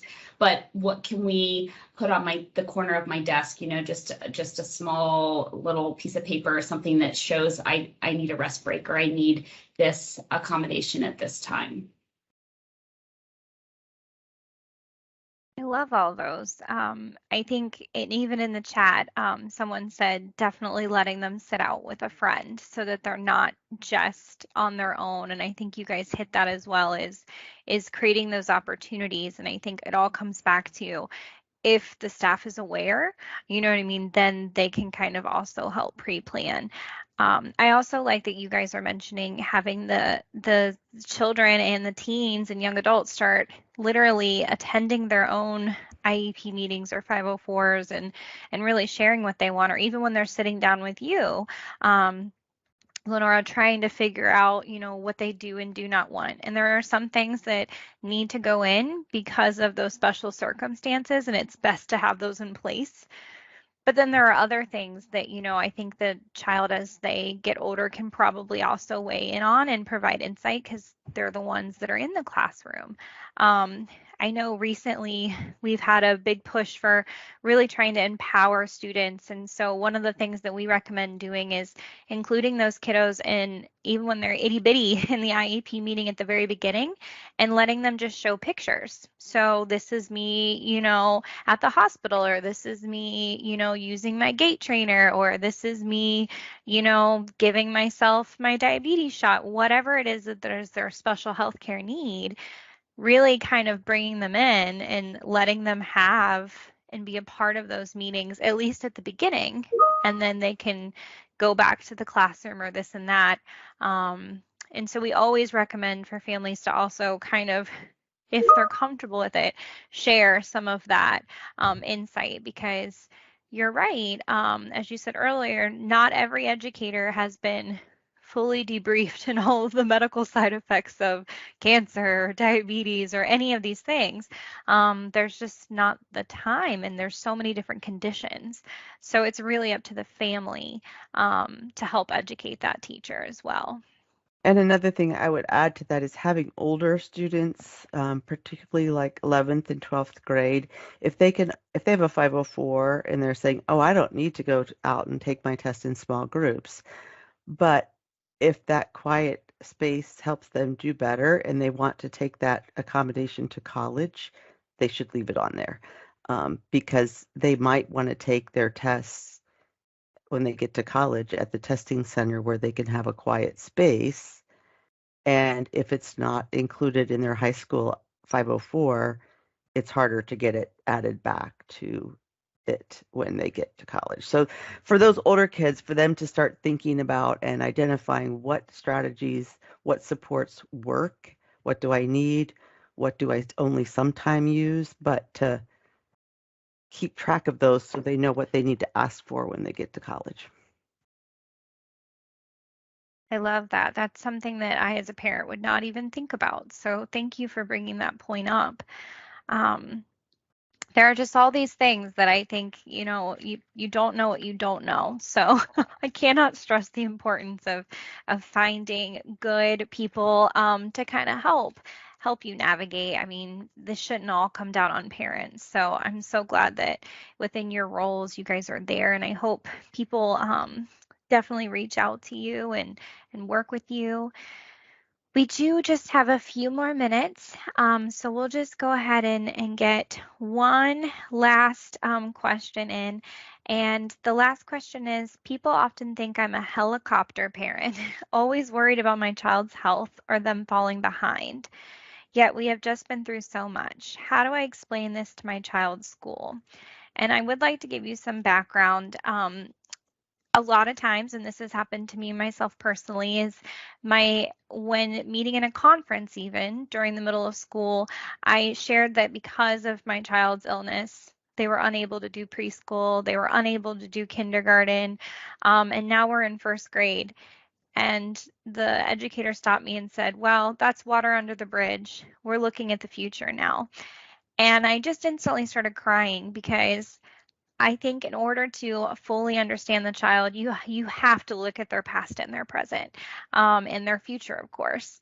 And so, sometimes I myself can be viewed as a helicopter parent. So, I mean, what do you recommend to those parents that are being made to feel like helicopter parents, or,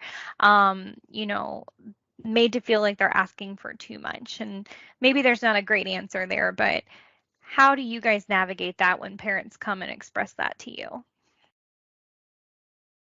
I would say, sometimes we are, as school liaisons, not even involved early on in diagnosis because the schools are just so ready and willing to help. And just like we've talked about in earlier groups, the community rallies so hard at the very beginning, and then you kind of lose that over time. For various reasons, but the same with the school setting. I think over time it becomes more of this invisible, deficit to them that they are not seeing. They're not seeing them in a wheelchair. They're not seeing their hair's grown back, and all of those things have taken place that physically they don't look like they are a sick child. And not speaking in terms that they're still sick, but more in terms of this is a lasting impact on them. And kind of going back to our earlier points about PTSD and just really sharing your whole child with the school and letting them know that this has impacted us not only physically, emotionally, and on our family. And so, what things can be helpful for my child moving forward. We also have, because of treatments, those cognitive late effects. And so sometimes we don't know how they are impacting the child until they get into the older grades. I have a lot of situations of 4th, 5th grade where this really becomes this, ugly beast of, the family is not anticipating the amount of expectations on their child, and the school is just ready. They're in 4th, 5th grade. They should be ready to go. They should have all their executive functioning skills and be able to do all of this and multitask. And it's just not the case, especially for a child that has had treatment in those early years. So again, asking to proactively sit down and talk with your school, your teachers at the beginning of the year before it gets to that point where it's kind of too late and your child is starting to feel that sense of that they can't do it, that you want to let them know early on. I think too another way is to talk with the teacher as a parent and know for yourself what kind of communication do I need from the teacher, from the school, that will help me not be so anxious. And so that if you can have a conversation with the teacher early on and say, this is where we've been, this is what we've been through, and sometimes I worry, and so I need to count on you to let me know if you're seeing, A, B, C, or D, because these are the kinds of late effects we might anticipate. And then, try to then let the teacher take responsibility to reach back out to you, but they won't know because it's an invisible kind of deficit and they need to know what you need. And then I think that would empower parents too to know that they've asked for what they needed.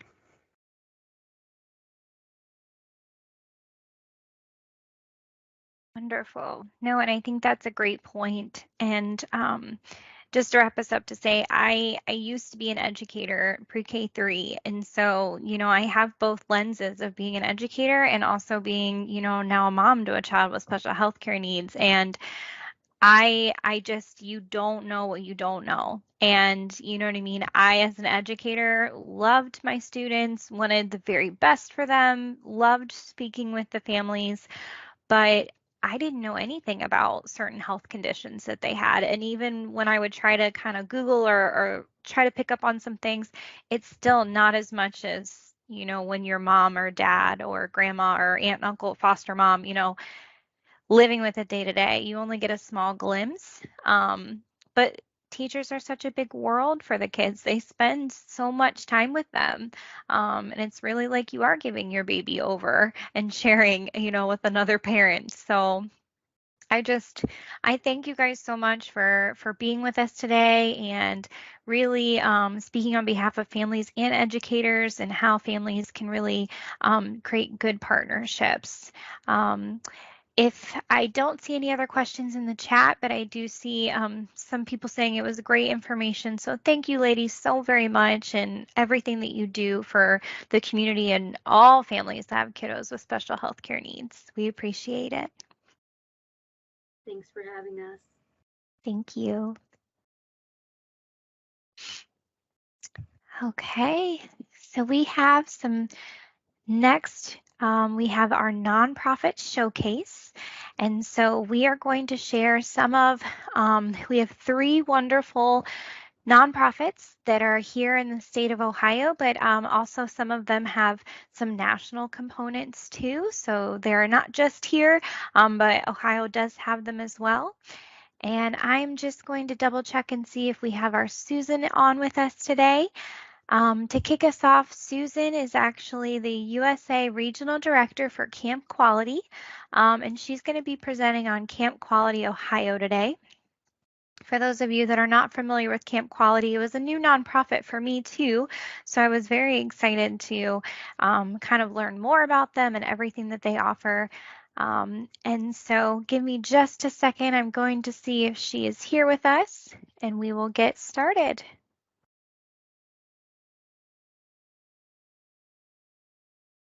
Hey, Melissa, it's Kim. Mm-hmm. She is here, and I've just allowed her access, so she should be able to unmute herself. Thank you, Kim. So Susan has some great slides for us today, and I'll go ahead and start and kick off with the first one here. Hello, everybody. Can you hear me? Yes. Great. Thanks for having me today. Thank you for being on. I have your first slide ready, so you can just tell me next slide or do a deep pause and I'll move you. All right. So, so thank you again for having me at the summit and for the nonprofit showcase. The person that should be here is Sarah Gibbons, my executive director for Camp Quality Ohio. Sarah is an experienced director and takes care of all of our programs in Ohio. She unfortunately had a planned vacation, and so I am the fill-in for her. So let's kick off with the next slide and talk a little bit about Camp Quality USA. Camp Quality USA is a program that that has been around in the United States for just over 35 years. We have camps in 13 states. And the unique thing about our programs is, yes, they're camps, but they're also year-round programs. That's the first thing. The second thing is that no camper or family ever pays for any of our programming. Our programs are all no cost to all our kids that we serve. Our mission is to serve kids affected by cancer and their families by providing summer camp experiences and year-round programming to build companionship support, all of those things that you need both in diagnosis and in survivorship. Our reach, again, we are deep and wide. We serve over 13 states, and we're looking to do plants in other locations. Ohio is one of our bigger programs, and I'll talk a little bit about Ohio in just a moment, but nationally, we serve around 1,300 to 1,500 kids every year through our camps and programs. On to the next slide. We are certified by the Children's Oncology Camping Association. Yes, there is an association for oncology camps. We also are generously supported by Care Camps, which gives thousands and thousands of dollars to each of our camps every year to run, alongside of course, our individual corporate and sponsorship donors. We are a 4-star charity on Charity Navigator, and we can't do any of our programs, of course, because they're no cost, without the generosity of our donors and our corporate sponsors. On the next slide, you'll see our locations and where Ohio kind of rests in our locations. I just put that up there to let you know. And I should mention too that there is a Camp Quality Canada. We're very, although our organizations are not linked legally, we are constantly sharing and in this virtual environment that we just got through. We went back to in-person camp this summer, but for the past 2 summers, we did some joint programming. So, but I haven't marked their camps up there. So this is just the United States view. Next slide, let's talk about Camp Quality Ohio. Camp Quality Ohio serves 100 to 150 kids affected by cancer and their siblings throughout the state. Yes, we do serve siblings. We know that when a cancer diagnosis comes, it comes to the whole family. And so we serve kids in diagnosis and survivorship, but also make a place at our camps and in our programming for siblings to attend to their unique needs as well. We have a volunteer base of about 80 to 150 volunteers, depending on the time of year. Summer takes a few more volunteers.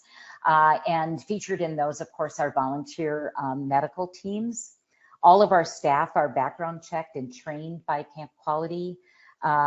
Each camp has its own medical team of medical professionals that care for our campers, vet their healthcare forms, and set up treatment plans on site if that's appropriate for that camper.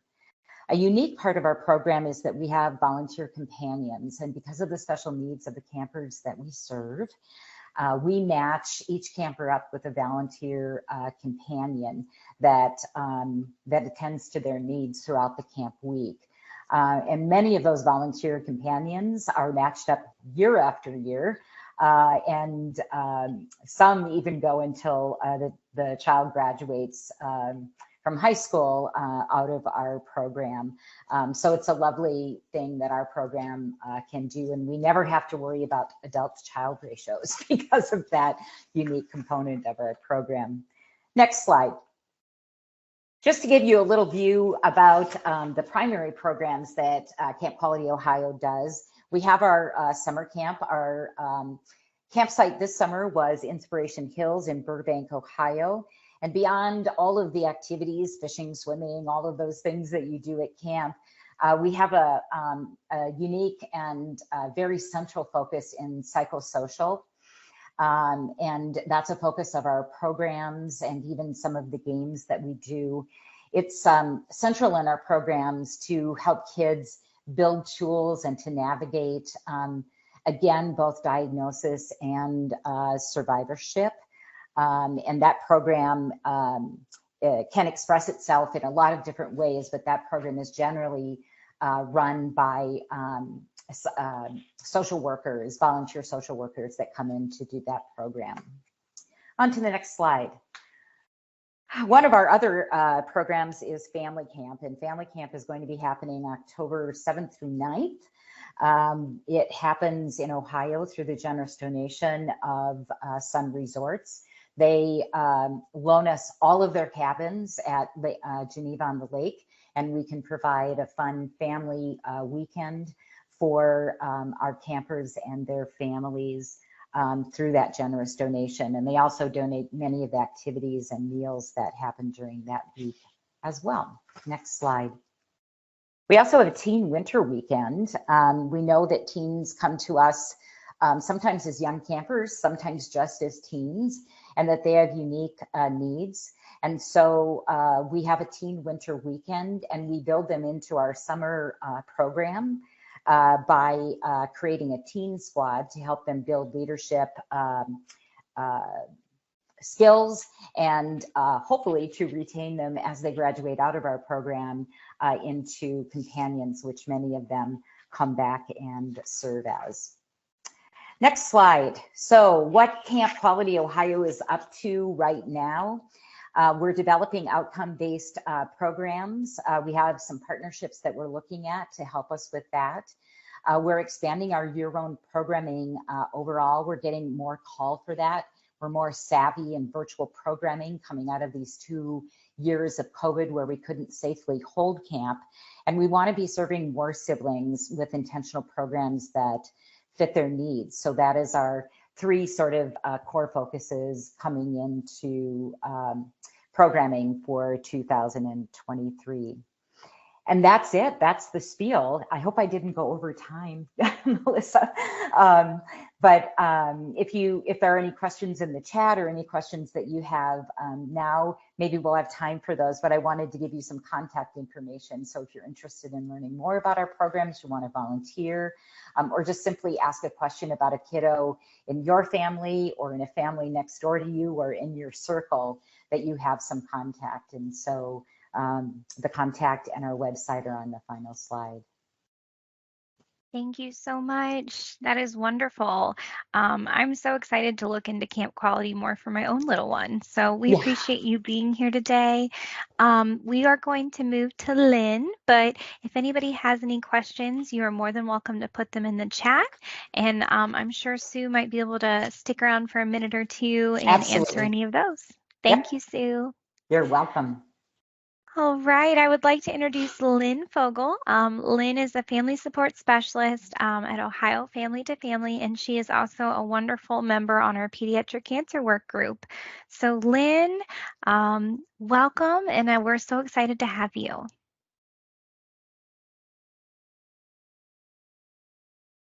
Good afternoon, everyone. It's good to be here. This has been a really great day so far, as I knew it would be, with all the planning that has gone into it. And I'm excited to be a part of it and to share with everyone just a little bit about parent support that you can access through Ohio Family to Family and Ohio Parent to Parent. Ohio Family to Family is one of a network of family-to-family health information centers across the country. Every state has an F2F, and we are parents of children with special health care needs supporting other parents. Our services are free. Here in the state of Ohio, the F2F grant, F2Fs are grants supported through maternal and child health federal funding. And here in Ohio, the F2F grant is held by the Cincinnati University of Cincinnati Center for Excellence in Developmental Disability. But we support families with all kinds of healthcare needs, not just disability-related healthcare needs. And so for someone who has a child with seizures or with diabetes or with a pediatric cancer diagnosis, these are all the types of things that we can support. Navigating healthcare systems and settings is something that we each have experience with. There are 3 family support specialists here in Ohio. I live and work in the central Ohio area near Columbus, but I have colleagues in Cleveland and Cincinnati, and together we cover the entire state. We provide one-on-one support to families. So any way that you reach out to us, we can respond, we can give you a call, we can set up a Zoom with you, we can meet somewhere with you in person. And we can walk you through whatever it is that you're looking for in terms of resources. There have been a lot of great resources mentioned here today already, and more will be talked about through the course of this summit. And so if there's anything like that you need help accessing, family to family support specialists can help you do that. We can look for resources. We can point you to ones we already know about. We can make phone calls and help you get connected. And we also provide training for both families and professionals on a lot of different healthcare related topics or transition related topics. Briefly, transition has been talked about today. When you're transitioning from a pediatric to an adult care setting, there's a lot of things that come into play with making that transition, and it's something that we specialize in at F2F. I also want to mention Ohio Parent to Parent. This is a local state affiliate of Parent to Parent, or P2P USA. And I had put in the chat a link to our website. OhioF2F.org is our website, but then a page on that website is devoted to Ohio P2P as well. We train support parents to be mentors to other parents of children with special health care needs. And if you are someone who feels like you would benefit from having a mentor, just reach out to us and we will match you up with another parent who can help you walk the next phase of your journey. Our support parents come from all different backgrounds. And so if you're looking for someone whose child is the same age or has the similar diagnosis or lives in the similar part of the state, or maybe you're a grandparent, caring for a grandchild and you want to talk to another grandparent. All of these kinds of things are ways that we can match you up within the database to find someone else who gets where you're coming from and can support you.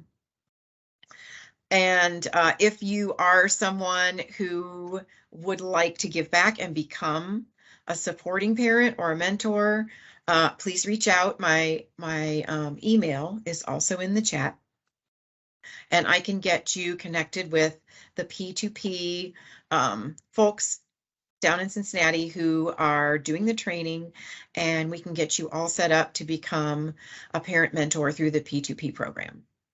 If you have any questions, feel free to drop them in the chat. Be sure to check out those links and see what all F2F has to offer. Thanks. Thank you, Lynn. That is wonderful. I can't tell you how meaningful those peer mentorships and also just having people who understand to walk the journey with you, and especially those transition resources. My little one obviously hasn't transitioned yet, but I have attended some of Lynn's and Family to Family and P2P's wonderful webinars they do, and they're so informative. So thank you for all of your support and help, Lynn, and for putting your information in the chat. I heavily encourage families to reach out. Thank you. Thank you. All right, we have our next wonderful nonprofit is Project Outrun. One of our pediatric cancer work group members, Stan, said you have to learn more about this organization. They have to speak at the summit because they're just doing something so unique and cool. So we have with us today Andy Shepard, who's the founder and executive director of Project Outrun. Welcome, Hello. Andy. Thank you for having me. This is such a wonderful event. It's so great to collaborate with other like-minded people that are supporting the families in the fight here in Ohio and outside of the state. My name is Andy Shepard, and this is a shoe story. I'm a runner, and 5 years ago, I ran a little girl's 5K who had battled pediatric cancer 3 years in a row. And I have two sons. Actually, I have three sons now. My wife gave birth to our third son on Sunday night. So I now have three sons, and they're my entire world. And as I was running this 5K, I looked at Kylie like she was my own. And I thought, what would I do if it were my son in the fight? And being a runner and a sneakerhead, I would make them shoes to make them feel fast, powerful, and strong, and use that metaphor of the run and the recovery road to help empower them along their way. So I designed Kylie shoes using the Nike by You builder, and I had no idea how to tell a family that I did not know that I had designed their daughter's shoes. So the first thing that came to my mind was to text them that we were huge fans of Kylie and that when she outruns cancer, she has to have the right shoes.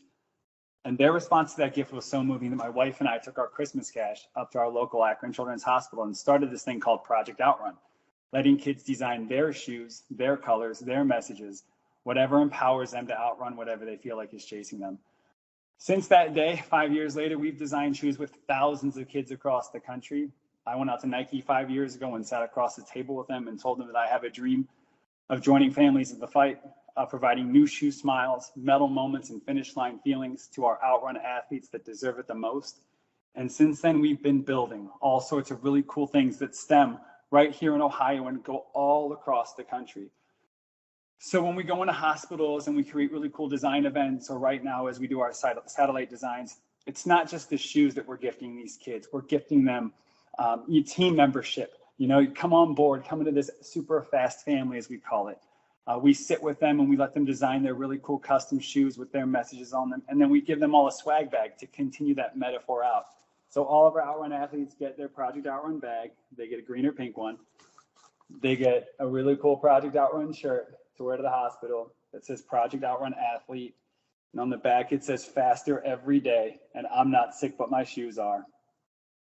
They get socks, because you got cool shoes, you got to have cool socks. And this is the most important of all of our swag bags, is we give them all personal finish lines that say, I am finished with.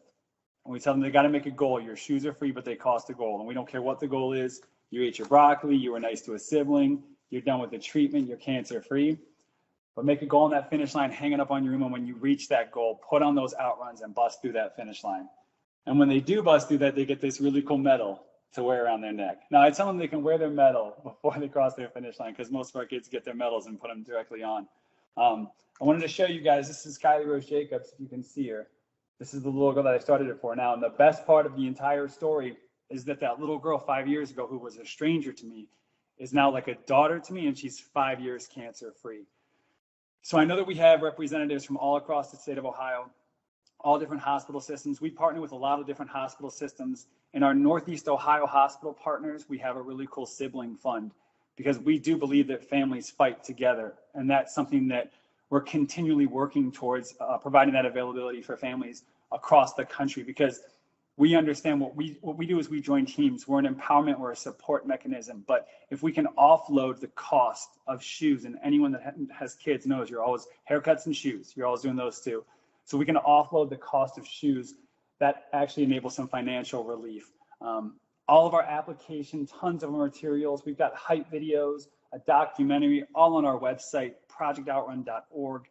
If you guys have families or patients or anybody that you think needs a lift, needs a boost, wants to join a team, and wants to allow us to be a part of their fight, we would love to be that for them. We're also currently leveraging some of our exposure and donor base to raise funding for pediatric cancer research with our Colin for a Cure campaign.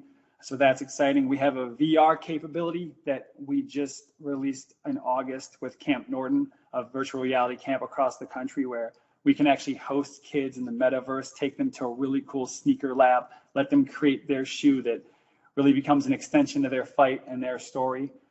The last bit of information, I know this is a lot of things, but I just get really excited about everything that we're trying to accomplish here at Project Outrun. But the last thing really that we really want to be able to do is we just want to join teams. So please, please, please, if you know of a family that could use support, send them our way. Send them to our website, projectoutrun.org. And thank you so much for letting me present today. And thank you guys for all of the work that you guys do every day. It's an honor to speak with all of you. Oh, and this is my last thing is we love Camp Quality. Before COVID, we went to Camp Quality. And my friend Lauren, I know I'm not going to run late. This is my last story, I promise. When I was up at Cleveland Clinic doing a shoe design for a family in their waiting room, Cleveland Clinic Pediatrics, there was an adult patient receiving treatment there. Her name was Lauren Cornelison. And she watched an interaction between myself and a patient.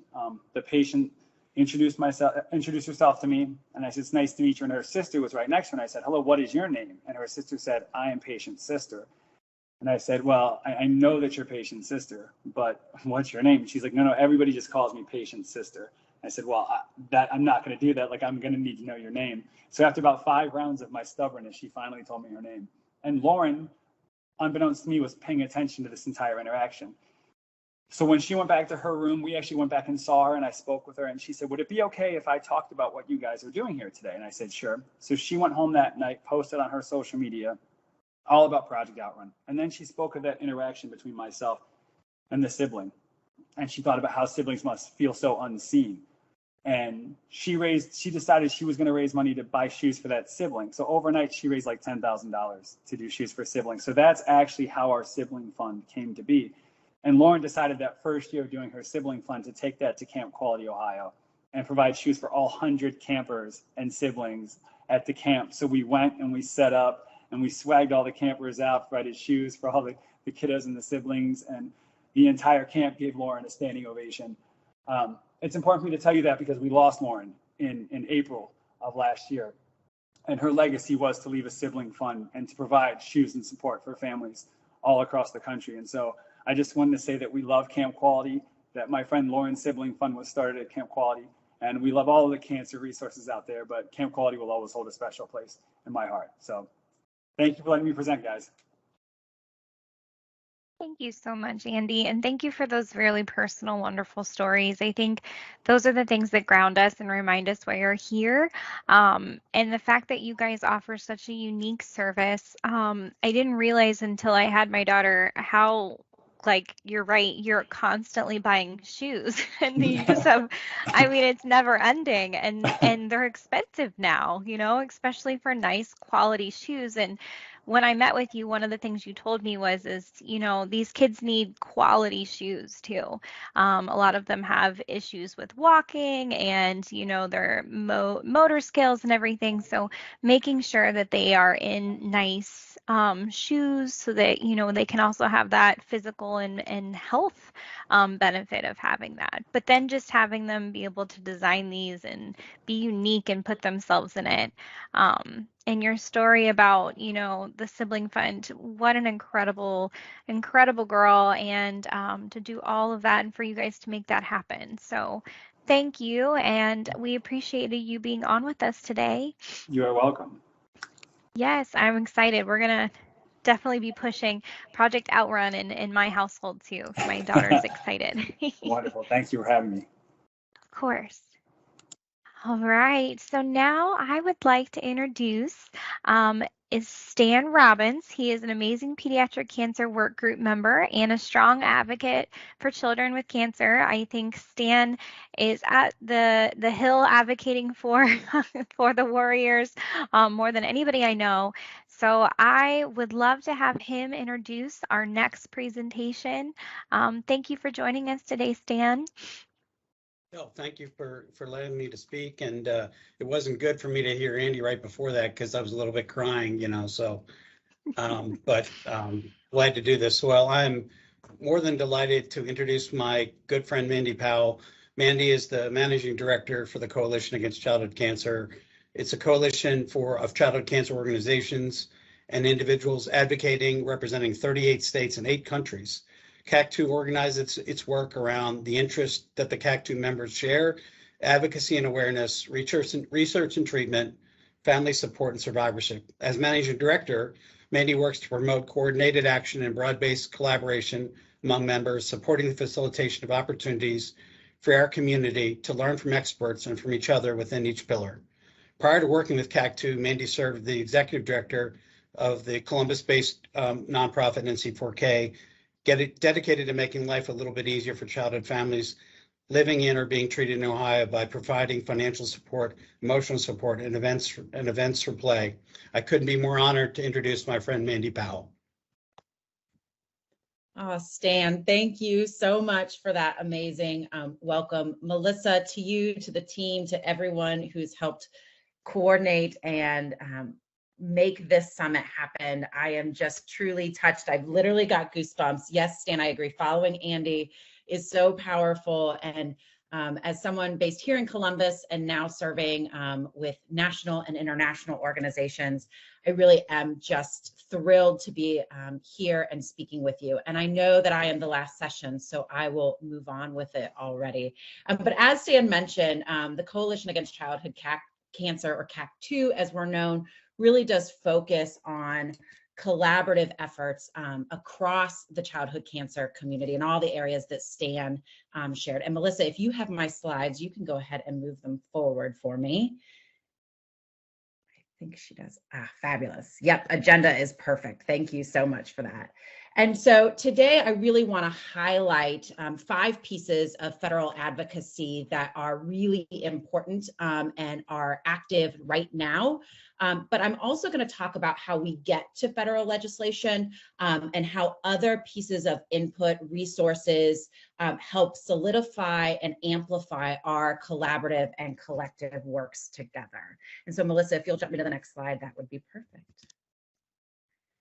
All right, so here you see this arrow, and this is really just a very, very simple graphic that we use to help illustrate the steps that we take that really begin with awareness and then move us all the way through these important steps with the idea of ultimately creating a cure for children and AYA patients with cancer. And we know that the power of community really helps us create that momentum and that synergy. And we believe that when you're grounded in awareness, this idea that we have a strong desire to create, to foster opportunities that, for me, shatter, that break us free of any silos or competitions that exist, what we really are doing is building trust. We are building trusted relationships, partnerships. And when we're doing that within our community, we're first amplifying our understanding of various needs and aspects and perspectives of the community. But then what it really does, and this is how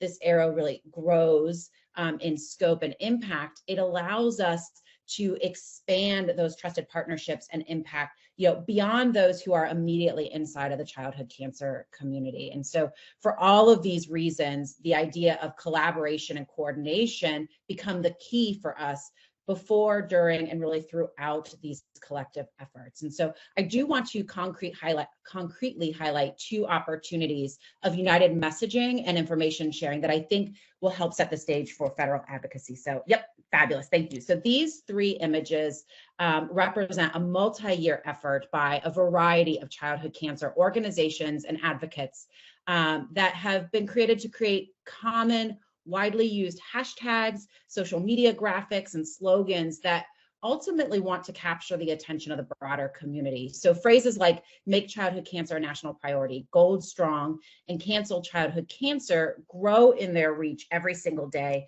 and represent this amplified, unified messaging. So that's one example of a coordinated effort really within the awareness sector. Melissa, next slide, please. The Childhood Cancer Fact Library for us is one of the most important resources that we can provide to the community. This is a comprehensive, documented, resourced set of information that covers, probably about a dozen or so different categories that is annually updated and verified, putting forward the most up-to-date, current, and well-vetted statistics related to childhood cancer. So whether that's about diagnosis, whether that's about survivorship, prevention, FDA-approved drugs, all of this information is annually updated. And if I can multitask, I'm putting it right into the chat right now. And so really, this is just a resource. I'm so grateful to our team of volunteers who go through the vetting and verification process every year, because we know that to be impactful, to have collaborative and coordinated messaging, particularly when it comes to federal legislation, we need to be speaking the same information. Next slide, please. All right, so when we leverage that coordinated messaging and the information sources like I've highlighted, we know that we can then drive our community to focus on major and important pieces of federal legislation. Really thanks to a bipartisan approach and collaborative efforts by childhood cancer organizations and then also advocates, federal legislation like the ones I'm going to be highlighting today, they become law. And that moves us further along the trajectory that I highlighted in that big arrow right at the beginning of this presentation. And so very quickly, I'm going to highlight these federal legislation efforts and how they are also coordinated and complementary. And so here you see information about Gabriella Miller Kids First Pediatric Research Act 2.0. And so this program was enacted first in 2013. And since that time, Congress has provided $75 million to childhood cancer and disease research. And that funding is expected to expire in fiscal year 2023. But there's really important movement, and I want to highlight that because it's happening as we speak. So at the end of July, with 110 co-sponsors, the House of Representatives actually passed HR 623, which is Gabriella Miller Kids First Research Act 2.0, and amended it to be a 5-year reauthorization of $25 million per year.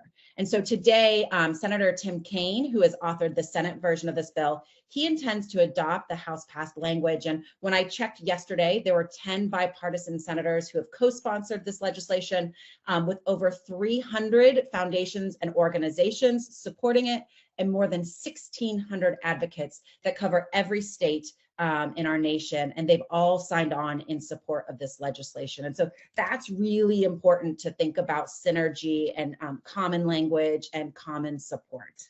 All right, next slide, please. We're going to now talk about the Research to Accelerate Cures and Equity for Children Act. This is commonly known as the RACE Act.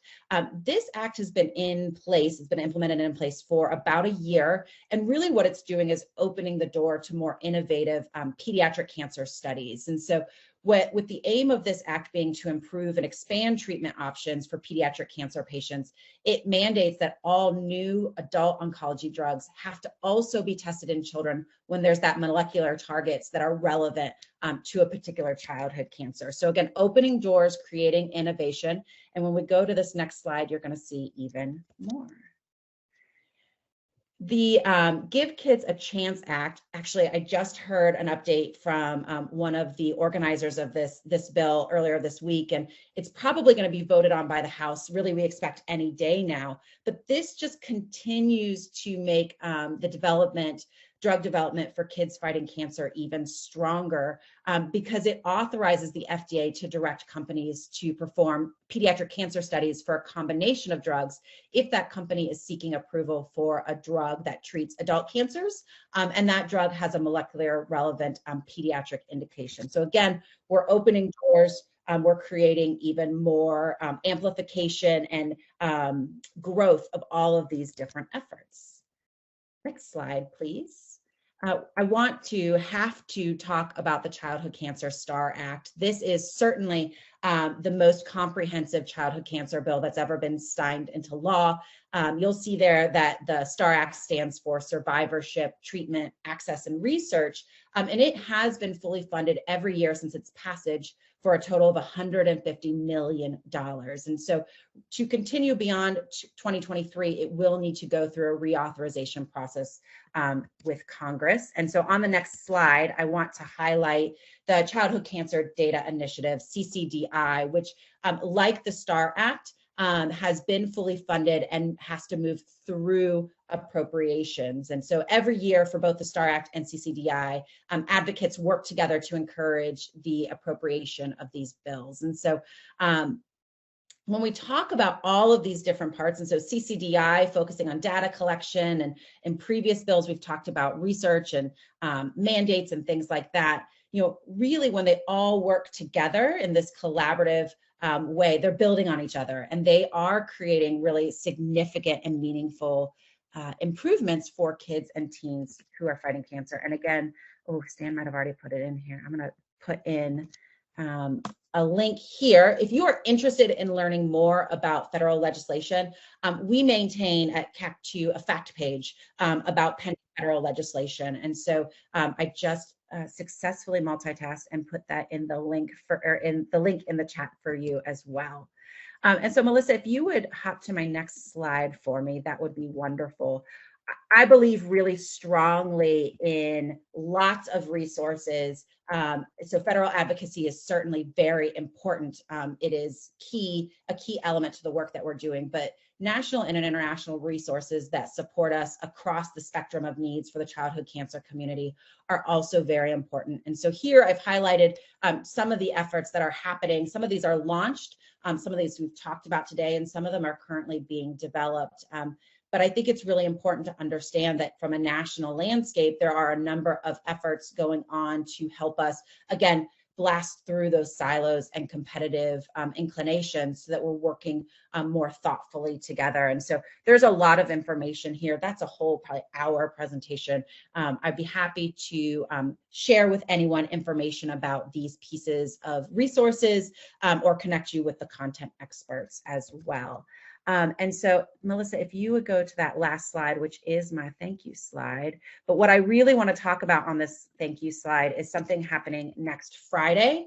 And so next Friday, September the 23rd, starting at 3 o'clock and scheduled to go until about 5:30, the White House is hosting a childhood cancer forum.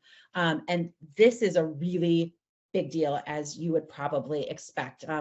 While the full agenda for this forum has yet to be released, what I can tell you is that this forum is all about convening, bringing together patients, survivors, caregivers, oncologists, researchers, administrative officials, all of these folks who will come together to provide updates on a variety of key initiatives. Many of them I've talked about today: CCDI, STAR Act, RACE Act, but also to recognize, amplify, continue to move forward, appreciate what it is that advocates and administration can do when they work together. And so, again, using my best multitasking skills, I just put the link where you can watch live streamed this Childhood Cancer Forum hosted by the Office of Science and Technology Policy for the White House. It is going to be, I think, a really important moment for our community. I'm personally very excited and happy to share that.